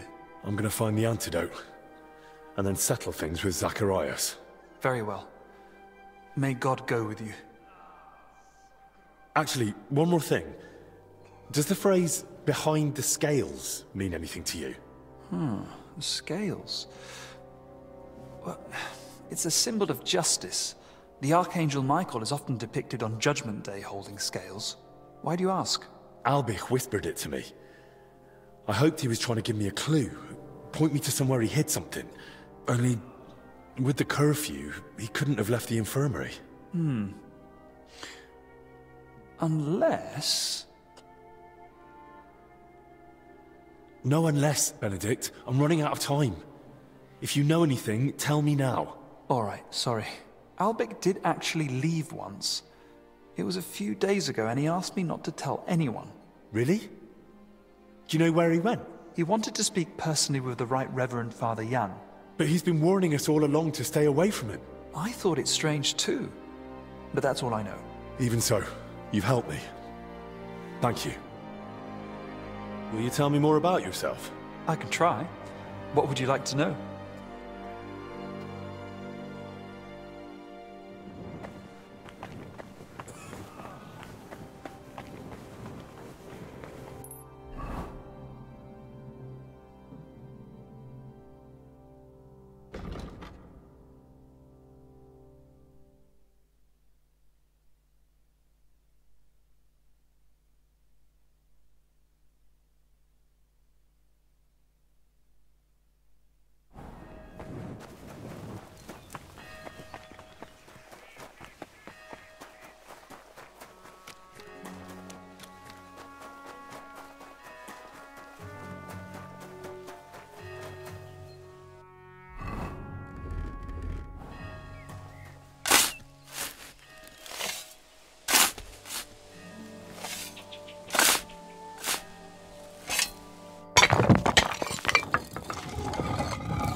And the rest. I hope this is it.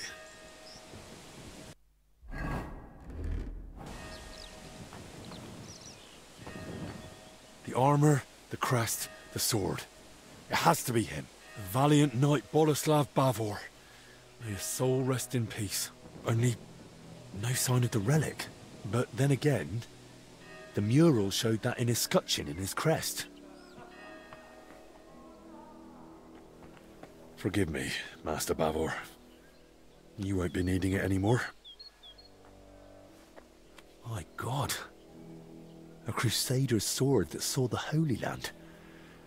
A true honor.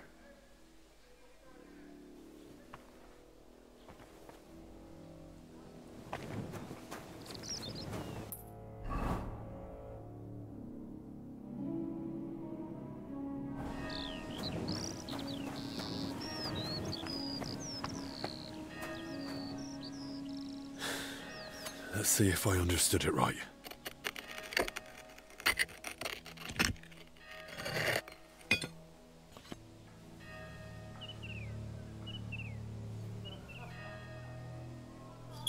By all the saints. Praise be to thee, our almighty Lord, and praise be to thee, merciful Christ, who suffered on the cross for us. Thank you for remembering us sinners in this time of trial. And for letting me find this treasure. Forgive us our trespasses, and spare us from this dreadful plague. Let the righteous triumph, cast down the treacherous, and please, save Master Albic's life. Amen.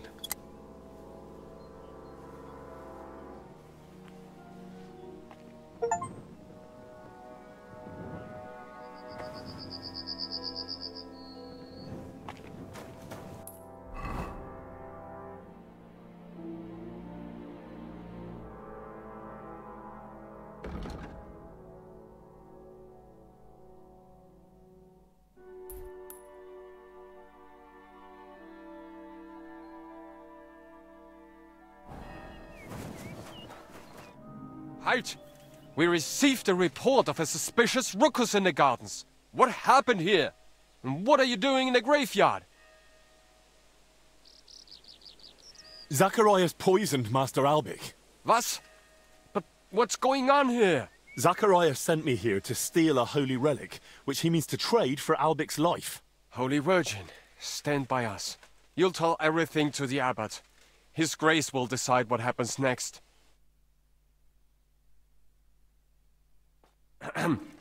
I hate to interrupt your grace, but something's happened that urgently requires your attention. Did you bring more news from Masters Albic and Zacharias? How fare our sick? Henry here claims Zacharias deliberately poisoned Albic. He says the Master's life is in danger. It's not just a claim, it's the plain truth. That bastard did it to get hold of Bavor's relic and Albic's records about King Wenceslas. By all the saints, as if things weren't bad enough already. Now this. Christ almighty! Henry, why didn't you tell me? I'm sorry, Crispin. Maybe I should have, but it's too late for that now. Crispin, go to the infirmary. Tell Benedict to tend to Master Albic. Immediately. Without him, we cannot overcome the plague. Rudolph, leave us alone. Matters of the crown must be discussed in private. Your grace, that's out of the question. Your safety. That's an order. As you command. But I'll leave my man outside the door. Just say the word. Very well. Thank you. Henry, you've made a very serious accusation. And in front of witnesses, no less. Believe me, Father, I wish I were mistaken. But I saw it with my own eyes. Very well. I believe you.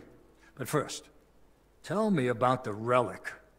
Crispin was just telling me about this mystery of Bavor. Am I right in thinking the two are connected? Yes. Crispin helped me find and interpret the clues. And in the end, I found it. Along with the true grave of Bavor. Here it is, Father. A splinter of the true cross. Oh, unbelievable. Incredible. Eternal glory to our Lord. A true sacrament. And perhaps even a sign of hope. But how did Zacharias know about it? Tell me everything from the beginning. It all began in that crypt beneath the church. Some of the workers were trying to find the tomb of Sir Boleslav Bavor. They were supposed to fix the collapse. No one gave them permission to enter the crypt. Zacharias bribed them. He'd heard that Bavor was buried here with a relic from the Holy Land, and decided to seize it for King Sigismund. The workers were meant to find Bavor's sarcophagus, but they also opened and looted nearby tombs. That is sacrilege. That crypt holds the remains of abbots of this monastery. And in the process, they uncovered coffins containing rotting remains. That's where the illness that spread through the monastery came from. So the illness, it wasn't plague. Master Albic kept saying that all along. And so did Zacharias at first. God forgive me. I was afraid. Well, that was still only the beginning. Zacharias hid the first two sick workers with Joachim, who he blackmailed into caring for them in secret. He treated them as best he could, but their symptoms worsened. When they died in his care, he panicked and tried to get rid of the bodies. That fire? Those corpses? When they were found, Zacharias panicked in turn and sent Denesh to kill Joachim. Oh, God in heaven, forgive them their sins. Well, I tried to stop him, but he stabbed Joachim and then came at me. Luckily, I managed to fight him off. I ran back to the infirmary to warn Albic, but by then, Zacharias had already been poisoning his wine for some time. I don't know what poison it was, but Albic is barely breathing and has no idea what's going on. And Zacharias? He actually laughed in my face. He'll only give me the antidote if I bring him two things. People hold nothing sacred. He wants Bavor's relic and Albic's records on King Wenceslas's treatment. The exchange is to take place in the church. Otherwise Albic likely won't live to see morning. Please, Father Jan. Albic sees you as a friend.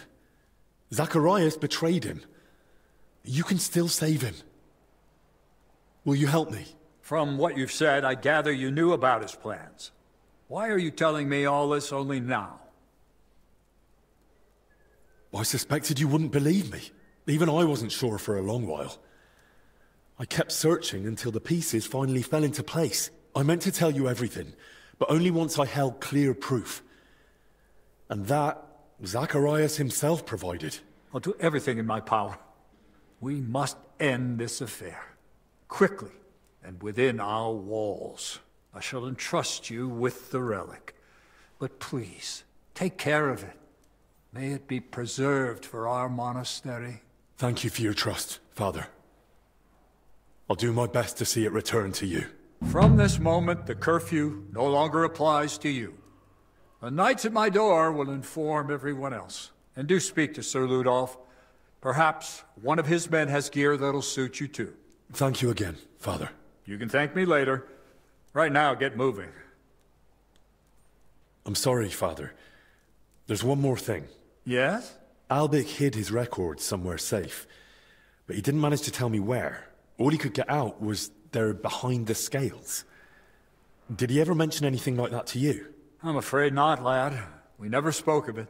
Did he speak about anything else? Since the curfew was declared, he only came to see me once.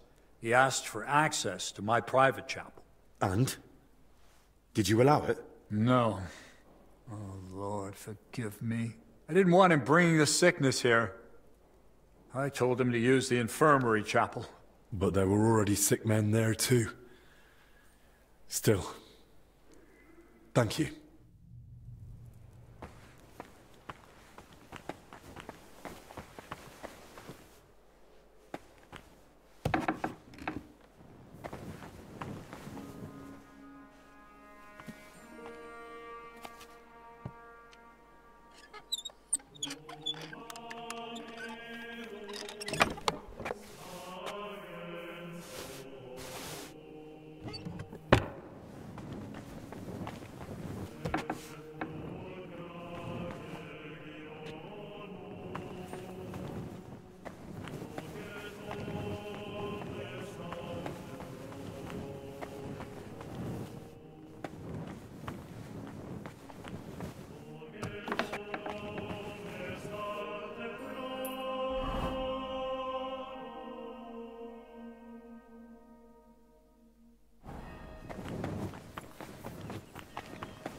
There are scales here, too. In the hand of Archangel Michael.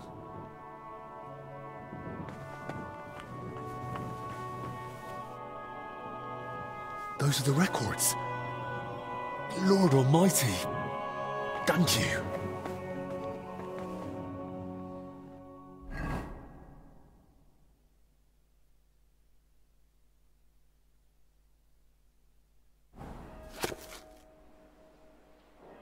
Goodness. No wonder Albic guarded them so closely. There's a lot here that could be used against the king.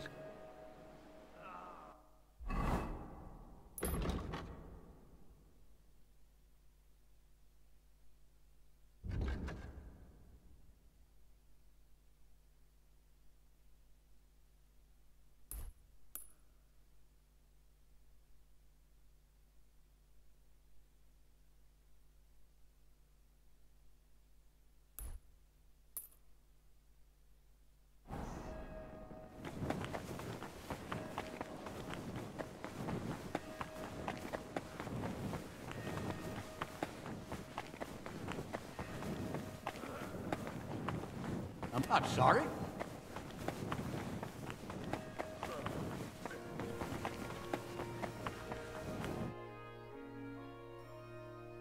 I've got a bit of an odd question.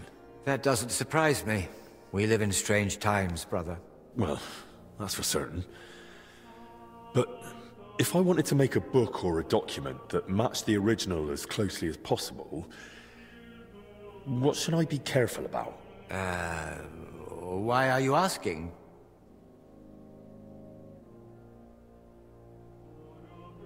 I thought I could copy a few books and spread them among the people, spreading the Lord's word as far as possible. Surely there's nothing wrong with that, is there? Indeed there is not. You must make sure to choose matching covers and the same type of parchment. If you have the original in front of you, it shouldn't be hard to imitate the script and style. Covers? Parchment? Where would I find such things? That I truly don't know. Here in the library we only have very basic parchment. It depends what exactly you need. Perhaps in town, some scriptoriums might be better equipped. Scriptoriums? Right. Thanks.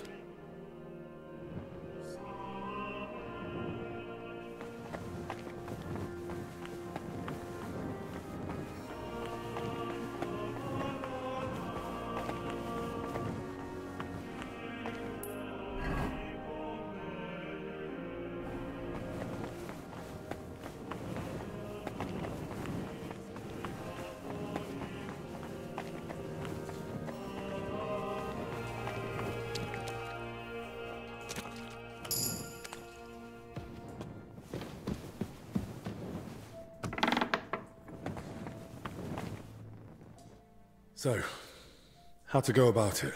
These records should definitely resemble the original as closely as possible, so they look right at first glance. How would such a document begin, I wonder? In the records I've read, Albic didn't address the king directly and kept things factual.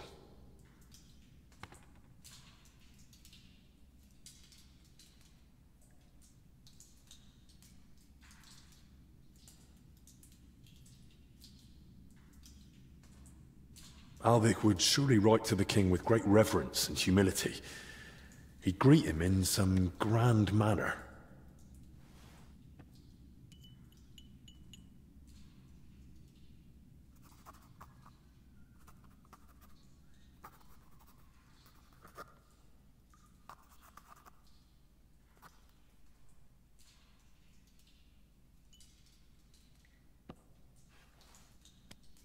Well, what next? I suppose I should get straight to what's troubling the king. But what might that be? The records mention headaches and stomach pain. I heard the king's got a cough. What would Albic have prescribed for that? A nettle poultice works wonders. Plenty of fluids, and the cough will be gone in no time.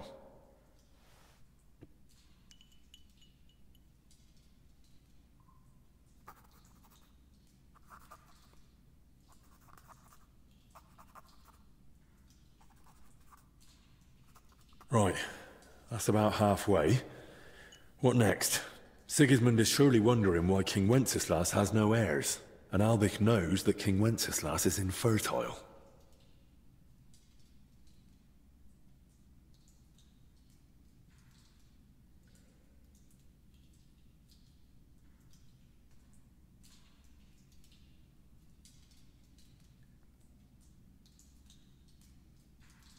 Then I'll write he's simply not fated to father a child with his wife.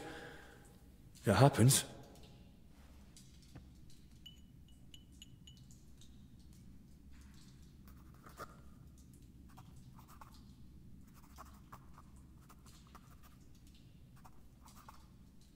Right, that's sorted. And how to end it? Maybe some general recommendation? Something clever in Latin? That's what I'd expect from someone so learned. But what? What about mens sana in corpore sano? A sound mind in a sound body?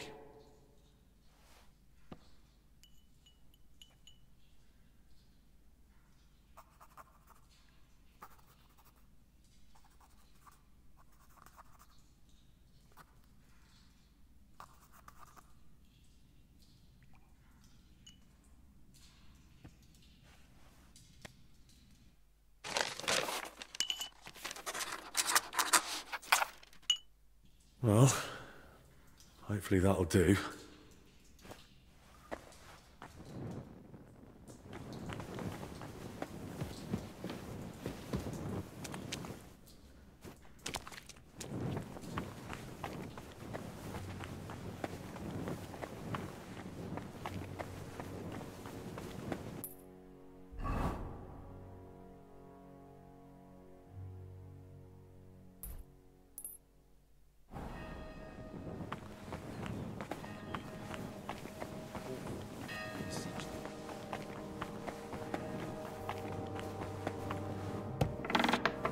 Good to see you.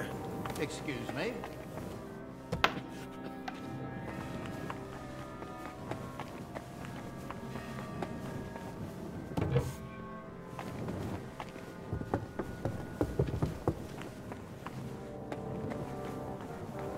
Looks like someone's not hungry.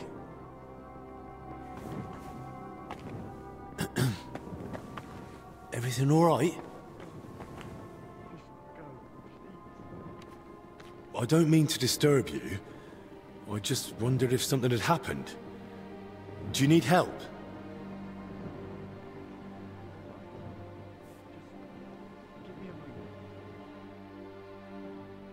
What's the matter? The brothers have kept their distance ever since the monastery was closed. But I haven't seen you here before. My name's Henry. I came with Master Albich. And it seems like just in time. You're right.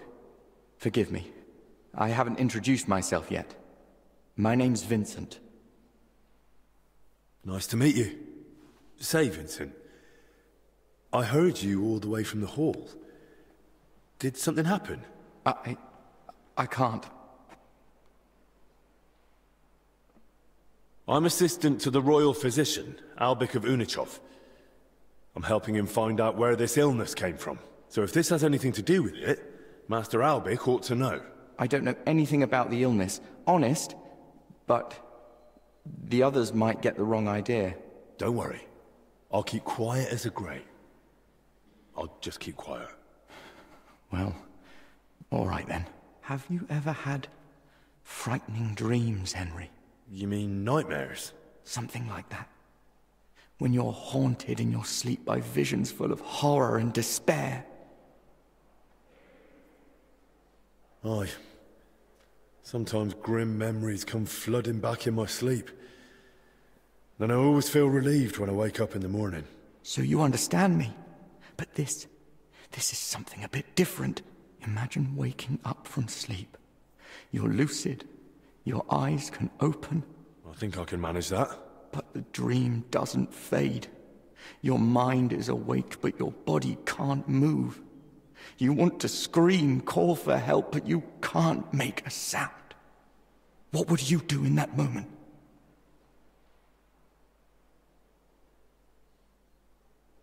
I suppose I'd start praying. Begging the Lord God for help. Exactly. But since you can't speak, you can only pray in your thoughts. And the more fervently you pray, the more it feels like your head is searing in the flames of hell. Usually, those invisible chains release me in time, but other times... You mean to tell me it's happened to you more than once? Mm-hmm. Sometimes I saw a white light slowly filling my cell, but other times I was surrounded by a heavy red mist. Satan sent his servants to shake the foundations of my faith. Servants of Satan? You saw them? Last night, one of them revealed itself to me. It was a succubus. Begone, Satan, never tempt me with your vanities. What you offer me is evil. Drink the poison yourself. And what happened then? My faith was strong. I turned to the Archangel Michael to help me in the fight against the forces of darkness. But now I'm afraid to fall asleep. He's waiting for me, and he'll strike again. I think you can rest easy. Maybe it's the devil himself tempting you. But resisting his lures, avoiding evil and doing good, that's our calling. You're more honest in faith than most folk I've met, including priests. If this is a test of faith, I'll do everything I can to pass it. I understand your fear. Everyone's on edge here, but you have even more reason to be. I could pray with you, if you'd like. Yes. Let us pray. Saint Michael the Archangel, defend us in battle. Be our protection against the wickedness and snares of the devil. May God rebuke him, we humbly pray. O Prince of the heavenly hosts, by the power of God, thrust into hell Satan and all the evil spirits who prowl about the world, seeking the ruin of souls. Amen. Try this decoction. It might help.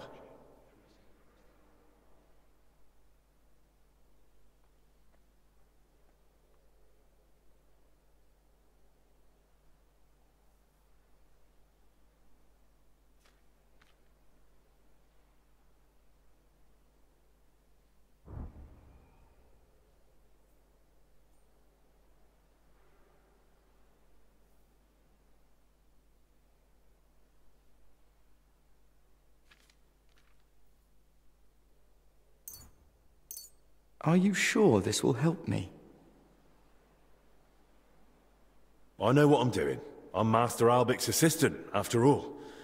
The man who treated King Wenceslas himself. And just remember, the potion alone never works. It's only by God's will that it becomes true medicine. You're right. Forgive my doubt. Do you feel better? I hope I've helped at least a little. Yes, without a doubt. Selfless aid to one's neighbor is a great virtue, Henry. Don't mention it. I hope we meet again, in better times. I hope so too. Take care. Spirit of Christ, bless me. Body of Christ, heal me.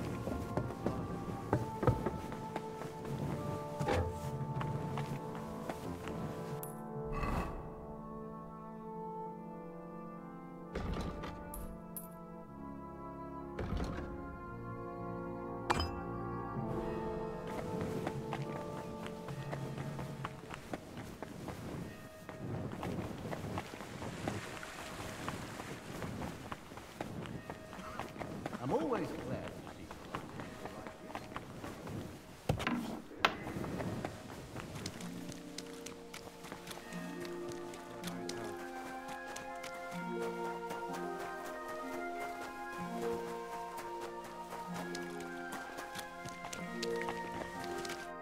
Sir Ludolf, I spoke with His Grace the Abbot, and... Words already reached me. My men are ready to assist you, should it come to that. Thank you. I appreciate it. But there's one more thing. We may be facing a fight, and I arrived at the monastery without any equipment. Our supplies aren't vast, but we can at least offer you a cuirass and a gambeson. There's a cuirass ready on this stand in the tent. If you want it, it's yours. Thank you, sir.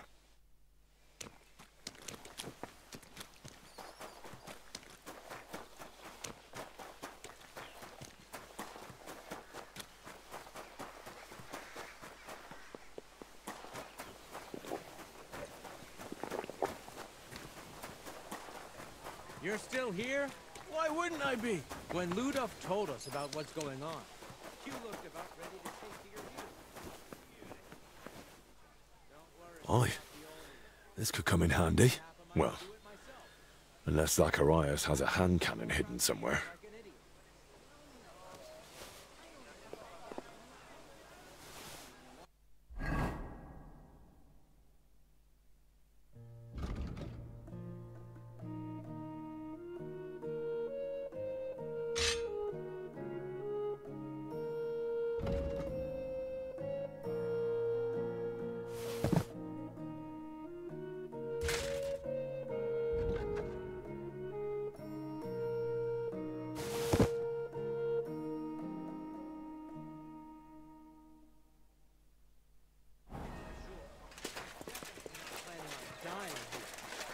So, if you ever figure something out, let me know.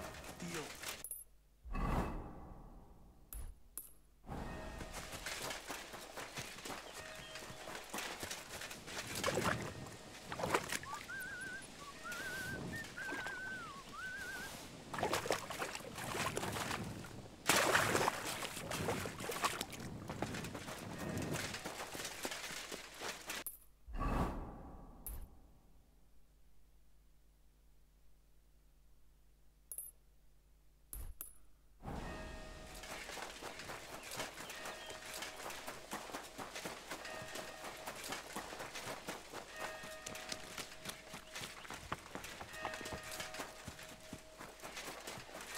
Good to see you. What a load of shit. Careful about MPWA.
Do you have it?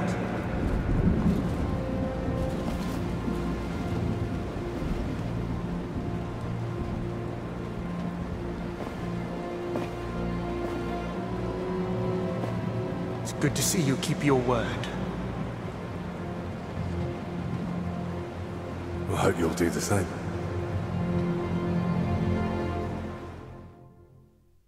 You did the right thing. It'd be a shame to let someone like Albec die so... disgracefully. But first things first. Do you have the relic? I do. Here it is. Christ. Truly. Dear God. It's unbelievable. Sigismund, he... Yes, but... Also, hand me the records. I want the antidote first. A fair exchange. Touching, but you're not the one in charge here. There. Let's hope they're worth the hellish torment you've got coming.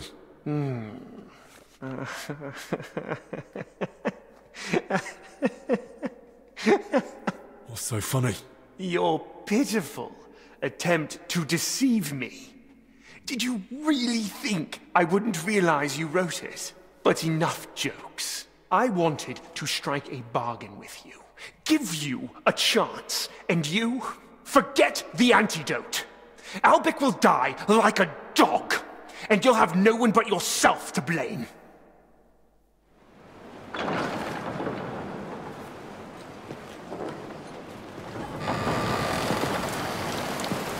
Enough!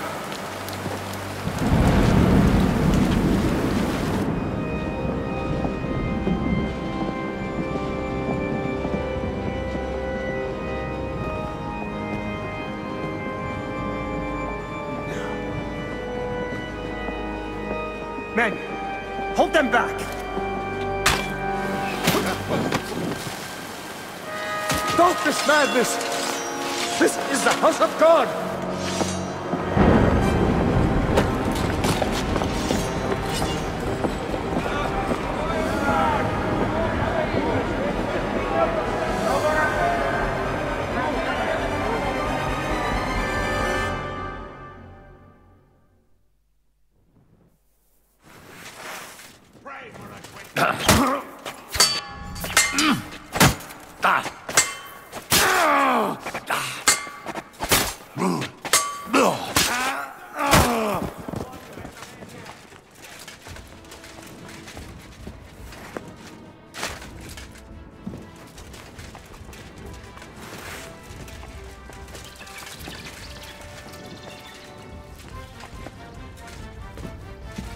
Door's open. This way. Oh, damn. Locked.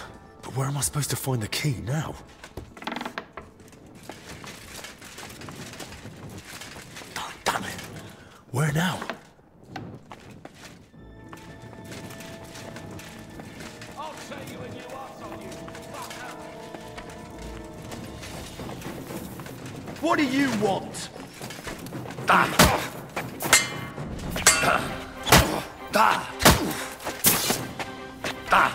luck!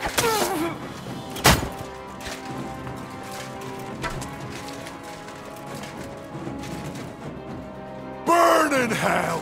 Show what now!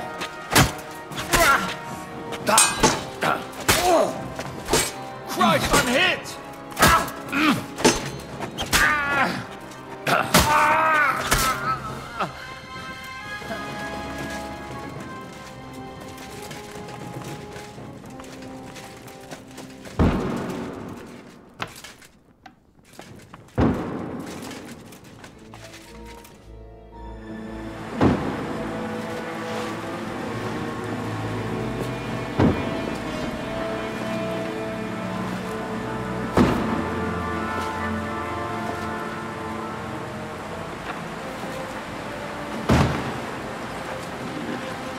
Give up!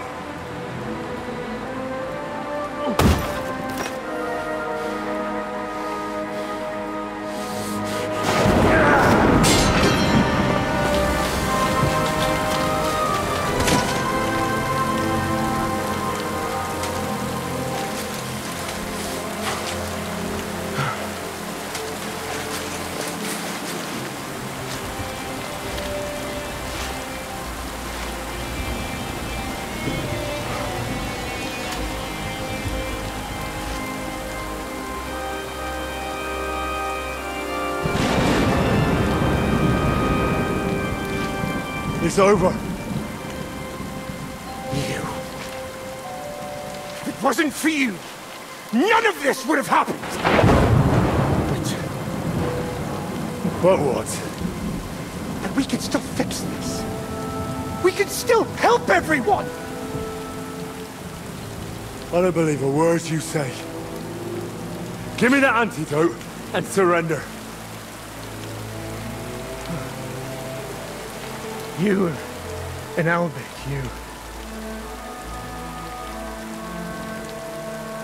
you plotted against me. You betrayed me, and now you want my help.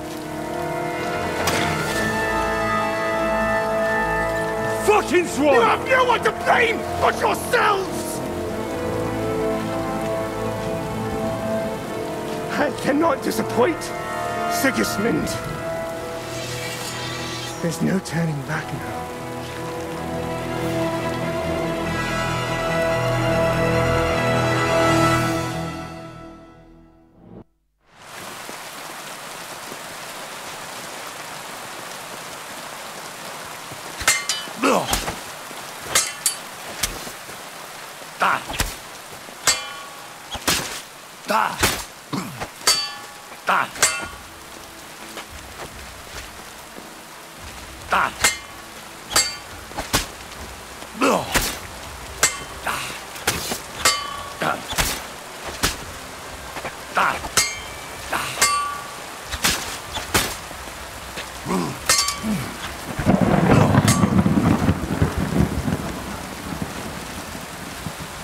For the cross!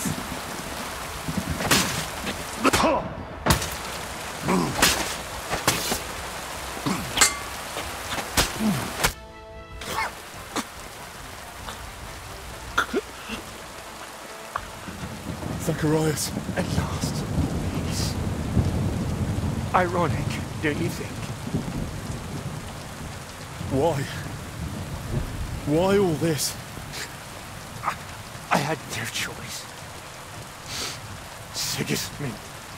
I couldn't fail him again. What's Sigismund got to do with it? I couldn't help him. And he doesn't forgive failure. Not in himself. and even less so in others. What was it you couldn't help Sigismund with? That's between me, His Majesty, and soon, God.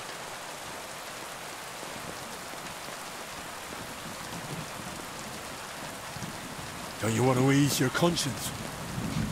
And what would be the point? So you could finally leave it all behind. But that wouldn't ease my conscience. Maybe not. But aren't you tired of all the secrets? Don't you want to be rid of them, once and for all? Oh. There's something to that. So, if you really want to know, I couldn't help him. With an heir. Sigismund is infertile. Their whole line is cursed with it. That never occurred to you. Venceslas has no heirs either. Well, at least no legitimate ones. And Albec knows that all too well. Why did you want the relic? What would Sigismund even do with it? Sigismund. He's unable to father an heir. I tried to treat it somehow, but it was all in vain. And his patience was wearing thin. So I turned to God, with God's help. Perhaps Sigismund would finally succeed. And I'd win back his trust. Why did you want Wenceslas's records from me? Don't you get it? I wanted to know how Albec treats Venceslas. His infertility. And Sigismund would certainly appreciate it if I told him all the secrets of Venceslas's health. Maybe then he'd give me another chance. I want the antidote for Albec. You must know the recipe. You think I can recall it in this state? You're deluded. You monster. Albec is going to die because of you. Your friend. Perhaps he will. Perhaps not. The poison's not that strong, knowing my luck. Albec could recover on his own in time. If there's anything else you want to say, now's the time. I'd like to, but I can't. It hurts. I can't speak anymore.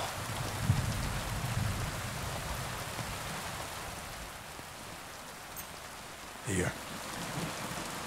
This'll ease the pain.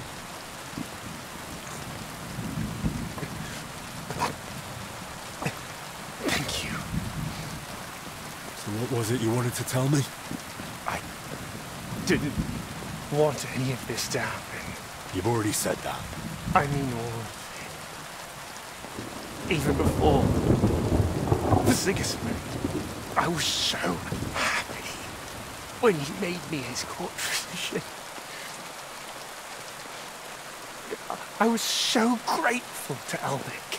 Then, when he found out I knew about poisons, at first it was just once. But then he kept asking for more, and then he didn't ask. He ordered. I didn't want to be a wicked man.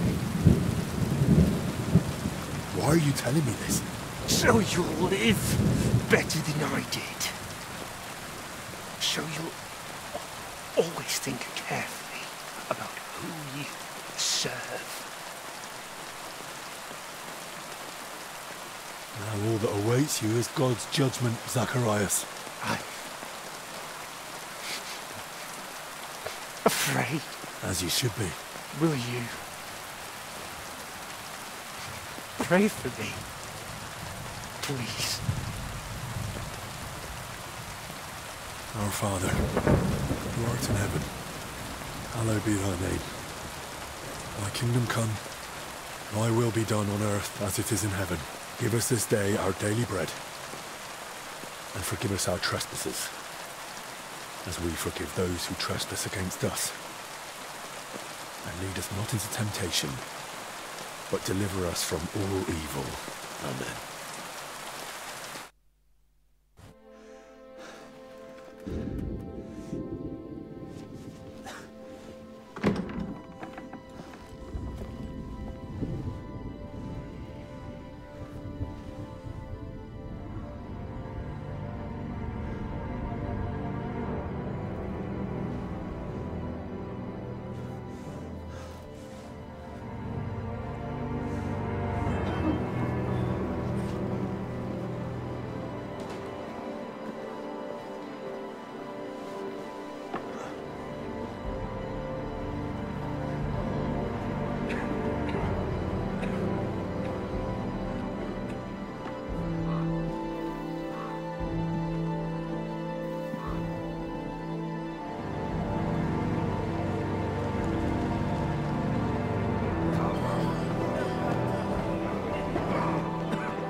Amen.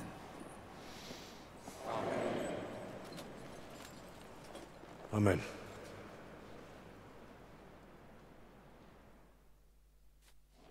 Albic has near lost his sight, yet folk still come to him for advice. What are you talking about? May God grant his vision back. Long ago he was the head of the infirmary, and now he himself relies on others' help. I spoke with him. I suppose you're getting ready to leave us? I'd like to stay a little while longer, if that's all right. I don't mind, but do bear in mind, we're all in mourning now. I understand, Father. I won't disturb anyone in their sorrow. I'm glad we understand one another. I'll go and speak with the others. But of course! It'll take years for the... I'd like to ask something else. Go ahead. Will I be allowed to visit the monastery again someday? Yes. I think the brothers would appreciate any visitor, now that so few of us remain. What will become of the monastery now?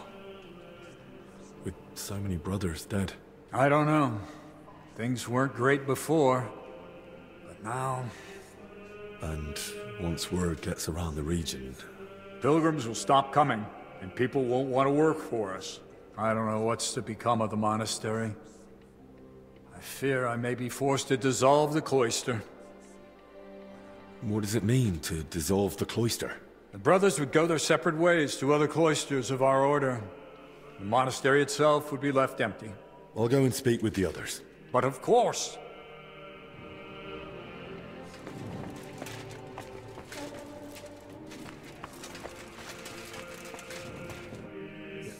Yes? Who am I speaking to? It's me. Henry. Ah. Henry. Yes.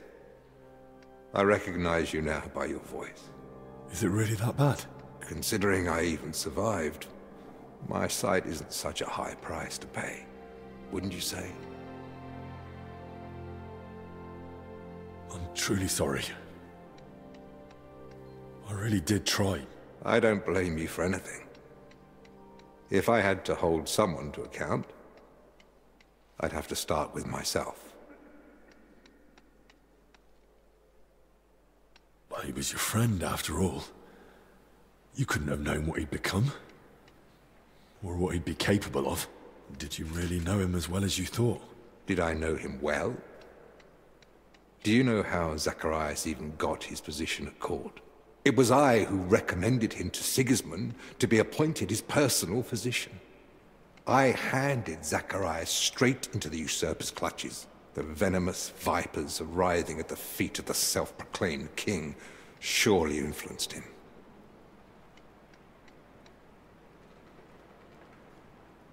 You mustn't blame yourself. Zacharias deserved his fate, and never made any effort to atone for what he'd done. Time will tell.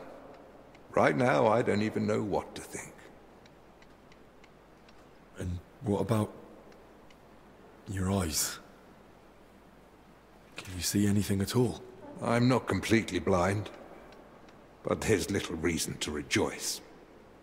I can make out light, shadow, shapes of people, but even here, right next to the candle, I'd hardly recognize you by your face. Do you think it will improve? Only time will tell. I've treated people with clouded vision before, but with very dubious results. If I could reach a master learned in the teachings of Avicenna, perhaps then I could hope for a cure. What will you do now? Return to Kuttenberg? Not yet. First I want to recover here. I still feel weak. And as soon as I'm able, I want to persuade Father Jan to honor his promise. Sigismund is holding Wenceslas in Vienna. Will you head straight there, then? I'll wait for the first suitable opportunity. Gather everything I need, and then set out. And what about you, Henry? What's next for you? I've already done what was most important here. And where the road takes me next, God knows. But my lord is actually getting married soon. So, I should probably be there. Well, I suppose I ought to be going. I won't keep you. Perhaps we'll meet again someday. Take care. And be careful. Now more than ever. Thank you, Henry. God be with you. Still comes in for advice. May God grant his vision back. Not long ago we lost the battle.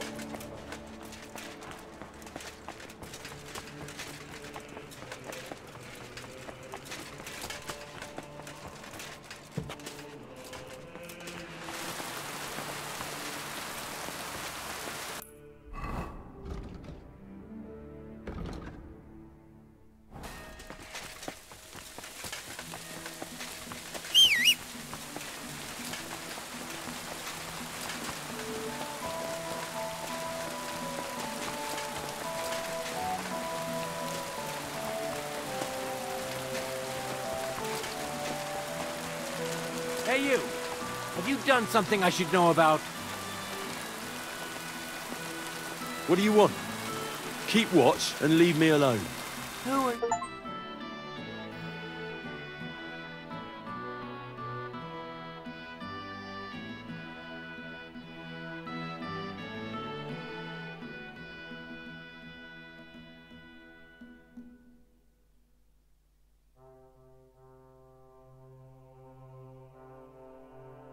My respects.